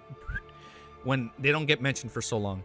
Dwen didn't pay too much attention as he walked out and reached the streets. Under the illumination of the street lamps, the night cool breeze blew at him, causing the Rose School of Thought demigod to suddenly tremble. Oh, I said it right here. Zatwen knew that this was a result of his spiritual perception being triggered. With his heart tightening, dude, a demigod is being scared in front of him? Holy shit, dude. I have absolutely no memories of Zatwen. Oh, shit, man. Man, my notes for Volume 3 have not been organized, but I haven't taken notes on Volume 4. With his heart tightening, but it's okay, it's all in here now. It's all the passion and the memory now comes from my emotions, all right? Now these are emotional the more emotional something is, the more I remember it. Causing the Rose School of Thought's demigod to suddenly tremble, Zatwen knew that this was a result of his spiritual perception being triggered. With his heart tightening, he immediately looked down at his hand, surprising to realize that the black glove on his left hand was gone. He stole it? Oh, definitely a marauder. He definitely fucking stole that shit from him. As the demigods, Zatwan didn't know when the sealed artifact on his hand disappeared. He quickly turned around and looked into the restaurant as the image of the man from before suddenly surfaced in his mind. Suddenly, he locked onto the target's aura and he found that he was still inside the restaurant. The man had even called out to the waiter to bring him a menu. The fuck? Zatwan originally had thoughts of using Mirror Blink to possess the man. That's not good. But for some unknown reason, his hand shook involuntarily. In an indescribable manner, he believed that a dangerous and terrifying enemy hid in the surroundings. Oh, they're hyping him up, dude. Fucking bit my tongue. I've never bit my tongue on stream. I'm too excited.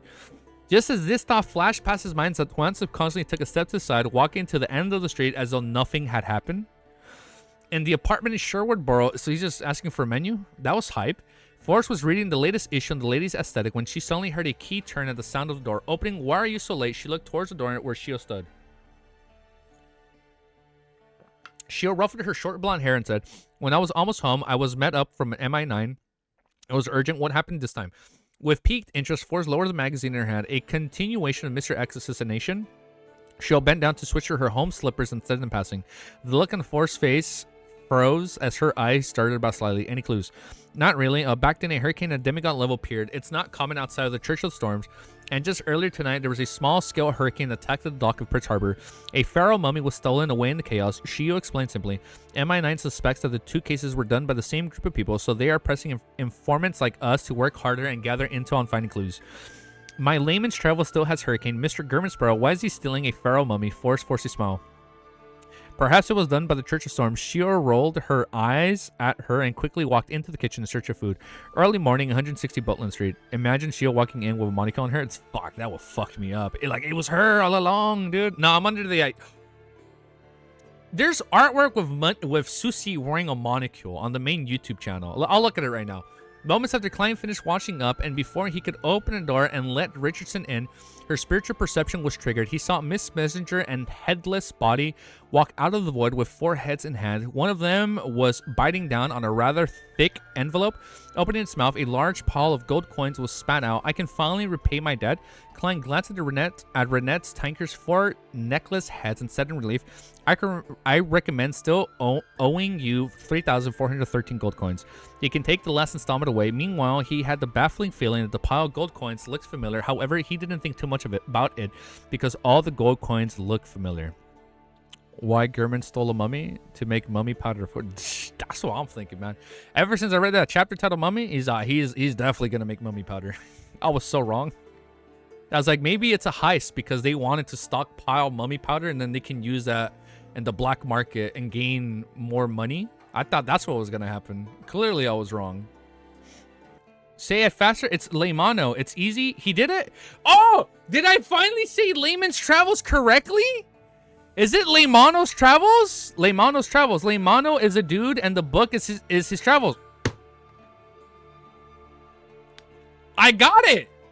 Fucking sarcophagus and Leymano. Fucking check. Finally, he said it. Holy shit. You guys must have been so annoyed at me saying Layman's Travels for like an entire volume, dude. Holy shit. That's why I told you to read words slowly. I know. All right. Now we read the next chapter. 885. It's called 2 Letters. Did I update this? Yes, it's updated. Now we get it. Layman bro is saying like amen. Better late than never. You know what? Better late than never. I'll take it. Chapter 885 is called 2 Letters. Let me read this again. I didn't catch this, Clown Man. I'm sorry.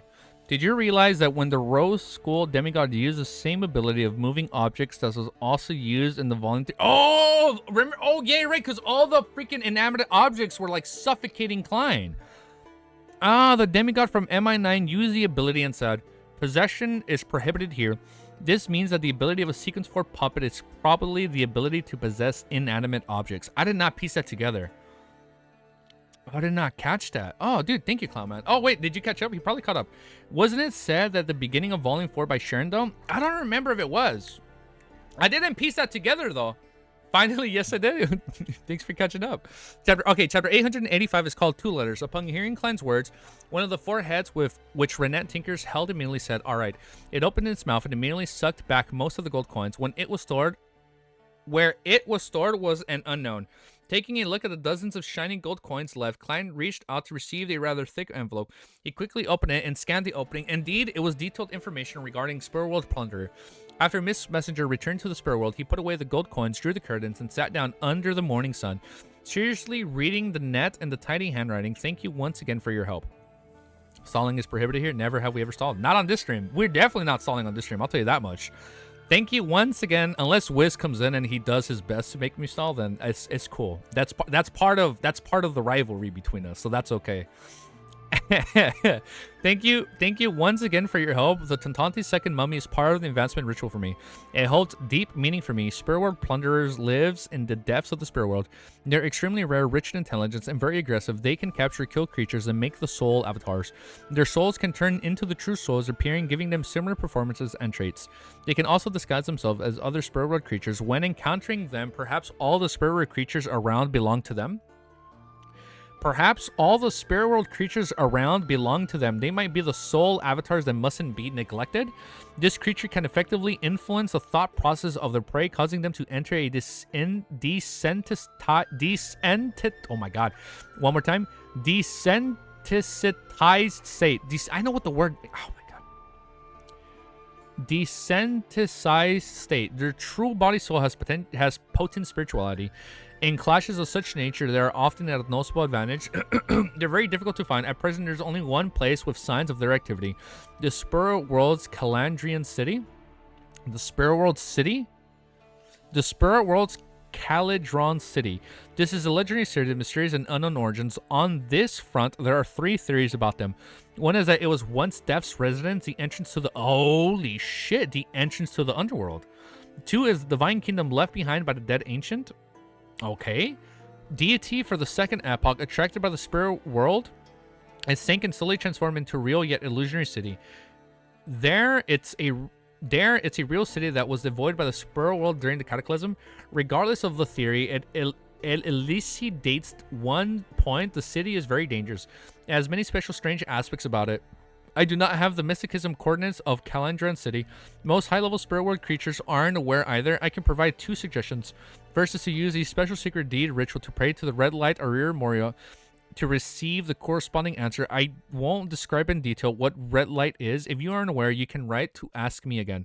The second is to find someone from the Abraham family, then have the legacy of the traveler's pathway, and then have done a deep exploration of the spirit world. Even when writing a letter, Miss Sharon exudes an extremely restraining feeling. She exudes an extremely restrained feeling. Indeed, the pharaoh mummy is meant for the puppet's ritual. Back then, the evil spirit in the ruin had said that it could be one of the most components of the ritual. Therefore, the ritual's exact requirements to use a high sequence beyond her corpse after death, one that still maintains a level of spirituality, or to use an evil spirit that results from the resentment of death. Huh? Can I pray to Orange Light to get him? I fucking knew we're going to get him back. We're going to have another conversation with him when we go into the spirit world, right? Didn't he say, come find me when you reach, like, Demigod or whatever? At the end of Volume 3 when he died in his footsteps. He's like, can I just pass away here? Can I pray to Orange Light to get him to help me ask Red Light? Huh? To others, finding Calderon's city is a very difficult task, but to me, it's extremely simple. I can directly give the task to Miss Magician. She has contributed greatly to the Abraham family. I hope the first theory about Cauldron City is correct. That way, once I make contact with Mr. Zick, I can see the dangerous residents of this mysterious city line up in 2 rows as they welcome me. Klein shook his head, throwing such a beautiful fantasy to the back of his mind. He scrutinized the information regarding the Spirit World plunderers and confirmed that they had parted characteristics of the Marionettist and Bizarre Sorcerer. They are rather dangerous high-level Spirit World creatures. To make soul avatars have the same appearance, performance, and traits of their true souls is identical to a Bizarre Sorcerer's ability. To give their powers to a marionette? At Zaratul's level, perhaps at Sequence 3, Scholar of Yore. Oh my god, I forget it's called Scholar of Yore. Perhaps, let me see if there's a Google definition for Yore. No definition found. Perhaps he can temporarily give certain beyonder powers to other creatures than are marionettes. Klein began tearing the letter. While in thought, as he flicked his wrist and engulfed the letter in scarlet red flames, burning them into ashes that fell into the trash bin. After reining in his thoughts while dressed in pajamas, he walked to his bedroom door to get Richardson to come in and help him change his clothes. Under St. Samuel's Cathedral, as usual, Leonard Mitchell was leaning back in his chair with his legs raised on the desk. There was nothing abnormal about his expression, but he was thinking about Amon deep down.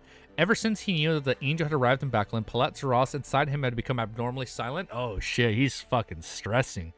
He wasn't as active as before to proactively speak or give suggestions. Oh, so he's trying to conceal himself. And not for the answers he received when he possessed the question, Leonard would have even suspected that old man had secretly sneaked off to find another hosted parasite. He's probably hiding. Amidst his thoughts, his red gloves Captain Nighthawk's Decon Soist walked in.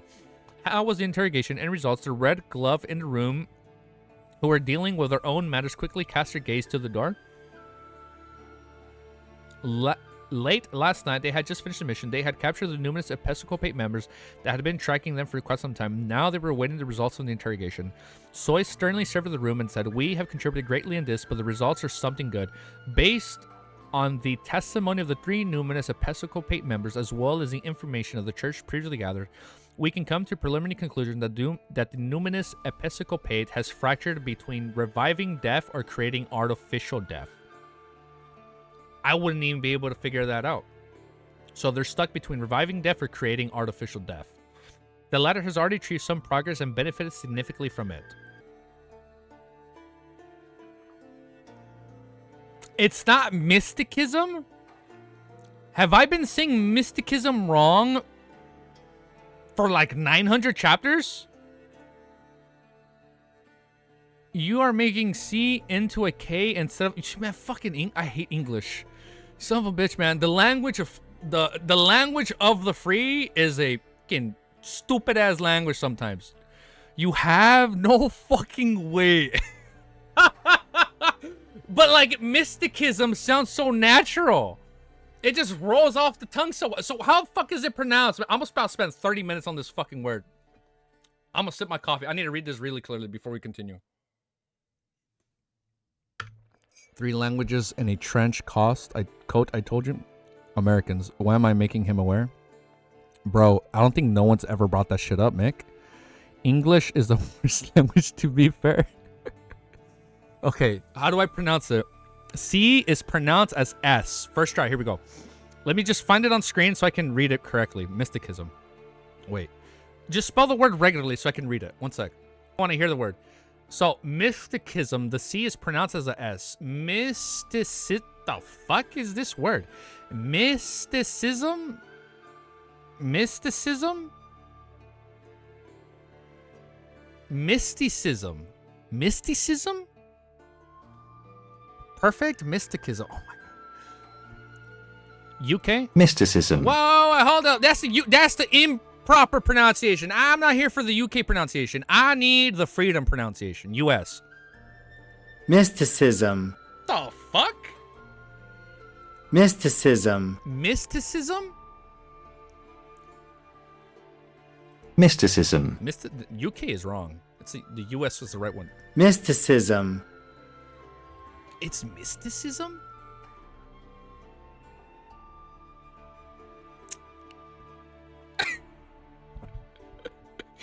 We're learning so many words today. Okay, so it's the same. Okay, sorry. I didn't mean to disrespect to my UK brethrens and sisters. I apologize. I'm sorry. I apologize. Wow. Okay, we learned a third word today. It's mysticism. When it's brought up, I'm gonna pronounce it so perfectly now. They are filled with animosity towards Lowen and to us. That is crazy, dude. I can't believe it's been 885 chapters. Holy shit. Thank you for bringing that up, Meg. If there's any words, let me know. They plan to put parts of the experiments of artificial death into backland. Yes, their thoughts are the same as your present concerns. Even if the experiments fail, there's a chance of severely damaging the capital of capitals. Leonard instantly snapped out of his daze as he exchanged looks at Sydney and Bob, seeing the surprise range to each other's eyes. At this moment, Soist rapped to the side of the table to stop the members from further discussion. He cleared his throat and said, "Our new mission is to head to the southern continent to find a..."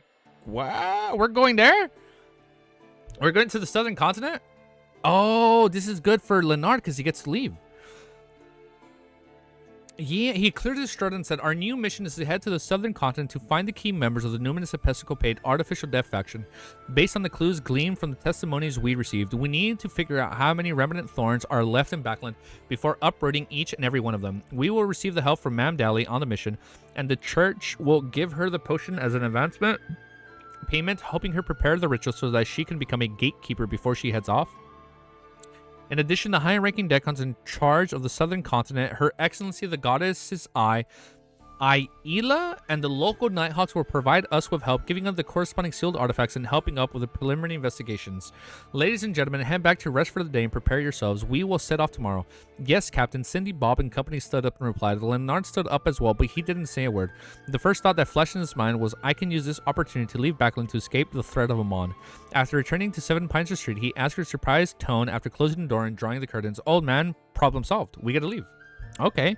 I believe a normal assignment for red gloves won't garner suspicions of AMON, right?" The slightly age-old voice in his mind replied slowly, "No." Damn, look, he's barely even speaking. "You know the name Leo? That is the beginning of Leonard named Leonard.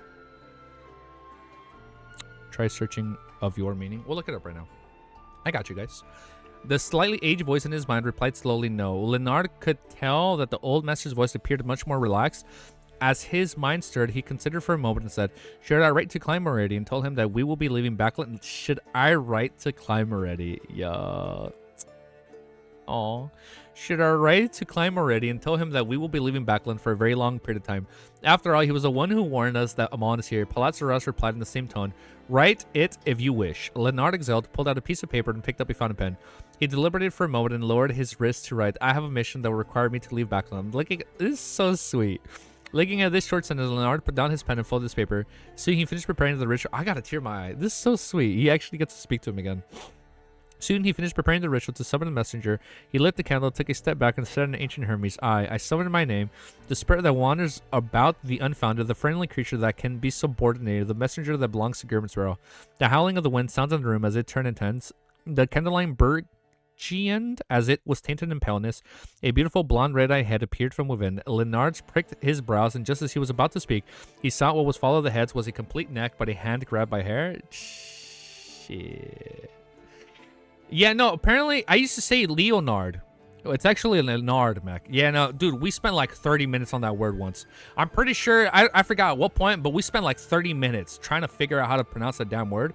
Even Google Translate was apparently inaccurate. Everybody's like, we give up, but then at the end, I said it right, and we're like, he finally got it. But yeah, apparently it's Leonard. Yeah, and I guess it also depends on your accent, right? Or like where you originate from.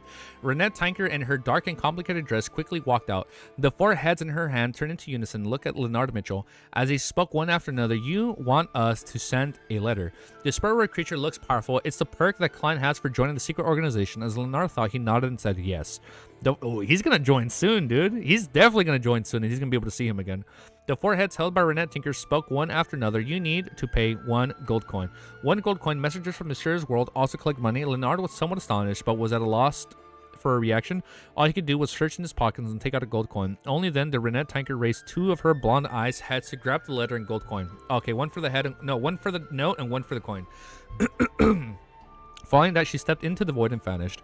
After the candle was restored to normal, Leonard muttered with a laugh, "What a strange messenger."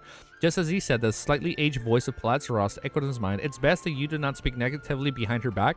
Her. Old man actually addressed the messenger as her. A messenger can be a her. Leonard's eyes widened immediately.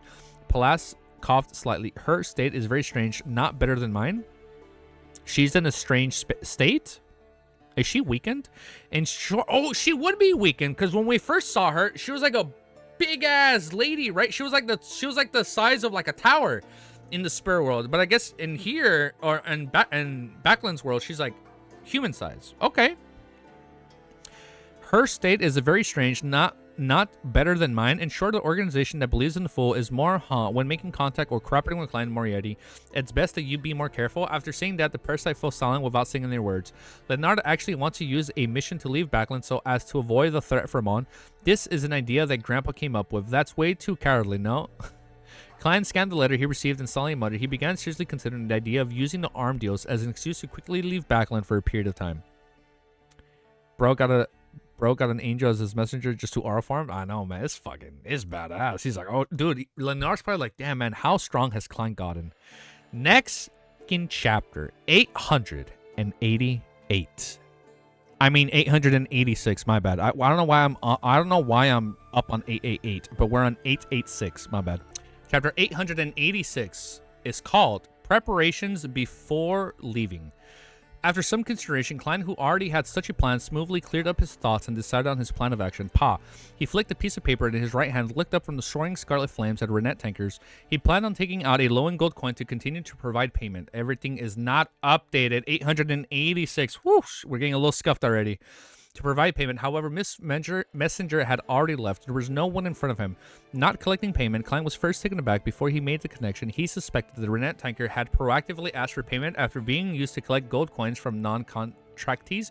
Maybe her collecting gold coins has to do with her going back to his original state. Because thank you for bringing that up, Clown Man. If Sharon thought she died, and Palazzo recognized like, oh, she's in a weird state and she's no better than me, maybe she needs the gold coins, and maybe when she absorbs all the gold coins, she's able to go back to her former self. Maybe that probably has something to do with it.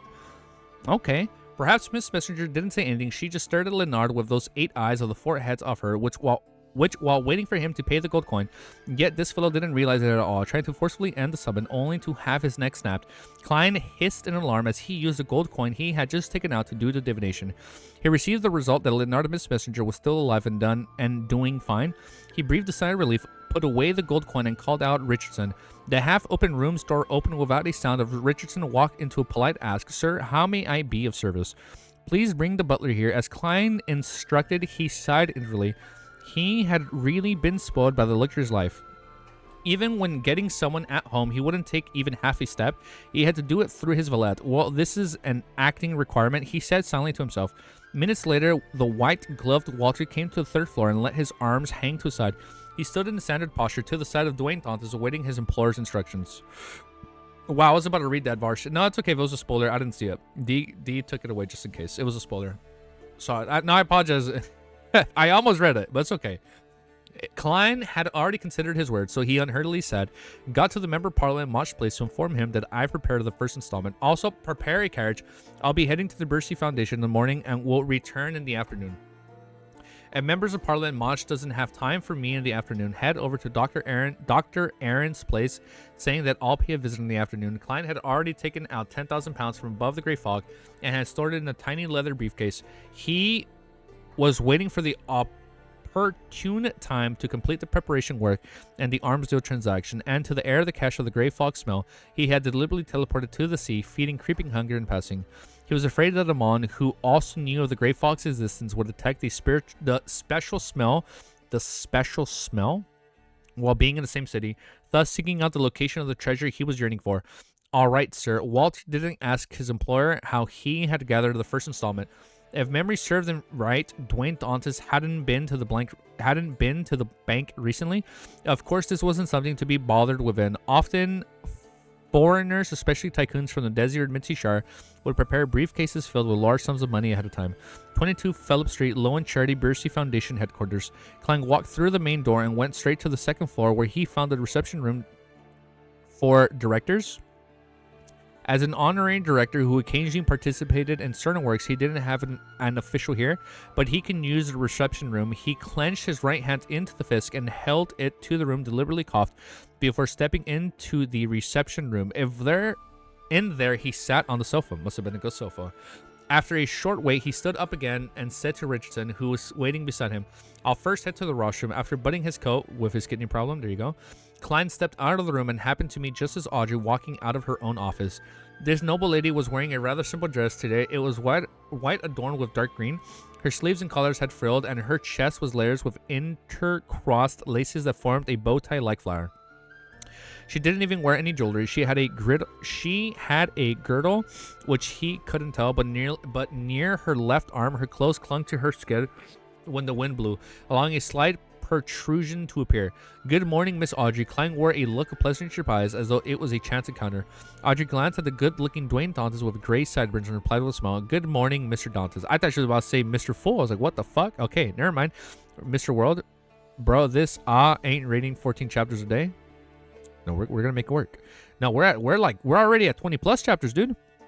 "Good morning, Mr. Dantes." She had wanted to cheerfully say long time no see, to snide at him for not being the Bercy Foundation ever since the opening ceremony, but considering how their relationship was that of an acquaintances, she held back from saying such words. Klein rubbed his temples and shook his head with a wry smile. "I'm very sorry that I'm only coming today. I've been very busy recently. I can't foresee myself being even busier in the times to come. I might make a trip to the southern continent to handle certain matters." The reason why he specifically came was that he wanted to inform Miss Justice that he was leaving Backland for some time. It was to express my sincerity, hoping that this noble lady could help him watch Bercy Foundation and allowed it to be operated smoothly. To Klein, he wishes from the bottom of his heart that the Bercy Foundation can help more of the poor that required assistance. Southern continent, Audrey interpreted the sincerity in Dwayne Dante's words as she asked in surprise. Okay. Klein laughed and replied for business. At that instant, the first thought came to Audrey's mind was which Sequence 5 is about to lose his life. Upon sensing Miss Justice making some unpleasant assumptions, Klein nodded. "It's a partnership which the military for the sale of some necessities." "What's the meaning behind this?" Dwayne Dante's identity is used to probe intel from military. Audrey was somewhat enlightened as she raised her right hand and gestured 4 times in a clockwise fashion. She said with a bright smile, "May the goddess bless you for so that everything goes smoothly. After habitually saying that, she sensed that there was something discordant about that. She had wished that the goddess would bless a blessed of Mr. Fool. This is probably closer to a curse, right? Will Mr. Germansborough be angry? No, he actually a kind-hearted person deep down. Aw, look at that. And I did it without any malicious intent. The one who returns from the southern continent is probably another blessed who's playing as Dwayne Dantes, right? Will it be a demigod? Audrey didn't notice it as her thoughts wandered. Klein gave an exasperation smile as he equally drew the crimson moon on his chest in a familiar manner. May the goddess bless you as well. And that she doesn't smite us with divine punishment, he added lightly. Following that, he spoke as though it was his casual cat. Have you been going to the schools to do some promotions lately? Yes, when this was mentioned, Audrey's expression seemed to radiate. She was proud and happy that she had finally done something substantial. Just as she nodded with some strength, her green eyes revealed a look of sadness. After visiting a few public primary schools, I found many of the children there very pitiful. Damn, what's with the poor choice of words? Why did she say it like that? After visiting a few public primary schools, I found many of the children there very pitiful. To save money, they bring their own rye bread for lunch, matching it with a cup of water. That's sad, dude. That's such a sad way to live. Upon saying that, she looked at Dwayne Dantes and said, somewhat embarrassed, I know that they're temporarily not bringing me along to the night schools and Sunday schools to prevent me from seeing something worse. But I can imagine things like those workers who can only live for a few years once they start working at the factories. This was something that the world Germansborough had once told her. It was the first time she knew of the real situation of the lower class of Backland, but having not seen them with her own eyes, all she could do was rely on her imagination. Klein signed as she said, perhaps it's worse than you can imagine. I wonder if in the future, like towards the end of the series, like she actually does like a drastic change and like Eastboro and like turns it all around. Like she uses her own money to like help the lower class. I think that'd be very beautiful. If she actually does do that, like at the end of the series, there's no need to worry. Once you showcase your ability and win their trust, you will become one of them. Okay, Audrey nodded as though in thought about how she could showcase herself better. Klein didn't continue on the conversation. After all, it was only their third meeting. They had only exchanged a few words previously, so having too long of a conversation easily garnered suspicion. He pointed to the washroom and apologized before opening up his gate to walk over. Audrey looked at Dwayne Dantes' back and fell into silence as she muttered, What will it be like if it's worse? After receiving a reply from Mosh inviting him to the East Bala Military Veterans Mess in the evening, Klein followed with his plan. Hence, he visited Dr. Aaron at 4 in the afternoon. Dr. Aaron is the husband, right? Of Dr. Aaron, Will's dad. Yes, right? Yes. Yes, Dr. Aaron is Will's dad. I almost forgot for a sec. Mr. Dantes, your butler didn't inform me of the reason for your visit, as his wife was about a month from being... Yes, okay. I mixed him up with somebody else. Dr. Aaron had declined most of his work, and most of the time he had stayed at home. Towards the sudden visit, Dwayne Dantes, who wasn't too familiar with him, he was rather perplexed. Furthermore, with him not... Oh, shit. AMON is coming after Will.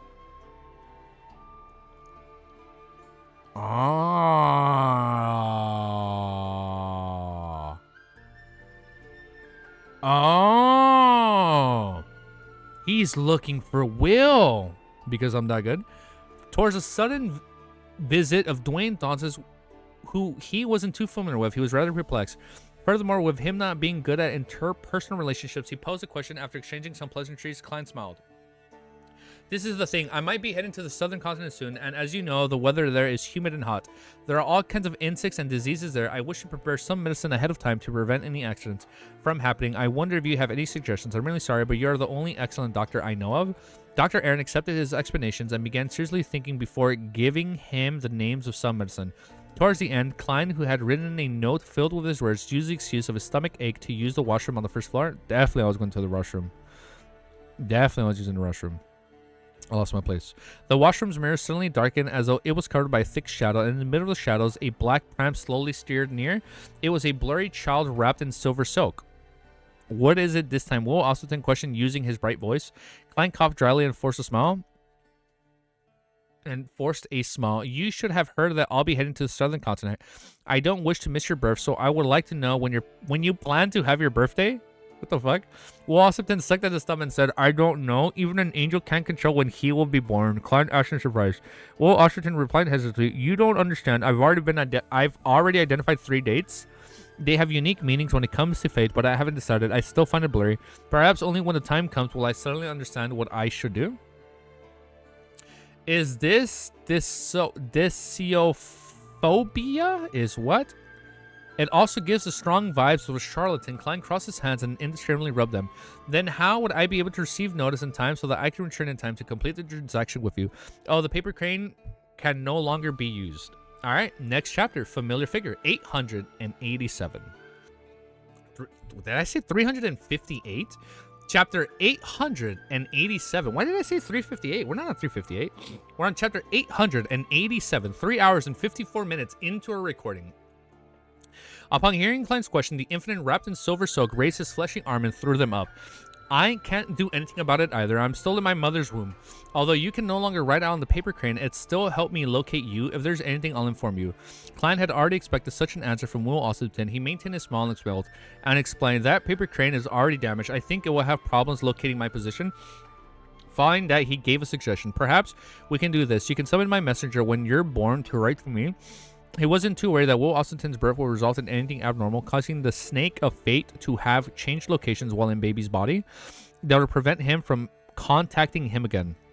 Inside the black pram, Will Ossipton gaped his mouth before closing it again, momentarily not giving an answer. After a few seconds, the infant's mouth curled up and said, "Do you think that's realistic? Not only are you getting a newborn to write a letter to you, he still needs to hold a rich one summon a messenger? Dude, he is expecting way too much." Klein chuckled and said, "But you're a snake of fate. The laws of nature still need to be respected." Will Ossipton threw down his arms and smacked the cushion beside him. Is he throwing a tantrum now? What the fuck? This infant thought for a moment and said, "Let's do this. Get someone to watch this area. Once he realizes an infant is born, they can immediately inform you." That makes more sense. Okay. Yeah, just get Emlyn to monitor. Klein darted about for a while before saying, "That works." On this matter, he had many people who could get him for help. He could hire a gangster through Sharon and inform him via his messenger, or he can get the usual free Emlyn White to do it. He could also hire a bounty hunter, Mischief, letting Miss Magician be responsible for informing the world Germansboro of developments. He could also get Arrodes to take note of the surroundings and report him through a one-way communication method. However, that fellow Emlyn's nose is very sharp. I wonder if he will smell the placenta blood and be able to... so that's why not. And he'll be able to identify the placenta... what the placenta... identify of... Oh my god, I'm reading wrong. I wonder if he will smell the placenta blood and can be able to identify what it truly is. If that's the case, it might result in him suffering the impact of seeking a mythical creature. His intelligence will drop and he will turn mentally unsound to the point of his body mutating. Klein hurriedly asked before Will Ossipton's prams retreated into the shadows. "I have a teacher who I haven't been in contact with for a while. Can you help me read his current fate?" I thought he was saying that. No, Azik. Klein is saying that. "Can you help me read his current fate? His name is Azik Eggers." As Mr. Azik hadn't replied yet, Klein couldn't help but feel worried. Back when he used Copper Whistle to do a divination above the gray fog, and he was a silent and deep darkness, he heard a dragged out and distant breathing, making it impossible for him to interpret what the dream meant. Will Ossipton sucked at his thumb and said, "He's in a state of metamorphosis. It might be good, but it might also be bad. That's all." Metamorphosis? That's all that can be said because a teacher of yours has something special on him? Something special on him and he's in metamorphosis? Something special, something directly derived from the deaf's godhood, metamorphosis. This is referring to Mr. Zik's recovery of more memories, so he's in a slumber to recover his corresponding strength. Klein thought as he bowed. "Thank you for your answer." Will Ossipton turned his head and looked to the side. Klein thought and gave a warning.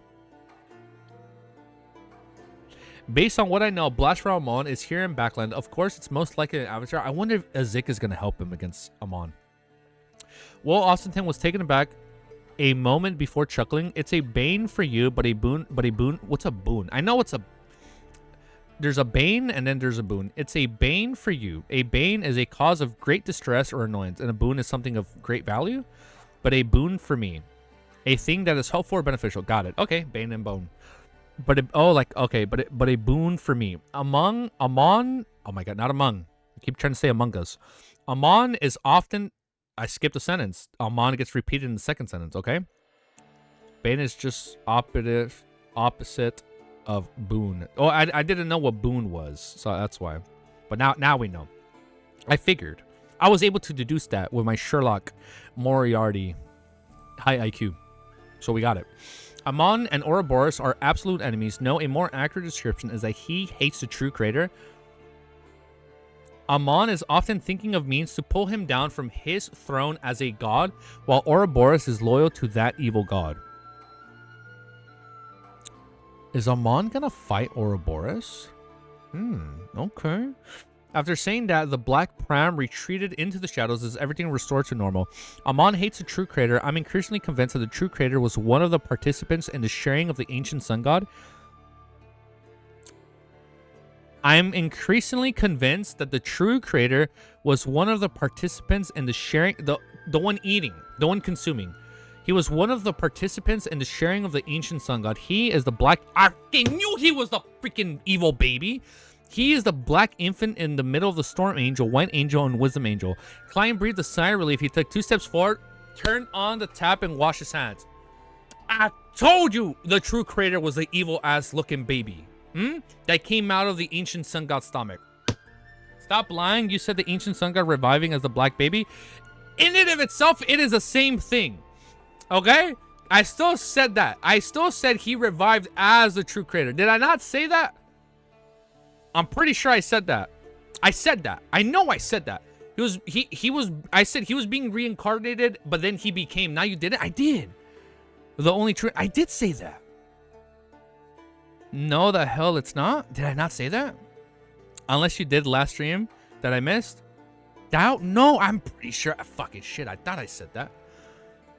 Because back then, I was like, for the longest time, I thought they were the same people.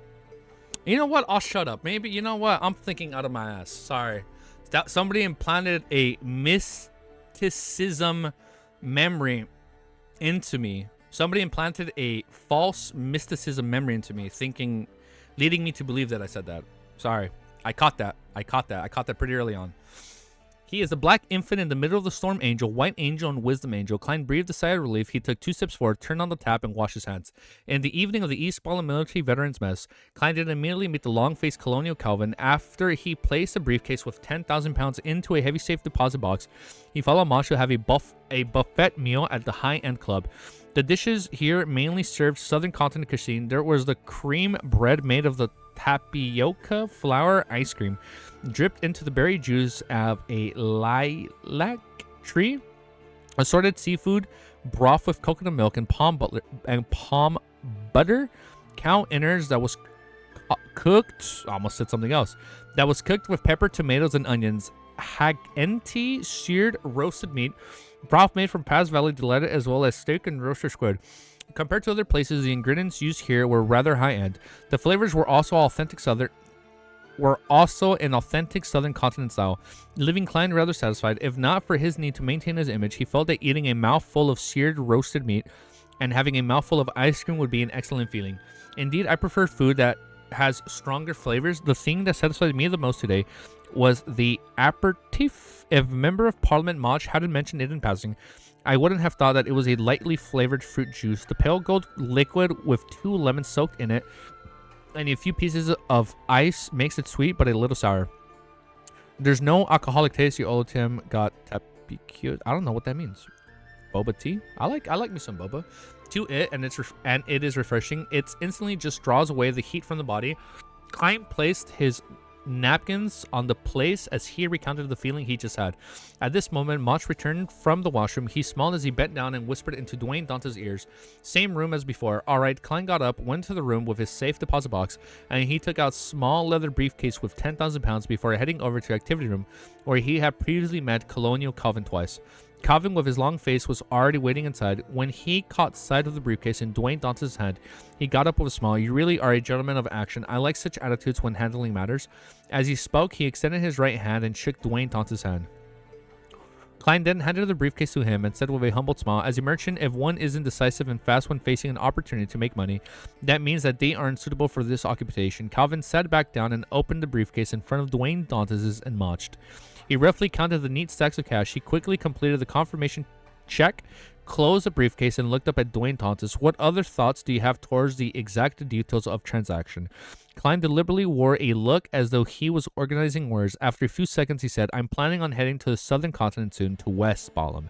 Seeing Calvin and Mach show signs of surprise, he added, I have some matters that aren't convenient to do while bringing plenty of firearms, and to make the transaction go smoothly, some advanced preparations are required. I have to put enough importance on this matter. It's a business worth tens of thousands of pounds. I'm thinking of first heading to West Balam to contact the clients who have such needs and to clear out any obvious obstacles. At an agreed upon time, I'll contact you via telegraph and head to East Balam border to retrieve the goods. Calvin pondered for a moment and said, you can send me a telegram after June 20th. I'll give you the details later. In short, after I receive the telegram, I'll inform the officer there and get them to pass the countersign and password to the designated personnel from them to head to the warehouse. Will you need any auxiliary personnel for protection during this time? What do you plan on leaving? I only wish to find a place to hide in West Balam where there's no rose school of thought. The rest can be left to the nets. When do I leave? I obviously wish to leave today and arrive there today, but that will incur suspicion. Klein considered for 2 seconds and said, there's no need for any security for the time being. I'm in certain places in the southern continent having such auxiliary personnel as the main cause for causing conflict. Don't worry, I have plenty of friends in West Balam. Without bringing anything of value, my safety can be guaranteed. As for when I'm leaving, my answer is as soon as possible. Calvin thought for nearly a minute before slowly nodding. I'll send someone to receive you after dinner tomorrow. The military will have an airship that needs to send goods and personnel to Desi Bay, and it's just a short distance to the southern continent via the ship from there. If everything goes smoothly, it would just take 2 to 3 days. Even if there's a storm on the way, requiring a detour of the sea route, it will still take a maximum of a week. Thank you. Klein sincerely stood up and bowed. From his point of view, leaving Backland with the military was safe enough. He wouldn't be made a target of suspicion. After discussing some details, Klein got up and bade farewell and returned to the foyer in preparation to leave. In the foyer beside the dining table, there was nearly 10 militarily clad or casually dressed men holding a cup of wine gathered. They were chatting and laughing about recent rumors. When Klein swept his gaze over, he suddenly found a figure somewhat familiar. The man was more than 1.85 meters tall, but less than... I'm sorry, is it Amon? Didn't they say that's how tall he was? No, I think I'm wrong. Sorry, I'm talking out of my ass. Probably not. The man was more than 1.85 meters tall, but less than 1.9 meters tall. He had rather long arms, and his feet were faced outwards to a certain degree. His shoulders were abnormally broad, causing his black suit to appear rather tight. This Klein's mind raised as his nerve sensed up. He had already recalled the source of his familiarity. It was the demigod that met crazy Captain Connors that night. I don't remember who this is. It was the demigod that met crazy Captain Connors that night. He was a demigod suspected to be working for a particular faction of the royal family. One who was supervising the human trafficking that was mentioned since Volume 2. Although this High Sequence Beyonder was previously wearing a black hood that interfered with divination, preventing his appearance from being exposed, Klein remembered the traits of his body. That was what a faceless was good at. A faceless? The one he attacked at the boat? The demigod from the Black Emperor pathway. From the Volume 3 fight. Yeah, during the fight with Volume 3. Shit, no, I'm mixing it up. Faceless, never forget a face. Faceless, never forget a face. That's... Wait, no, shit, I'm lying. I'm thinking of somebody else. I'm thinking of the Admiral Hell fight. With the other... No. Faceless lets you instantly remember everyone's physical characteristics. I remember that part. Like, you're able to recall anybody, and that's why you can be him. But I don't remember what Beyonder this is. I just don't remember the Beyonder. One sec. Let me stand up and stretch. Whew. My back. Chapter 888. The big chapter we've been waiting for. And yes, Mick, the next goal is chapter 999. A shocking glance. For a second, Klein's act of casual... Wow, man, my mouth got really... I'm really thirsty now after eating these salty chips. For a second, Klein, act of casually sweeping his gaze, paused on that familiar person's figure. He immediately sensed the abnormality in his reaction, since a demigod's spiritual perception wouldn't fail to notice it. His back muscles tensed up and his mind raced, producing figurative sparks. He didn't immediately move his gaze. Wait, make sure everything's recording. Yeah, okay, we're good. We're recording. He didn't merely move his gaze away as he continued looking at the demigod suspected to be from the Black Emperor pathway. Okay, now I remember him. Yeah. It was during the it was during the fight. He smiled at Mosh and said, "This place really isn't just for veteran officers. This sounds like a result of the careful observation, but it was nothing but meaningless chatter." Mosh chuckled. Any club will exceed its original restrictions when it further develops itself. His answer didn't seem to offer anything, but on careful consideration, it did seem to imply something, or perhaps something that was the complete opposite. At this moment, the broad-shouldered and long-armed gentleman in the black suit had also naturally turned his head. He looked at the two men, and he noticed that the tycoon who had donated 15,000 pounds was looking at him and his companions while engaging Member of Parliament Moshway whisper. This made him feel that his look of surprise was more of a natural reaction towards learning of his occupation. Okay, so he's not suspecting anything. Then he retracted his gaze and continued his topic of conservation. At this moment, Klein's back was covered in a layer of cold sweat and his legs were going limp. Although he had on the way faced the demigod before and had even fought with him, to have such a close encounter in such a small place with danger happening in a split second, this was a first, and more importantly, he was far from prepared to face a demigod. Not only did he lack a marionette, all he had on him was death knell, a Zig's copper whistle, and the adventurer's harmonica. The sea god's scepter was impossible to bring on his person. Furthermore, the usage of it had strict environmental limitations. Otherwise, it would result in massive damage. If he kept Grisel's travels on him for too long, he might be pulled into the book world. When that happens, it would become troublesome trying to exit it. Creeping hunger was still lacking a seal, so it needs to be fed every day. Unless necessary, it's impossible to take it out ahead of time. The fate-softened charm was made from a worm of time, so it was an unknown if it would attract him on, unless he could use it very quickly. Maybe. Klein obviously lacked the courage to bring it on him. If the demigod, who was suspected to be from the Black Emperor pathway, had discovered something wrong with him, there was only one optimal solution he could think of. If he was to blow the harmonica and summon Miss Messenger to get her to help him escape Backlund via the spirit world. He had never thought of letting Renette's tanker engage in direct battle while he had Death Knell from the side to find an opportunity to fire. This was Backlund, the home ground of the official Beyonders. While Miss Messenger's unique appearance, the man could easily pin a crime on her, and what a way to climb would be a joint attack on him. There was bound to be increasing number of demigods and powerful sealed artifacts. How harrowing. Klein moved his gaze away in a manner that adhered to logic. Using Clown's ability to control his leg, he walked to the door in a completely normal manner. He didn't ask much oh my god, I'm reading wrong. He didn't ask much who those people were to appear uninterested as a way to prove that this was all just a casual glance. However, the person turning to look at him had exposed his appearance decline. He had thick but unmessy black brows with a short brown and crew cut of the same color. He had dark blue eyes and a high nose bridge with a bushy mustache spreading out from his mouth. He had a long face with accentuated outlines as well as callous nerves. He had strong masculine vibes and was probably in his 30s or 40s. It was difficult to determine. Just one of his appearances alone, Klein felt that he looked more like the Arbiter pathway demigod rather than one of the Black Emperor pathway. Of course, this demigod bearing was closer to that of a warrior's, but he was too short. Having had a clear look at him, Klein didn't need to inquire further. He could directly get Arrodes to answer him. Even if he was still wary of the magic mirror, he could always commission Miss Shio, Miss Sharon, and company to do a simple background check. He believed that no matter how well hidden this demigod was, it was unlikely for him to have a low-ranking position. It would be easy to figure out who he was. 1 step, 2 steps, 3 steps. Klein left the East Spalm military veteran mess in a normal manner. When he boarded the carriage, he learned... Oh my god, I'm reading wrong. He leaned on the wall, closed his eyes, and kept silent for a few seconds. Inwardly, he let out a long sigh. The discontinuing trail of clues leading to the truth of the Great Smog of Backlund has finally been connected again.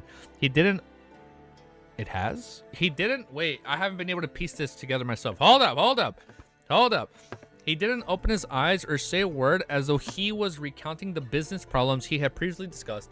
But in fact, it was to quell his emotions that had been left up in an upheaval.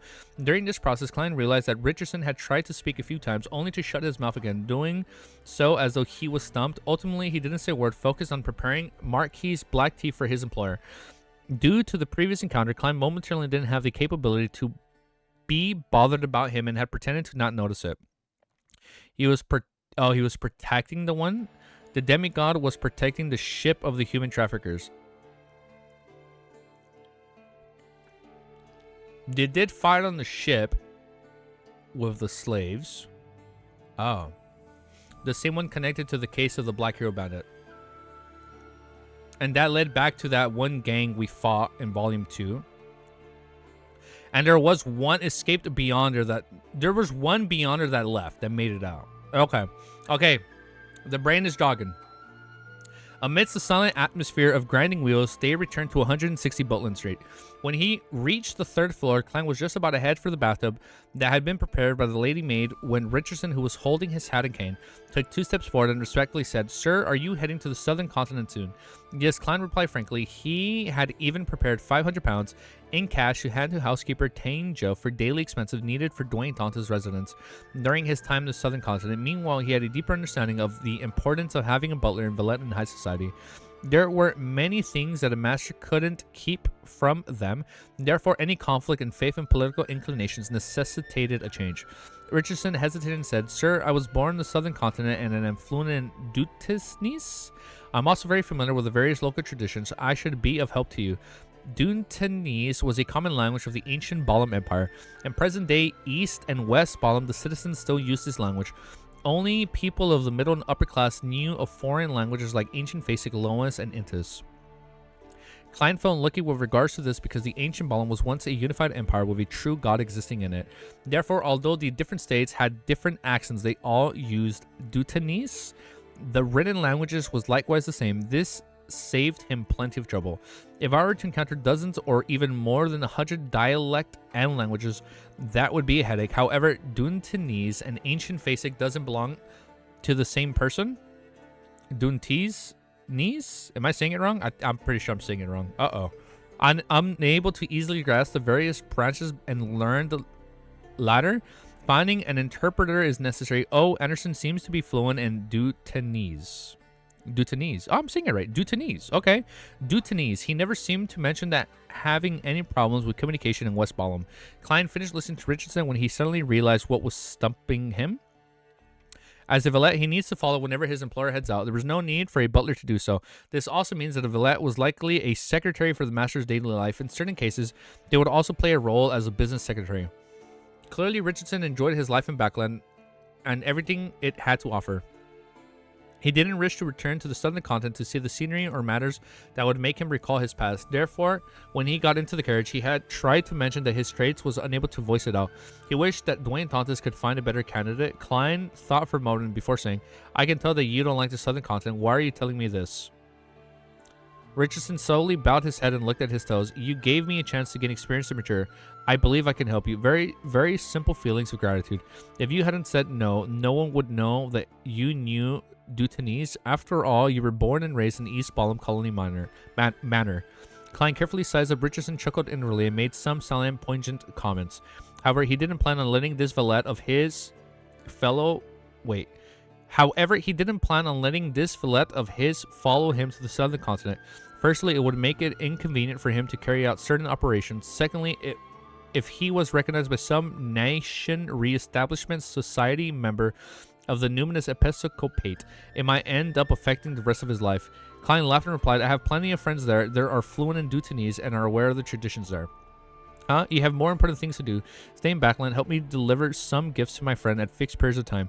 I'll be giving you a name list when the time comes. After you read more papers and take notes of the investment opportunities and also perform on the ground checks, finally give me a corresponding report. I will get Mam Tangia to specially prepare some of the funds for this. Richardson was somewhat surprised before saying in a pleasant surprise, "Yes, sir, I will work hard." At that instant, he felt that he was being put in an important position as his eyes blurred up. From the moment he was born, this was the first time he felt hope for his future. It was something to look forward to. Oh, look at that. After dismissing Richardson, Klein took off a comfortable bath to soothe his tense nerves. He wore pajamas and returned to the bedroom. Taking a pen and paper, he drew the symbol that was a mixture of concealment and mystery prying. The full-body mirror surface rippled with aqueous light and silver light of the luminous text. Richardson? Wait. Is Richardson summoning... The full body's mirror surface rippled with aqueous light as silver light formed in the luminous text. Exalted Great Master, your puny, loyal, and humble servant Arrodes is here to enter your summoning. Oh, okay, hold up. Klein is doing this. Okay, I was like, wait, what the fuck? Is Richardson doing this? No, okay. Are you about to leave Backland again? Klein nodded and said yes. Without waiting for Rhodes to mention that he could question it, he asked, can I still contact you in Southern Continent? Of course, as long as you take out the magical radio transceiver. On the surface of the mirror, silver words quickly formed. However, you cannot leave it out of the real world for too long or use it too frequently. There are plenty of beneficiaries of the Mother Tree of Desire. She can use it to detect you. Oh, so he has to be careful. Klein nodded gently and asked, what do you know about the Mother Tree of Desire? Arrodes suddenly fell into silence. It was only after a very long period of time that its silver luster formed a complete sentence. I don't dare to mention it, nor do I dare to show it. Whoa? Arrodes is scared? I got the hiccups. This is the first time where he doesn't answer a question. What the fuck? I don't dare to mention it, nor do I dare to show it. He can talk about the Twilight Hermit Order. He's talked about AMON. He's talked about all this shit with the mummy. But all of a sudden, he doesn't talk about the Mother Tree of Desire? Okay. Holy shit. Klein visits his hostile territory. We're literally going behind enemy lines. If you guys have watched that movie, it's a pretty good movie, Behind Enemy Lines. We're literally going behind enemy lines. Holy shit. I don't dare to mention it, nor do I dare to show it. When an all-knowing mirror says that you know shit's bad. Warning to everyone. 889. Oh, it's going to be a good chapter, huh? I can feel it. No, it is all-knowing. It just doesn't want to tell him. So he probably knows. He probably has the answer, but he doesn't even want to say it. But he was able to talk, or he was able to show him a picture of the Twilight Hermit Order, right? When you can see like Twilight, you can see the tree at dawn. That's crazy, dude. Okay, next chapter, 889. Warning to everyone. Chapter 889 is called Warning to Everyone. Don't dare to mention it or show it. At least for Arrodes, the Mother Tree of Desire is definitely stronger than Sequence 1 Zartold. No, it's even stronger than the Monster Pathway uniqueness die probability. There should be a way to circumvent the restrictions to get Arrodes to dissipate the corresponding information, such as bringing it above the Great Fog. How is that possible? That won't happen unless I'm already an angel and in incomplete control of that mysterious space. Klein's eyes moved slightly without pressing the question. He asked, it's your turn to ask. The full-body mirror's silver light turned brisk, forming a new sentence. Great Master, what other instructions do you have for me? Nice question. Klein thought for a moment and said, after I leave Backland, take note of Dr. Aaron Suri's family. Once his wife gives birth, remember to mention it to me when I summon you. After careful consideration, Klein believed that leaving this matter to Rhodes was for the best. After all, no one could monitor Dr. Aaron's residence 24 hours a day, and what Klein needed to do was switch to residence at the end of the month to turn on the radio transceiver once. Alright, Master, the words on the mirror reflected Rhodes' mood. I have a question. Speak. Klein nodded, giving permission. This time, the sentences Rhodes presented were filled with pause, as though it was very hesitant. Great Master, what relationship does that child have with you? It seems to be puzzled why a supreme ruler above the spirit world would pay so much attention to a yet-to-be-born infant. What's he going to say? Huh? I already said that it was a yet-to-be-born child of Dr. Aaron Suri's, yet Arrodes failed to notice anything special about Will Ossipton. When it comes to hiding his fate and special traits, a Snake of Fate is far better than the angels of the other sequences. However, the magic mirror is able to accurately give me the time when Tail Devourer or Ouroboros would leave Backland. Huh? It's likely that Will Ossipton's reboot makes it difficult for high-level existences to notice anything. So when you're in that state, you just don't know anything. Or you can't sense anything. This might be why he can avoid Angels of Fate. Klein entered Enlightenment Friends. About being Will Ossipton's godfather, it was a casual thought. He's going to be his godfather? Oh, see? All-knowing? Don't think so. He actually didn't know that. You're right, Mick. Yeah, you're right. He actually did it. He can't even sense that. I lost my place. Great Master, you can ask Will. Only friends. Arrodes revealed an inexplicable... He didn't ask mock confidence, but he forced it afraid that he would annoy the Snake of Fate. About being Wilson's godfather, it was just a casual thought. He didn't have much confidence about that or dare to force it. Afraid that he would annoy Snake of Fate. Only friends. Rhodes revealed an inexplicable sense of disappointment. In its words, Great Master, you can ask a question. Klein thought for a moment before saying, do you know who the person I met in the East Ball Military Veterans Mess is? If you aren't sure who I'm referring to, I can draw it for you. In the dark and deep mirror, aqueous light surfaced, producing a cold and bearded man with dark blue eyes. It was none other than Demigod Klein suspected to be of the Black Emperor pathway. Meanwhile, the corresponding text appeared beneath the picture. He's Brigadier General Conas Kilgore? He's from MI9 and is a deputy director. Let me read this again. He's Brigadier General Kones Kilgore. He's from MI9 and is a deputy director. He's known to be a Sequence 5 from the lawyer pathway, but he wields a powerful sealed artifact. MI9 Brigadier General, Deputy Director. From the looks of it, he is a representative of the spy network for all the factions of the royal family. Klein mesmerized the information given to him by the magic mirror, but for a moment he was at a loss. He was at a loss as to the direction for the investigation. After all, Kones was a demigod, and be it spying or sounding him out, it would easily put him in an alert state, regardless of whether he did it himself or commissioned someone else. It was bound to provoke revenge. The only reliable idea he had was to rely on Miss Justice to do some gathering of information. Not only was he standing high, she also had the social connections to obtain the relevant information. Furthermore, she was the Sequence 6 of the Spectator Pathway. She could steer topics of conversation without garnering any suspicion, allowing her to complete her observations stealthily. I have to say that although spectators have lacking combat abilities, there are a force to be reckoned with in other aspects. Besides, with the powers of psychiatrist and hypnotist, spectators control and guide the direction of a battle to a certain extent. Klein reflected over it as he said, wondering what else he could ask Arrodes about. At this moment, the light from the mirror's surface faded and formed a new sentence. Great Master, do you wish to know the mastermind behind Charon's unaliving? You are even providing me intelligence on your own accord. Although I've already extracted myself from this matter, I haven't been too actively involved in this and am just awaiting the Nighthawk's investigation. I didn't even find it necessary to ask about it. Klein chuckled inwardly and nodded yes. The full-body mirror produced a silver line of text. Royal Family's consultant, Heaven Rambis, one of the counselors of the Psychology Alchemist. The Psychology Alchemist? Okay. It's Brigadier, right? Varsh? Brigadier? No? Am I saying it wrong? Psychology Alchemist, Royal Family consulted. Klein immediately frowned. He found it difficult to determine whether Psychology Alchemists were plotting or if a particular faction of the Royal Family was dissatisfied with the current political climate and was attempting to nudge it. Okay. Audrey has to do some recon.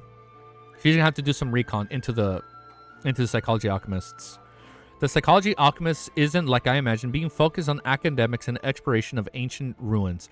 Do all secret organizations attempt to grasp power at a certain point to influence the world? An anchor's requirement. I wonder if Heaven Rambis' ploy is a personal act or a decided by the organization. If it's the former, that's still alright, but if it's the latter, it will be easier for Miss Justice to encounter difficult choices. Wow, my nose is so itchy. To encounter difficult choices as her standing Psychology Alchemist rises. Klein thought world as he returned to the question and answered in game. He deliberated and asked, "What else do you wish to say?" "Oh, you're amazing, the great fool." If anyone else has asked such a question, Klein believed that Arrodes would smite them with lightning or use another malicious method to tease them. However, he believed that as a supreme ruler above the spirit world, he had the right to ask such a question. It was also an opportunity to test Arrodes' bottom line. The silver light of the full-body mirror surface transformed into another new line without any hesitation. Great Master, AMON is already in backline as you suspected. As it's his avatar that came, I can see it. What do you mean, as expected? When did I expect it? Klein pricked up his brows and said, I'm aware. Alright, that's it for today. I'll summon you again using the radio transceiver if I come across any more questions. Alright, that's it for today. Yes, Master, your loyal and helper servant Arrodes is constantly awaiting your orders. Goodbye.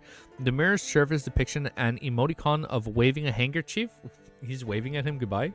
Klein watched in silence until everything was restored to normal. On the second day, which was a Monday, he was already made preparations to head to the southern continent. Apart from the luggage that contained 2 sets of clothes, 500 pounds, and some miscellaneous clothes, there was meat for show. He threw the remaining 12,125 pounds and 85 gold coins above the Great Fog. Vin Rambis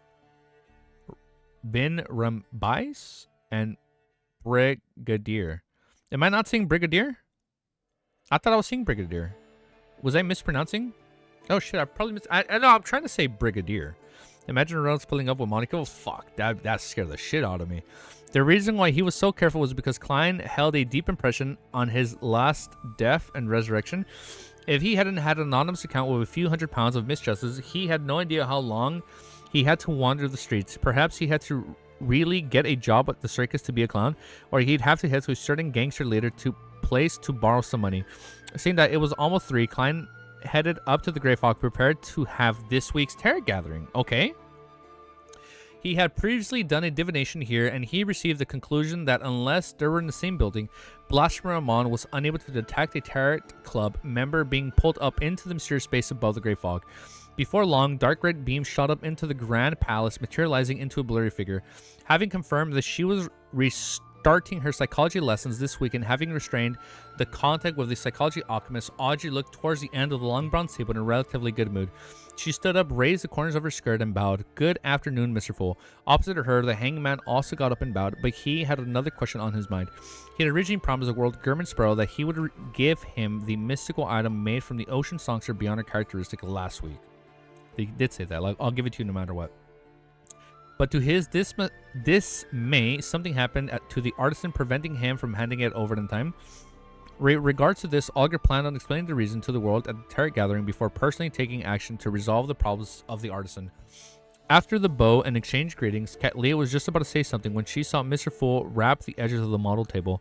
This dull knock made all the Tarot Club members tense up. They had no idea what Mr. Fool was about to say. It must be something serious. Something that's emphasized by Mr. Fool at the beginning must be something serious. Audrey determined inwardly. The Fool Klein surveyed the area and said with a smile, "Amon recently arrived in Backland, an avatar. Amon, Blasphemer Amon." Derek instantly felt his unpleasant memories become invoked. Oh, shit. Remember that? When he was in the cell and he's like watching. Oh man. He's like, his fucking avatar. His like head splits and then like you can see his brain. Ugh, it's just gross, dude. That was probably one of the most hypest moments in Volume 2, dude. Oh, shit. Derek. Oh, man. He's fucking scared. Amon, Blasphemer Amon. Derek instantly felt his unpleasant memories become invoked. Be it parasitizing the former team captain, asking, "Are you looking for me?" or coiling around his spirit body like a snake, Amon with his pointed head was a nightmare he couldn't shriek away from. One, he had to know that as a resident of the City of Silver, Derek had seen plenty of terrifying monsters. Only a few could make him feel uneasy and fearful from just a mere recollection. Amon had headed to Backland, where Miss Justice, a Miss Magician, are living. What does he want? What should they do? Derek suddenly felt nervous for his companions. Amon, this ancient king of angels, had returned to the real world. Indeed, whether revelation is about to happen or it's descending, the waves of times will come flooding in. Alger's eyes narrowed as he recalled what Vice Admiral Hurricane Quillingus had once said to him. What did he say? Catlea's thoughts were similar to his. As the king of angels had reappeared on the northern continent, she could catch a whiff of the unease. A phrase surfaced in her mind: the changing of an epoch. What the fuck? Chill the fuck out. The changing of an epoch. The epoch of the apocalypse, right? Amon, angel of time, Amon, an ancient king of angels. Audrey trembled in concern. She glanced at the magician Forrest and Mr. Fool, who wore a blank and horrified look and couldn't help but look towards the end of the long bronze table. That's a bit too dramatic. No, man. Honorable Mr. Fool, can I think of a way to inform the church of this matter? Why are they saying that? The changing of an epoch. That'd be wild. Imagine. So, like, we know epoch. I'm not saying it wrong, am I? It's epoch. Ellipse? Oh, apocalypse. Oh, I see what you did there, Meg. I'm sorry. So we know there's supposed to be an apocalypse in like 20 years, but are we, for the aura, are we saying that Amon, his strength alone, can bring about the changing of an epoch, bruh? So, like, are we saying he's going to bring about the apocalypse? Thank you, Mech. The apocalypse. Holy shit. Honorable Mr. Fool, can I think of a way to inform the church of this matter? 890, brothers and sisters. Here we go. All right, after this chapter, we're going to take a quick 30 and we're going to go eat just because we've been live for a while. Now I am getting a little hungry. But chapter 890 is called Ignore Him. 920 is this stream at least so that you read the ending at once and enjoy it the most. Okay. We're going to talk about that after. If I can read 820, the next stream will just be until 820 and then we stop and then we power through those 25 chapters together. We'll see. We'll see how it works. Won't reach 920 in the stream. Hey, hold up. We did 20 20 chapters in like 4 or 5 hours. I think we can do that. Regardless, Miss Justice question, Klein had already considered it for some time. After all, leaving the troublesome problems to the official organizations who could resolve them was his modus operandi. However, Lenar's and Palazaros' reactions made him realize something different. Wow, now I'm getting all sweaty all of a sudden. Whew. Lenard was a red glove of the Nighthawks. He could easily create an informant to pass the news to Amon, being in a backline to the Church of Evernight, and then let the Archbishop of the high-ranking Deccan decide on a strategy before carrying out an operation. It wouldn't expose his problem. It can also quash any latent troubles. Yet he had chosen to leave using the excuse of a mission. It was obvious to Klein that Amon's appearance was tied to the reason of Lenard's choice of actions. He had the suspicion that the information of the Church of Evernight might result in unpredictable negative outcomes. Therefore, the Angel of the Martyr pathway in Lenard's body had denied this choice of action, and he was one of the existences who knew of the various beyond powers that Amon possessed. There's a really hype moment before the ending. Shh, you will have to stall to digest what you read for that moment. Bet. Or we just go raw and we keep reading. Maybe. When I have no idea what to do, the choice is undoubtedly to emulate those with experience, although there's the gray fog separating us, and any problem will cease at Miss Justice sides. There's no need to take such risks. There aren't many members of the Terror Club to begin with. Every one of them needs to be cherished. Thoughts flashed through the full Klein's mind as he shook his head and said with a calm, humored tone, "Ignore him. Ignore him." Mr. Fool's attitude is as if Amon is a stray dog. In his eyes, only a sequence 0 true deities are worthy of attention. That's right, the last time the sun was possessed by Amon's avatar, Mr. Fool had easily cleansed it away. Easily. He's gonna be such an easy villain, or whatever he becomes. As long as Amon doesn't appear in person, it's not too big of a problem for him. The reason Mr. Fool emphasized this matter at the beginning is to warn us to be careful. Oliver thought in fearful respect and enlightenment. Audrey smiled, interpreted the meaning at that it was a trivial matter. She suddenly made the connection. Is Mr. World Gurmispro's temporary departure backland to avoid Angel of Time Amon? Ah.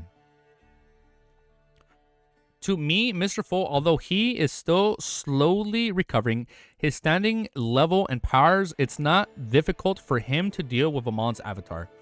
The sun's encounter is evidence that he got his blessed to avoid Amon, to not attract the Angel of Time's real body, and this can spoil his plans of awakening.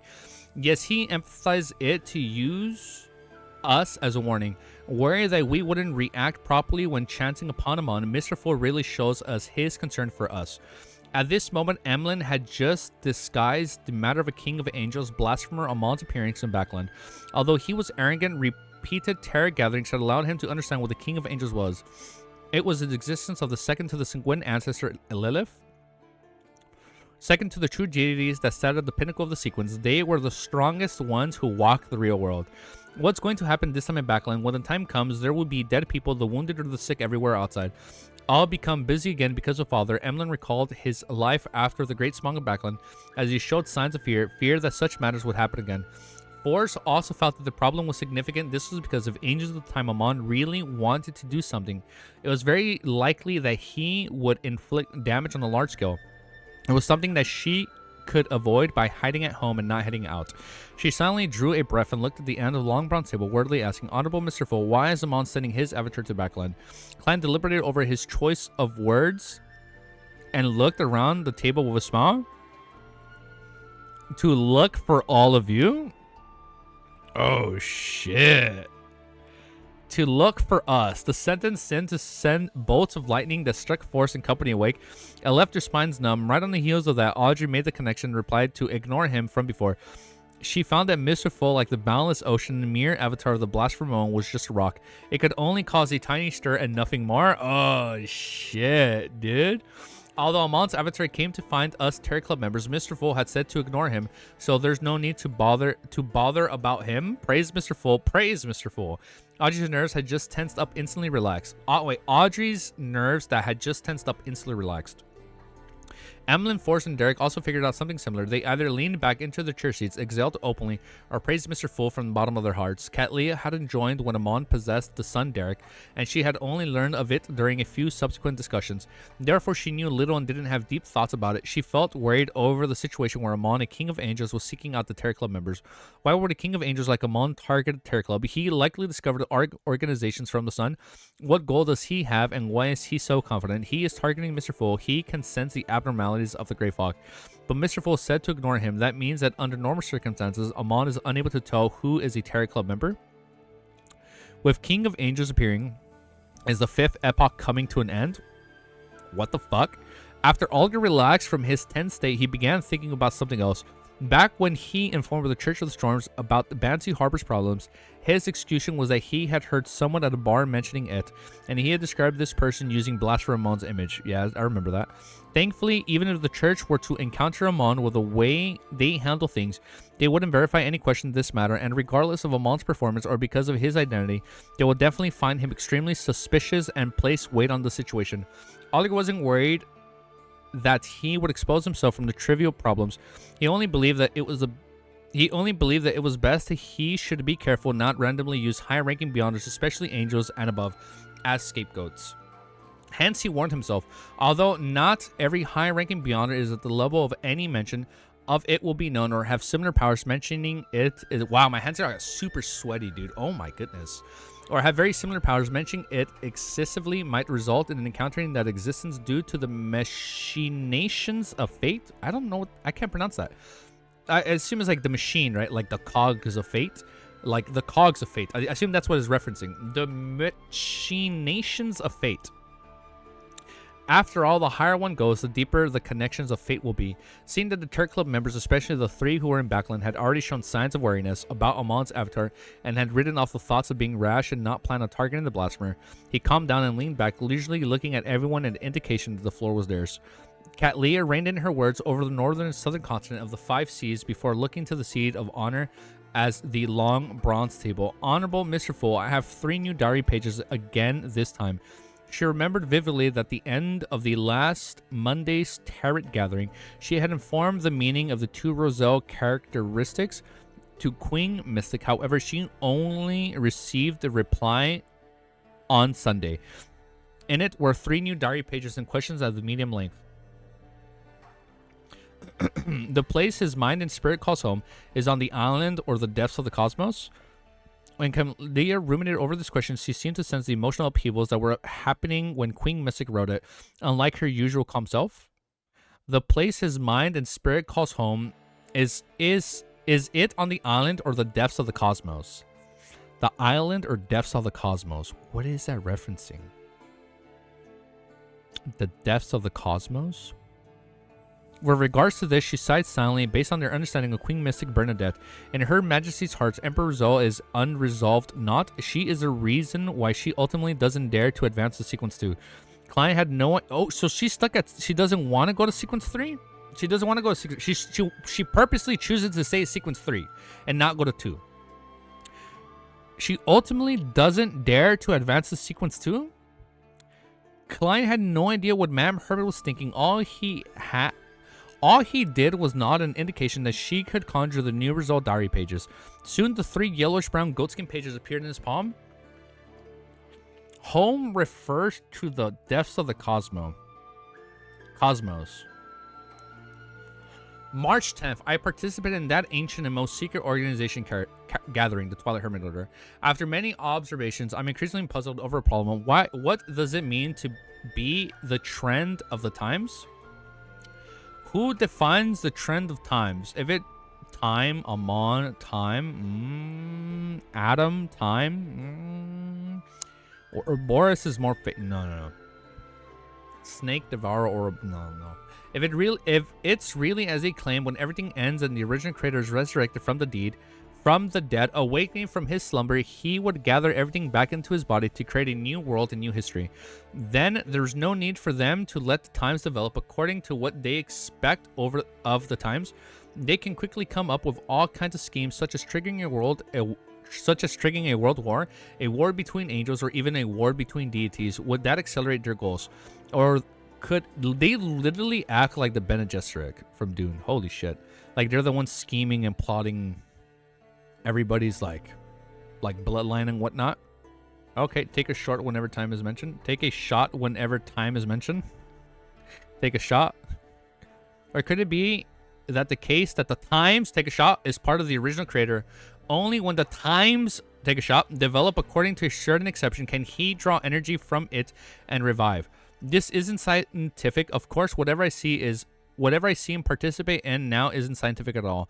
Actually, if I had any say, why revive the creator who rides above all? Everyone can just go through the motions and enjoy themselves without any restrictions. Isn't that better? Based on my observations, there are many members who share similar viewpoints as mine. However, there are a number of members who are stubborn and inflexible, strictly abiding to their beliefs. I wonder if they should be called idealists or crazy cultists. I think crazy cultists is so it's a little bit better. What I can see through the most of the mysterious leader, old Mr. Hermes, told me that this... we haven't heard the word Hermes in a while. Old Mr. Hermes told me that this organization began with him, not him. It began with him, capital H, and not... Wait, it began with him, lowercase him, not capital H-I-M. Not capital H him. It was organized with people who shared his beliefs and goals. However, he seldom expresses his thoughts, never stopping many of the members who use the organization for their own purpose. At times, I will even forget his existence. He seems to enjoy sitting there silently watching everyone converse. But on one matter, I witnessed his might. A high sequence beyonder who had gone against their so-called trend of times was put forth by him. In 30 seconds, the person became a target of elimination. And I believe that the poor fellow wouldn't survive past summer. Who is he? Some ancient god that survived the second epoch?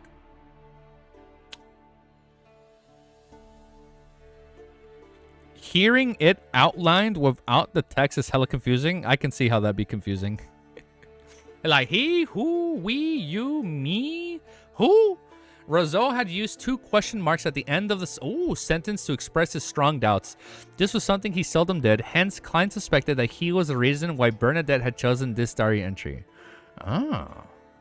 The plot thickens indeed. Okay. As the plot thickens, we shall take a quick 30-minute intermediate break. For people watching the video, it'll be like instantaneous. Look, I can't even snap my fingers. Look, with the power of magic. 3, 2, 1. Blah! Chapter 891. Look at that. We were only gone for like 1 second. 891 is called Strange Chapel. What are some places you recommend? Now I'm awkwardly pause the video again. Blah, blah. Chapter 8. Look at that. We're back. Blah, blah. After that other side tangent. Blah. Chapter 891 is called Strange Chapel. The mysterious leader of the Twilight Hermit Order enjoys sitting there, silently watching everyone converse. Once he wishes for something to be done, the matter can be very quickly reached as a consensus. This really matches a characteristic of the spectator pathway. I'm increasingly convinced that he is AMON's... What the fuck am I reading? The mysterious leader of the Twilight Hermit Order enjoys sitting there silently watching everyone converse. Once he wishes for something to be done, the matter can be very quickly reach a consensus. This really matches the characteristics of the spectator pathway. I'm increasingly convinced that he is AMON's brother. Oh, we're talking about Adam. The other son of the creator, Adam. I was like, who? Yeah, we're talking about Adam. In his later years, the Emperor learned plenty of secrets from Mr. Door and was probably able to come up with similar conclusions. As Klein compared the descriptions in the diary with what he already knew and had come up with the theories and verified them, he cast his gaze down to read the rest of the content of the pages. March 11th. The more I recall what happened yesterday, the more I'm afraid I am. A demigod existence had his fate decided with just a few words. He didn't even have the chance to express his disapproval, and the makeup of the ancient secret organization convinces me that apart from dealing with the 7 Orthodox churches, there's nothing they can do, even if the toppling of a nation isn't impossible. How lucky I am to be pulled into this organization. Otherwise, who knows if I might one day suffer an unexpected assassination I cannot resist. He was a little on the nose right there. I'll die with my eyes wide open. This kind of organization that hides behind the scenes, secretly passing judgment on others while determining the life and death of the target is really unacceptable. Even if I'm one of their members, I'm still applaud and feel fear deep down. This world is so much more dangerous than Earth. Perhaps just being born with relatively high spirituality, randomly flipping through the ancient tomb, sitting normally on a ship, doing business, taking in the beauty of some lady, entering some castle because of one's love of traveling, being awoken by the fighting next door in the middle of the night, or creating something that's of meaning. These would be enough to cause one to die a baffling, tragic death. And this is one of the reasons that drive me to improve myself, to advance myself, to gain the ability to determine my own fate. I can definitely succeed. I'm the protagonist of this era. I scroll down too much. Found my place. March 12th, I feel there's a need to seek out some material regarding the 4th epoch, 3rd epoch, and even the 2nd epoch. The experience that came from joining the ancient secret organization tells me that there might be countless secrets hidden here. The kind that will influence the direction of an epoch. Unfortunately, such information is astonishingly rare. They're either kept by the church or they have been destroyed. I believe that I'm lucky to gain such simply by relying on my subordinates. The best method is still to raise my sequence. It would allow me to gain a higher status and greater power in the church. From the diary page, it's obvious that the Emperor's act of establishing contact with Mr. Dor had happened very long after he joined the Twilight Herban Order. Perhaps he was already a high sequence beyonder, otherwise there was no way he could withstand Mr. Dor's ravings. Compared to the Emperor, it's so much easier for me to investigate history. I have his diary from the 4th epoch. There's the City of Silver, the 2nd epoch. From time to time, I can even encounter the evil spirits that was formed by a king of angels, In the middle of life, the Emperor seems to tone down on his illusions of grandeur. Climb flip to the secondary page with a relaxed attitude. May 18th. I've been having nightmares recently. I dream of myself wearing ancient silver gray armor and sitting beside the cliff. In front of me is silence and there's a bottomless black fog beneath me, the abyss. It was filled with corruption and evil. It's the abyss. Oh, when you go mad, it's because maybe going mad is related to the abyss. Merely looking at it was enough to influence me. Towards the end, my face grew complicated jet black patterns as I monitored the abyss.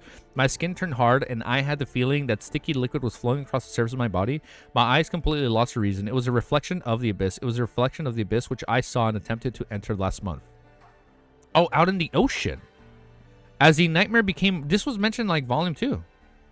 As the nightmare became more frequent, I realized that extreme thoughts are becoming a common occurrence for me. Occasionally, the anger from being beaten up might lead me to hoping to rip apart the limbs of my target. Also, dark gray lumps are growing on my back. My body temperature is also gradually decreasing. Is this a form of corruption from the abyss? I have to think of a way to confirm and resolve it. From time to time, I cannot go to the church's help, otherwise I'll have to divulge the existence of the primitive island and the abyss. Yes, I can find the priests and the bishops of the Eternal Blazing Sun. They're more skilled at purification. May 19th, through some connections, I received some secret treatment. My entire being felt a lot more relaxed. All the anomalies... Who did we go to? Did we actually go to Eternal Blazing Sun, people? The priests and bishops? All the anomalies that happened to me have been turned for the better. Amidst my joy, I also thought of a problem. I've only explored the periphery of the abyss without making contact with any high-level devils. I even had an object of the Black King that could resist the corruption, yet I was affected without realizing it, and even had signs of being corrupted. Those criminal pathway beyonders would make the sacrifices to high-level devils from time to time. The corruption they suffer must be even worse. Over time, it's probably untreatable, and they can only be cleansed, both body and aura. Likewise, the high sequence bounders, especially angels, should be able to exert influence on low and mid sequence bounders of the same pathway. And due to the difference in levels, there are the corresponding limitations of the distance.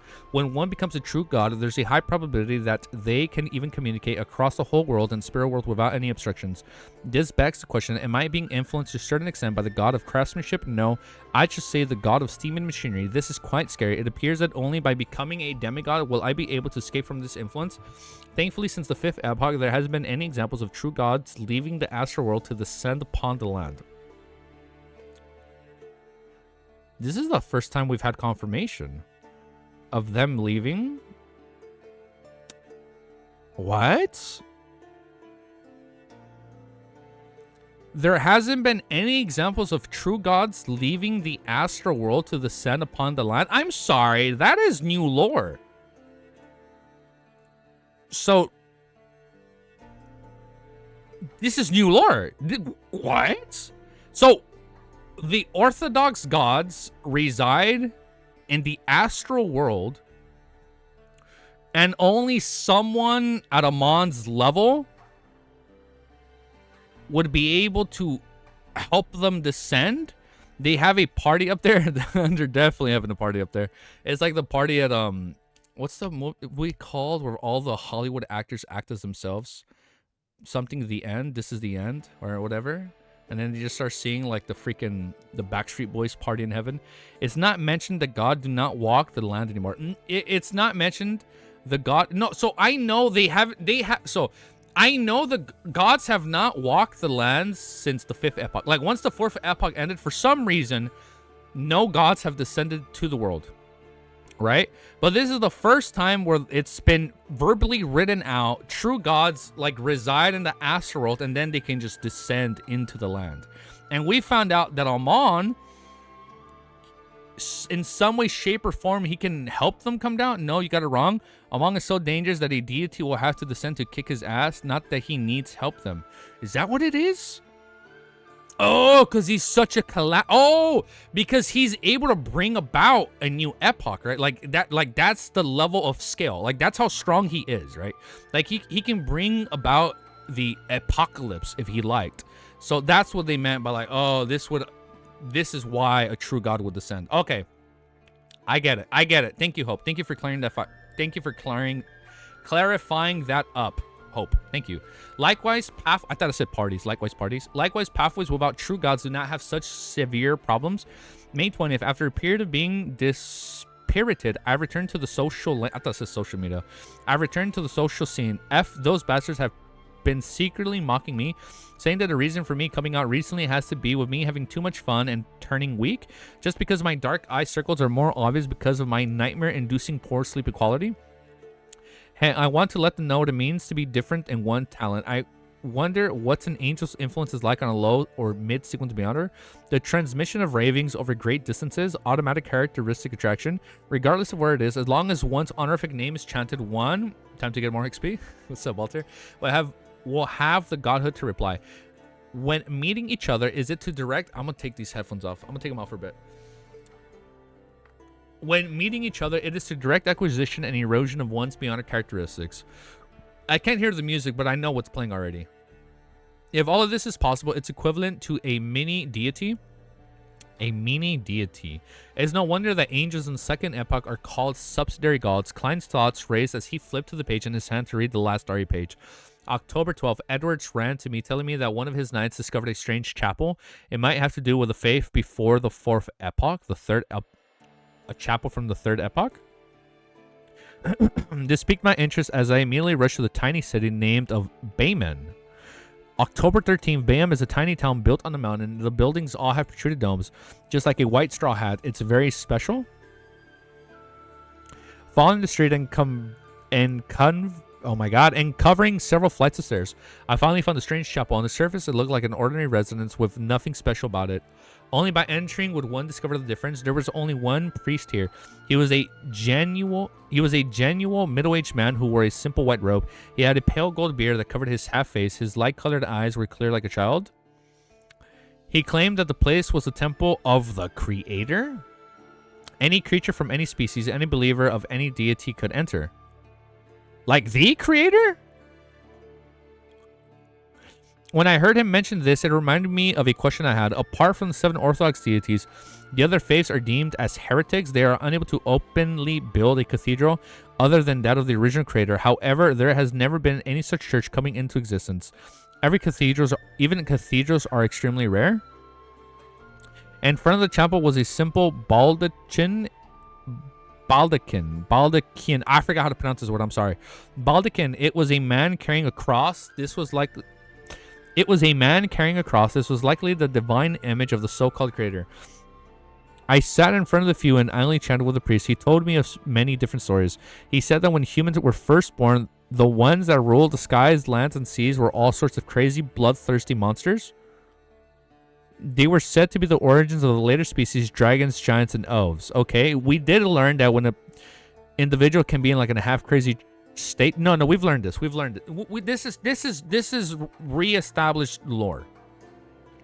These monsters freely indulge in their desires, occupying all kinds of places. It appeared that it wouldn't take long before they destroyed the entire world.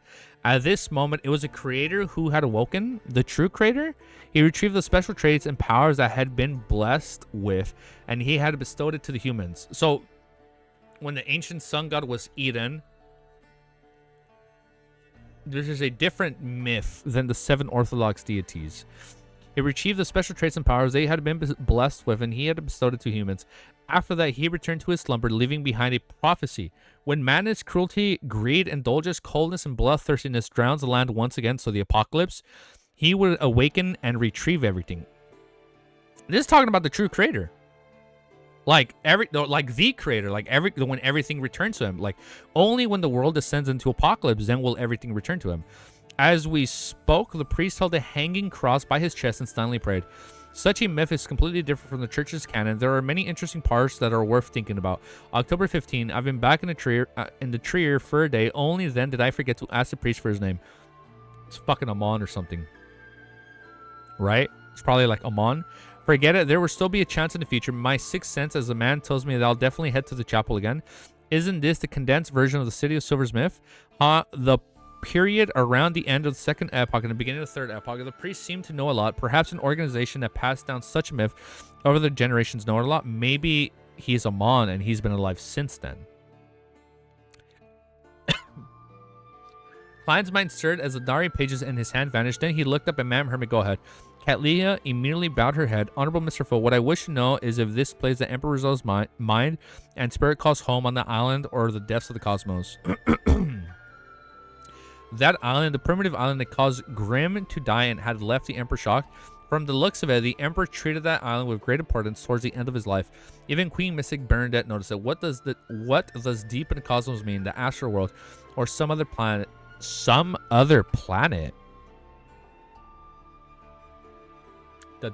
The moon? The moon or another planet? What? There are many things about the Emperor that transcends his era, so he's suspected to be his daughter to be... So he's suspected by his daughter to be an alien? That's funny. Although it's a little ridiculous, it adheres to logic, like they come in a spaceship or what? Although it's a little ridiculous, it adheres to logic. After all, research has proven that this is a planet, the sun is a star, and apart from that is the endless universe, a galaxy with countless stars. How should I answer? I can't just tell her about transmigration, but it's not like I can't say anything. Klein pondered for a while before shaking his head with a smile. Neither of them? You think the moon? No, I know the moon isn't a planet, but maybe we're just referencing the moon instead of a planet, right? Like maybe they were referencing a satellite and not necessarily like a planet, you know? But next chapter, I digress. 892, individual comprehension. Okay, awesome. We said it right the first time. Chapter 892 is called Individual Comprehension. Neither of them, Catleya ruminated over Mr. Fool's reply, setting feeling at a loss as to what the true meaning of the question. She originally imagined that the place that the Emperor Rizzo's mind and spirit called home had to involve something philosophical or mystical. For example, the island might refer to the divine kingdom of the deity of his faith. The depths of the cosmos refer to the astral world, indicating Emperor Rizzo's belief in suppressing himself in his quest for deity throne.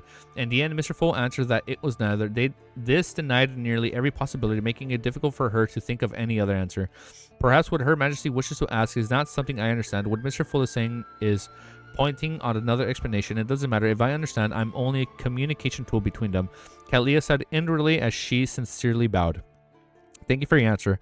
The other Terror Club members were lost in regards to the question and answer. Although they could understand the reasoning for the question and could understand what the actual meaning of the mental and spiritual home was, they could make any connection to the island or the depths of the cosmos. Hence, all of them had their own interpretations and guesses, but all of them felt that their theories were distant from the truth.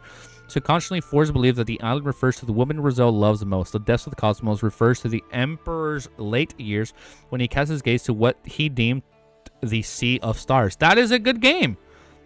I have not finished that game, by the way, but I do plan on picking it up. The Sea of Stars. Audrey believed that the island refers to one island of self-consciousness in psychology, the sea of the consciousness, and below the sea surface with the subconscious, and the cosmos refers to spirituality sky that represented the astral world. Hence, the corresponding question became, did Emperor Rizzo believe in himself, deities, or pure natures? Yeah, the goat is still alive. Yeah, we're going strong, dude. From this angle, Mr. Fool's answer appeared rather strange. It was as though he was saying that Emperor Rizal didn't believe in anything, including himself. I might be misinterpreting it, but if that's really the case, Emperor Rizal might seem to be conflicted based on what Mr. Rizal says, but in fact, it might be concealed a deeper secret, or it could be that in his later years, he had seen through life. He began thinking about the universe, the world, deities, and the basic qualities of humanity. He became a pessimist and a nihilist. Audrey seemed to be training her abilities as she thought with piqued interest. Olga had similar thoughts as Katlia. As for Emlyn, he considered in for a moment before decisively giving up on realizing that he had no clue. Derek had no interest in Emperor Rizal, but he didn't break his silence. He kept considering the conversations he was to have later. Finally, the fool who had cloaked by the gray fog chuckled and said, "You may begin." Olga immediately looked at the world and deliberated over his words. "Sorry, your mystical item will require a little more time." Without waiting for him to speak, he quickly gave an explanation. The artisan had strangely gotten infected by a sickness, and there are suspicious snoopers appearing in the vicinity. This resulted in a delay. I will personally make a trip to see if I can resolve his problems so that he can quickly recover. We'll try to make the mystical item you need within 2 weeks. The Overthinking Club. He spoke extremely sincerely as a way to express his apologies and importance on the matter, but in his actual description, he had secretly pushed all the blame to the artisan. It was as though he was saying to the world that if he will be dispelled, I will teach him a lesson to you. It's not enough. I will even guide you to his exact location for you to personally pay him a visit. The artisan sure is troublesome. Mr. Hangman treats this quite seriously, huh? Non-official, or should I say artisan, who are willing to accept orders from unknown origins are extremely aware. If they can be secured, it's best that they are secured. Klein pondered for a moment and got the world to hoarsely reply, I would allow this delay, but there shouldn't be a next time. He spoke very calmly but alarmed Olga. He could almost feel the hidden murderous intent in the world Germansbro. Thank you for your understanding, he said with a staid expression. Upon hearing their conversation, Katlia looked at the hanged man, curled her lips, and nudged her glasses. She said, if you aren't able to resolve the problems, I can provide some help. From her point of view, as long as the problem wasn't serious, she could even do it for free. After all, this meant that she could skip the hanged man and directly establish connections with the artisan. Olga obviously sensed the true intent of this pirate admiral. He felt that she was beginning to severely encroach into his territory, giving him a certain level of pressure. He paused for a moment and replied in an unperturbed manner. Then I will thank you on behalf for your kindness. On the one hand, he experiences close ties with the artisan, and on the other hand, didn't directly object to her help, thus giving him sufficient leeway compared to having Germansboro find fault with him. Sacrificing some benefits wasn't something unacceptable. Katlia didn't harp on the matter as she turned to look at the world. Are you pleased with the information on West Balam? She had already gathered all the information on West Balam that Germansboro needs last Thursday. She'd also handed it to him via the strange messenger. She was filled with fear when it came to Mr. Fool, so given any other method, she was unwilling to disturb the existence. It cost me a total of 300 pounds. If it wasn't good enough, I would have asked for a refund there and then. Klein mumbled and made the world answer tersely as an affirmation. Then the fake person cast its gaze on Miss Magician. Horace immediately felt uncomfortable, akin to the feeling of a rat being targeted by a cat. She couldn't help but consider if she had done something wrong. Could it be that during the conversation with Shield, my description, no defamation of Dwayne Dantes was heard by him? Or as he displeased it, I didn't refund him the money. Forrest stopped thinking about the bodyguard mission that had happened days ago, and she asked, quaking with consideration, Mr. Rold, is there something? The world nodded and said, a commission. Get information on Cauldron City from the Abraham family. Most important of all is its location. Cauldron City. Why is the world suddenly searching for this mysterious spirit world city? An instruction from Mr. Fool. It's a new part of the reawakening plans. Katlia had some idea about Cauldron City, so she was quite perplexed. The other Terror Club members, including Forrest, didn't know what city the world was looking for. All they could do was maintain their silence among them. Oh, my voice. Uh-oh, that's not good. Emlyn felt that he had heard of it before, but he couldn't recall the exact details. About 4 seconds later, Forrest forced a smile. No problem, I can help you ask. How much would it cost? The world asked in an unperturbed tone. 1,000 pounds. No, 500 pounds. No, I still need to deduct the bodyguard fee. Forrest's mind raced and finally gave her the price. 350 pounds. That's cheap. Other than the Spirit World's 7 lights, perhaps only the Abraham family has detailed information on the Cauldron City. Yes, Miss Magician is just about asking her teacher. It's indeed simple and convenient. It's no wonder it's not expensive. Klein was first surprised before coming to realization. He made the world nod and say, deal. After watching this transaction close, Audrey noticed something amusing. Miss Magician seems to be very afraid of Mr. World. It was at the point of being a reflex. She had previously met Dwayne Thonsis, but didn't know that he was Gurman Sparrow. During this period, she discovered something terrifying. I'll arrange to meet her and Shio at Glant's place. Let's see if I can figure out something. Audrey thought as she indiscriminately nodded. At this moment, seeing that the world had nothing else, Emlyn hurriedly looked at the sun. Do you have the sequence 5 beyond her characteristics of artificial vampire? I haven't accrued enough merit points. Derek didn't feel ashamed this time. On the contrary, he felt that Mr. Moon was being overly anxious. How could the points needed for a sequence 5 beyond her characteristic be so easily amassed? Emlyn turned his head disgruntledly when he suddenly recalled something. He hurriedly said to Miss Magician, I have clues to the cursed item and remnant spirituality from an ancient wraith.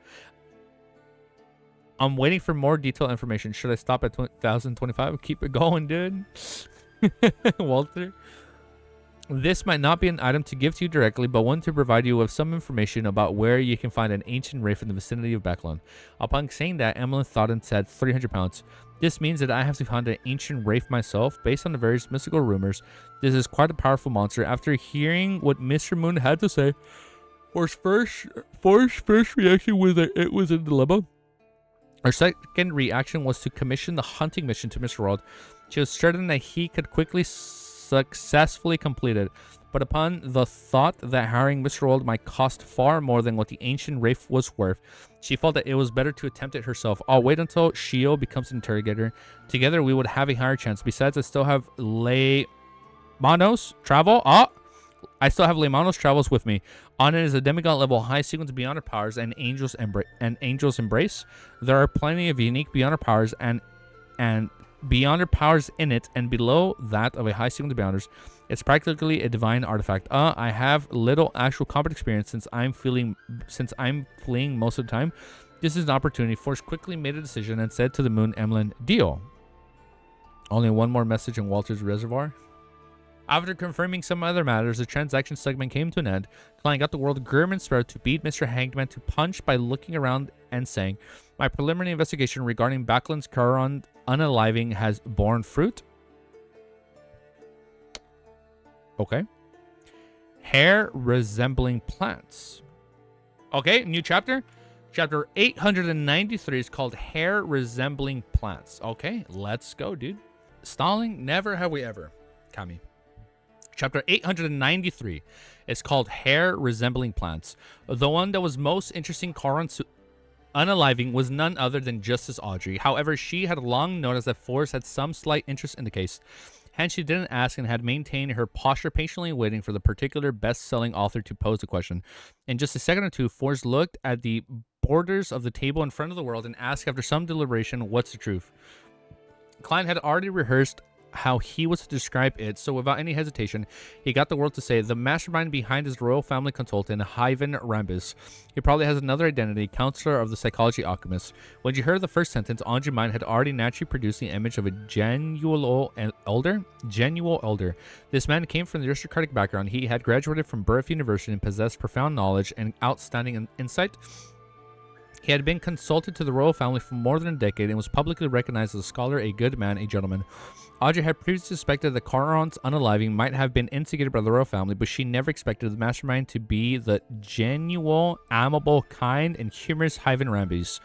When the world announced the other identity of the man, she found herself unable to hide her alarm and puzzlement. Ivan Rambis is a beyonder. He is a counselor of the psychology alchemist. This also means that he might be a demigod. I've seen him so many times, but I've never connected to him with the mysterious world. I always found him to be solely a scholar, a knowledgeable scholar. If Mr. World wasn't misled in his investigations, I really find it unbelievable. The Ivan Rambis, who knows to be helpful to others, would treat a life with such coldness. He coldly made a child lose his father, a wife to lose her husband. Parents to lose their sons. He usually presents himself to be the cultured and loving. Politics is dirtier than I imagined. Same for the royal family. Speaking of which, I have yet to meet a counselor of the psychology alchemists. Why? I've never made contact with the upper echelons. I never expected that the secret organization, almost no different from the cultists of the Aurora Order and Numinous Episcopate, are Terror Club is better. Mr. Fool is always stopping or disrupting the plans of the evil gods. Now you guys can't hear the music. Oh, it's right there. Of the evil gods and devils. While Audrey's mind was in chaos, Alger accurately sensed to bring problems in backland political climate. He felt that the various factions were interlinked and that there was mainly secrets. They formed a massive bucket of explosives that could explode at any time. The nobles' royal family, Churches of Storms, Church of the Evernight, Church of Steam, and the Burgeoning Rich, the commoners who lived on a precipice, and the lowest class who live on the objective lives. The revolution of times is so obvious. To think I didn't recognize this at all, I just simply believe that Quillingus' words and the evidence he showed, an epoch where the old god fade and new gods arise, is about to descend. The tides of history are roaring in an unstoppable manner. Alger silently sighed, seemingly seeing the tall Gothic bell tower and the bell of order that hung in the sky. And surrounding this famous landmark, swirls of air was materializing and the light was darkening. It appeared that Eddie was gearing up to form a hurricane. Suddenly, Alger had a theory. What arises might not be a new god, but an ancient god from an even more remote age. He instinctively glanced at the seat of honor at the end of the long bronze table before quickly retracting his gaze. He could hardly quell the upheavals in his heart. At this moment, he had a baffling feeling that his ambition and goals were too puny. He only wanted to become an archbishop of the Church of the Storms, a saint. In the position, he would have the authority in the world, and he could direct many things in secret. Since the old gods are fading away and new gods are rising, Mr. Fool will be returning to his throne in the astral world. Then why shouldn't I consider being an angel? Only at this level can I compete in a qualitative change in my existence. I'll be able to live a long lifespan. Only then can I lord over people and lead a large-scale organization. I'll wield authority over the world. As thoughts flashed through his mind, Oliver trembled in an almost indescribable manner. His heart was spewing with agitated emotions. When Catleya connected Queen Mystic whereabouts for the past 2 months, she felt that the latter had been spending a large portion of her time in Backland. Is something about to happen in Backland? I can try asking when I write it this time. I wonder what response Her Majesty will give.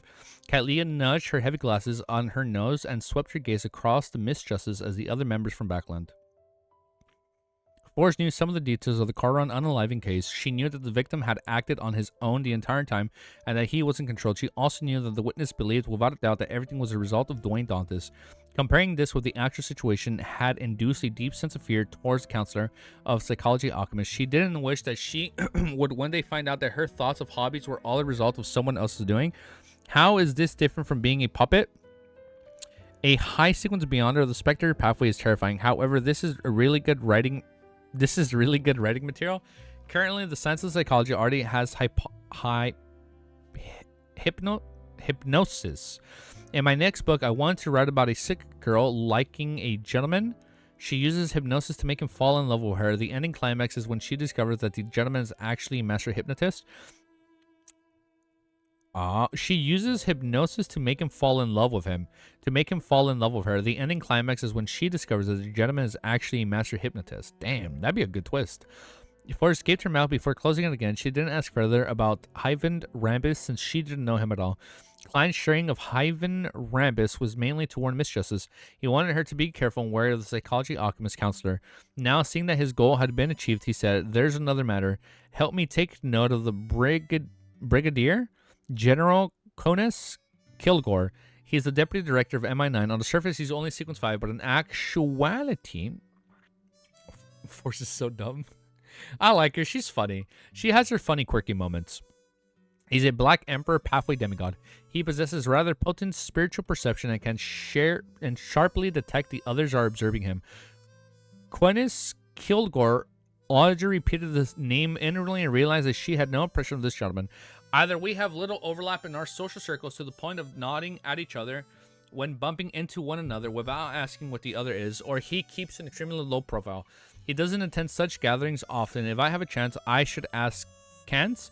He's from MI9. He definitely knows this superior of his. Audrey was no longer surprised that Conis was a demigod despite being a sequence 5 in name. From her point of view, it's common for the members of the intelligence agency to be in such situations. Olga and Catleya had more or less heard of the high-ranking members of MI9.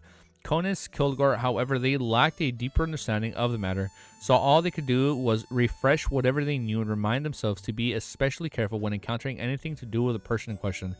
Seeing that Mr. World had nothing else to share, Derek didn't wait for him, Mr. Hangman, to ask. He said, I've made a new friend again. He paused for a moment before getting the crux of the matter. The area he patrols includes the former chief's mausoleum. He told me that the 6-member council has yet to open the door that leads to the underground. However, through the cracks on the outer rocks of the mausoleum, there is a luxuriant and strange plants growing out from them. They look like human hair. The 6-member council has 3 demigods. Even if there are some out on expeditions and are in the City of Silver, the other 3 likely control a certain powerful sealed artifact or have grazed an evil spirit, giving them nearly demigod strength. Despite joining forces for so many years, they haven't managed to open the entrance to the former chief's mausoleum. This means that this is quite a serious problem. Also, what's the reason for plants that resemble the human hair and suddenly grow? One question after another arose in Klein's mind as he waited for the hanged man to ask Little Son. He knew that the former would definitely have questions. Augur, who finished listening quietly, frowned silently before relaxing his brows. After some deliberation, he said, apart from that, there are anomalies. Is the one in charge of opening the mausoleum the shepherd elder Livia? I guess that could make sense if it's her. It's not her. It's not her. The chief is present too. Likewise for the 2 other elders. Derek answered seriously. There aren't any other anomalies for the time being. Augur nodded and said, very good. Maintain your present state. Establish communications with more people. Keep a note of any changes within the mausoleum. After being praised, Derek heartily nodded as he answered eagerly. After a few more exchanges of the words, the gathering naturally began the learning segment. Force had planned on asking what the pharaoh mummy was for, but after seeing the world, she shut her mouth. When the gathering ended, Klein, who had returned to the real world, turned on the tap water and washed his face and hands before patiently waiting for the night to come. When the time comes, he would be riding on a military archbishop to Destined Bay, southern continent, Baron's Harbor. As the Golden Dream was cruising the south and the Fog Sea, the Nits only took a few days to arrive at the harbor northeast of the West Ballum. He draped himself in a dark-colored cloak and carried a suitcase. Wearing a sun brooch inside his clothes, he carried an iron black boxing glove close to his chest. He was walking down the harbor's roads and was out while sweating profusely. He felt that he was already armed to the teeth, far stronger than he was before. Once out of the harbor, the Nits glanced to the side and extended his hand to stop the carriage. When the carriage driver saw him, he said out a string of words. What is this funny ass censorship? He is saying something a lot worse than bullshit, that is for sure. Or he's saying something a lot worse than dog shit, that is for sure. What is he saying? The Nits looked blankly at him. It took him a few seconds to recall one thing. He didn't know the local language, Dutanese, at all. And back when he came to West Ballum, he had his captain, a polyglot, leading the crew. He didn't need to worry that he didn't understand anything. Oh, now he doesn't know what the fuck they're saying. All right, chapter 894 is called Meeting. Give my timestamp. Next chapter, chapter 894. Meeting. The Nits turned to gape as he subconsciously said in Intis Hotel. The air seemed to instantly freeze as the Nits looked at the carriage driver. Dark brown skin, coarse and messy black hair, rather soft facial contours, and blank expression. He exhaled silently and blamed it on his bad luck before silently carrying his luggage to walk down the street. Dog shit, I actually encountered a carriage driver who doesn't know Intis. Shouldn't someone who picks up passengers near the harbor know a few northern continent luggages? There are so many people from Intis, Lowen, and Facek around here. As the Nits grumbled, he looked ahead to look at the pedestrians who looked to be from the northern continent or had similar heritage, and a bit to smoothen his process of checking into a hotel and filling his stomach. According to what he knew, Baron's Harbor had quite a number of people from Intis, Lowen, Fainapotter, and Facek who had migrated here. As long as he met one, communication wouldn't be a problem. However, the Nits felt that all of this was built on a premise. He had to ensure that he didn't collapse from heat stroke. This dog-shit weather, he looked up in a azure blue sky, white clouds, and the sun, which wasn't too glaring. Cursing with a worked expression, he raised his hand to wipe the sweat from the forehead. Despite his cursing, the Nits actually knew that the temperature on the southern continent was considered mild to the point that even calling it slightly cool was an exaggeration. The reason why he was feeling so hot was because he was wearing the sun brooch. However, having just arrived and having not figured out the situation and surroundings, he didn't dare remove the brooch, stuff it into his luggage bag. If he were to lose this item, he could imagine the cold and crazy look German Sparrow would give him. Come on, give me a few people from the northern continent. Any country would do. I'm a famous parent who knows several languages after all. The Nits kept muttering under his breath, and all he could think of was ice spear and icebergs that floated in the ocean. As he muttered, he suddenly rubbed his eyes. He had finally seen someone who was clearly the northern continent descent. Furthermore, it seemed to be someone familiar. Diagonally ahead of the nets, at a street illuminated by bright sunlight, a young man with blonde short hair that was split 70-30.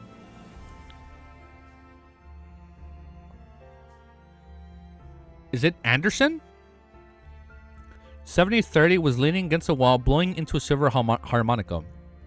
It's Anderson. He had emerald green eyes. Fuck, I forgot his colored eyes. I don't remember he had green eyes or not.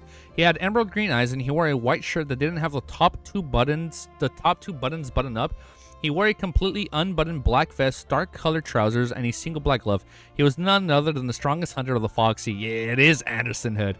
What a coincidence. The king of the hunters is back, dude. What a coincidence. This fellow actually came to the West Ballum. The Nitz felt delighted deep down, feeling that he had finally grabbed a floating plank in the sea of the people. Ignoring Anderson's actions of the Golden Dream, he approached him and greeted him in a standard hunter speech. What happened? Treasure hunting hasn't been working out for you, so you've begun busking on the streets? He noticed that Anderson Hood had an overturned hat in front of him. In it were about 20 to 30 brass coins. A few of them were Intis coppers, with the majority being local delicacy. I almost bit my tongue. In Intis, delicacy meant copper coins. Anderson stopped playing the harmonica as he shot the Nitz a glance. That's not my hat. I happened to walk past and saw a hat on the ground. Seeing how no one discovered it, I felt a little wistful and took out my harmonica to play it. To my surprise, quite a number of people gathered around to listen and threw money in it. A boorish pirate like you probably doesn't understand the beauty of music and how it has no borders. I'm telling you, your captain especially likes... Whoa, stop! The Nit's forehead throbbed as he stopped Anderson from diverting the topic of the conversation. He asked, why are you here? Anderson held a harmonica and thought about it seriously. That's a good question. I have no idea while I'm here in West Ballum either. I don't remember a thing that happened over the past 2 months. The Nits originally wanted him to cut it out, but Anderson's serious expression convinced him. He deliberated and asked, you don't remember a thing? What?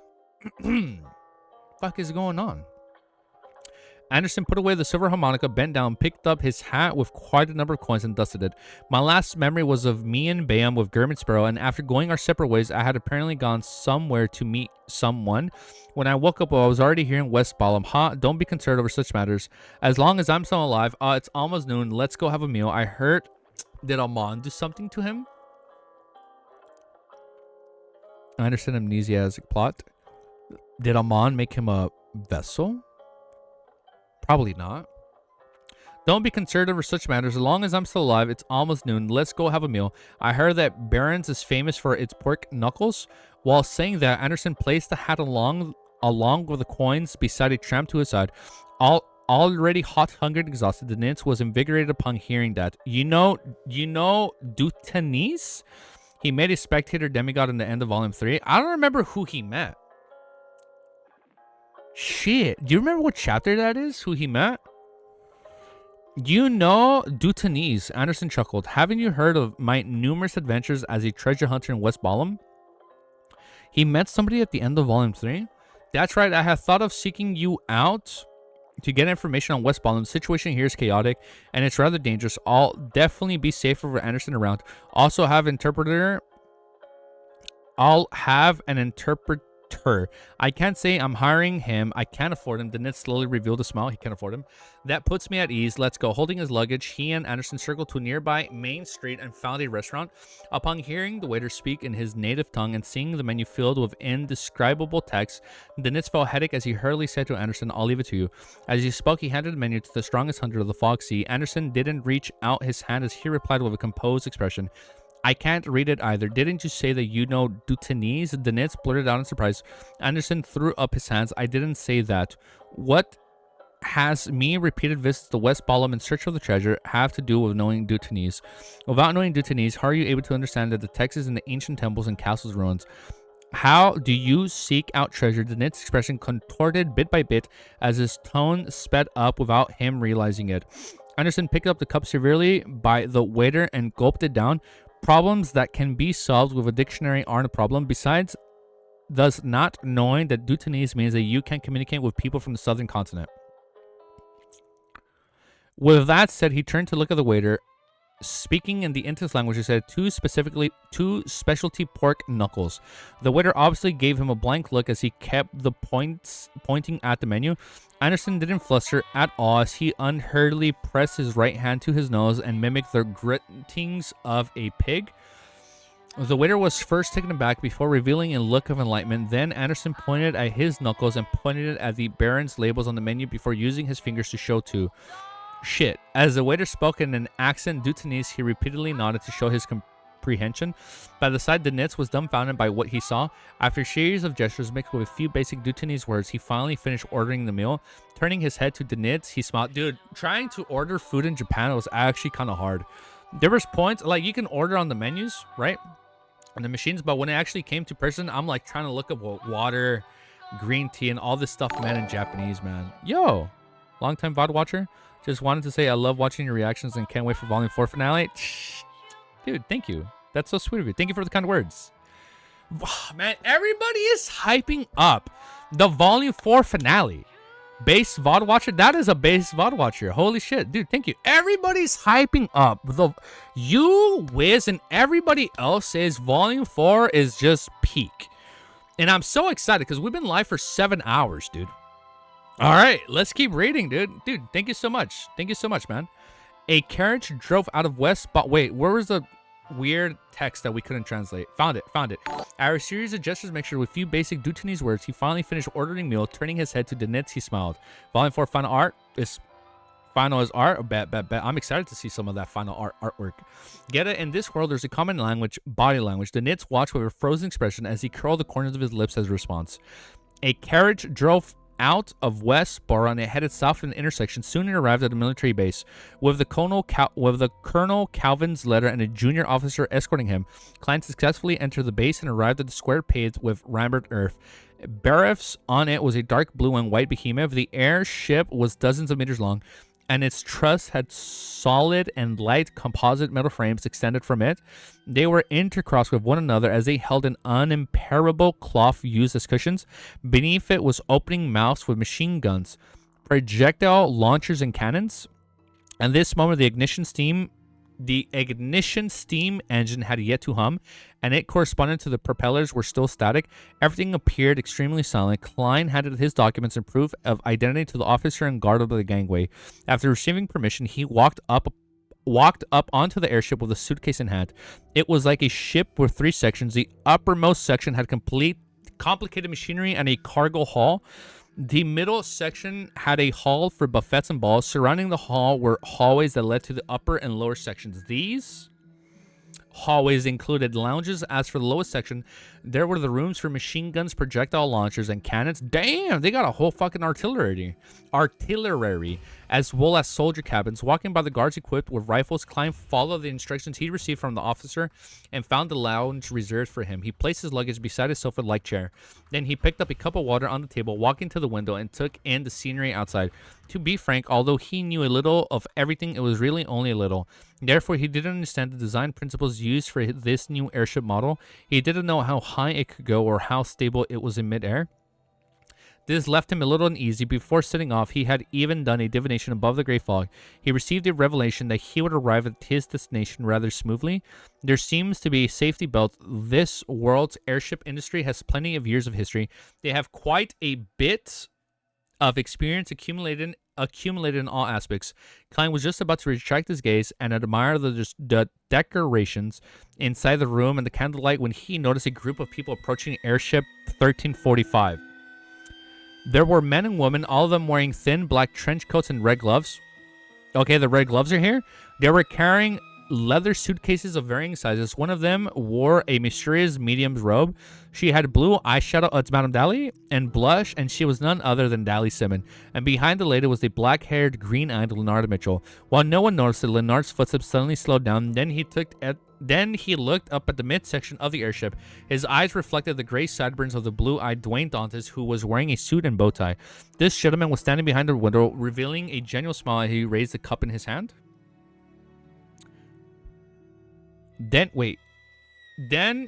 So Klein looked at the midsection of the airship. His eyes reflected the gray sideburns and blue-eyed Dwayne Dantes, who was wearing a suit and bow tie. Oh, so this is Klein just giving him a smile. And he raised a cup in his hand. No, Leonardo looked up. Is it Leonardo that looked at him? Klein is already in the... So Klein is in the airship. They're walking to it. And then he does like the... He does like the shit in the Dark Knight, right? In the last movie. When he like picks up the wine and he does like that little smile. That's cool. This gentleman was standing behind the window, revealing a genuine smile as he raised the cup in his hand. All right. That's good. Wait, let me do my timestamp before I forget. All right. Hard stop. I'm going to quickly end stream. I'm going to go out for a little bit. Call out all your Discord boosters. Do we have those? We do have those, do we? I know. I'm going to look into this. When I go out, I'm going to go spend time with the missus, my dog. And I'll see if there's a way to like add like, oh, like a section where we thank people that have donated or became members or like all that. I'll look into it. I got him. Walter's like, I got my EXP. We can end stream now. 2050. We can end stream. All right. We can end stream. Walter was a top 1 fan for this stream, but he has been pre-farming. He has been pre-farming since yesterday. That is another thing. First of all, the timer is still on screen. You fucking almost got me unhinged. Definitely. I think you should get the Wicked. I think you should get the Wicked roll because of that. All right. We're going to end stream. We're going to hard stop cinema. And we will be back to read more cinema. I almost said cinnamon. Yeah, the goal was to stream for like 12 hours. I think I only got like a little over 7.5 hours in me. With the occasional breaks and then a little lunch break in between. But we will be back. This is definitely the most we have ever read. We've read from 867 to 894. We almost read 30 chapters in 5.5 hours of recording. And if you go back to our second to last video, of volume 1, and in a 9-hour stream, we read about 20 to 24 chapters. And we recorded 6 hours, right? So we read more in a quicker fashion. I think that's good. 28. We read 28 chapters. Wow. That's pretty good. All right. Did we catch up to Wiz yet? No, Wiz is still pretty far ahead. I'm only doing this because Wiz is ahead of us, okay? No, I'm joking. I mean, yes and no. Yes and no. But we will be back, hopefully later today. We're going to read more. And tomorrow, we will be back at the same time tomorrow. Wiz is at 110. He's ahead. Wiz is about 150 chapters. I just got to keep doing this for like a week or two, and then we can pass him, right? If I do this for a whole week straight, I think we could pass him. All right. We're about 150 chapters. All right. So when he goes live today, make sure you guys follow him, okay? You guys know what to do. But we should be back today. Read for like another 2 hours or so before I go to bed. And then tomorrow we should be doing this amount again tomorrow. Hopefully, knock on wood. Maybe we'll go a little bit late. Oh, and tomorrow I should be getting our first physical volume of Lord of Mysteries in the mail. Don't worry, Wiz is taking a break during August for work. Oh, he did say that? If you lock in, Wiz will lock in to keep his lead. We'll find it. Oh, just tell him I'm taking... Look, just if you guys tell Wiz I'm taking a break, he'll take a break. He won't know. This stays between us, okay? I don't think he's going live today. It's all right. This stays between us. All right, but I'm going to end stream. I should hopefully come back, and we should finally find out what the fuck is going on with AMON. Like, what is he doing in Backland? Is he really able to control like hundreds of avatars at once? And if you guys have any thumbnails for today's stream, send them my way. I think I'm just going to set them on and put like, what is he up to or what is he scheming? We'll find out. I definitely don't want to Google AMON artwork. I know for a fact I should not Google that. So if you guys have any recommended artwork, make sure you send it on Discord and let me know. But peace! Have a beautiful day. And also, I'm not going to upload this video right now. I'm going to wait until I go to bed or something. Because that way the PC can cool down and whatnot. We don't want it to get too hot. Wise? So, I'll see you guys soon. Peace. And have a beautiful day. Wow, this is like my third peace sign. Wise? No Googling of AMON for sure. Definitely no Googling. Peace. Have a beautiful day. Man, if I Google him, like, I'll be like, oh, he's like fucking like killing Klein or something. I definitely don't want to see that. So, I will not be looking that up in case that's something that happens. All right. Fourth piece out. And I'll see you guys soon. Wait, you forgot something?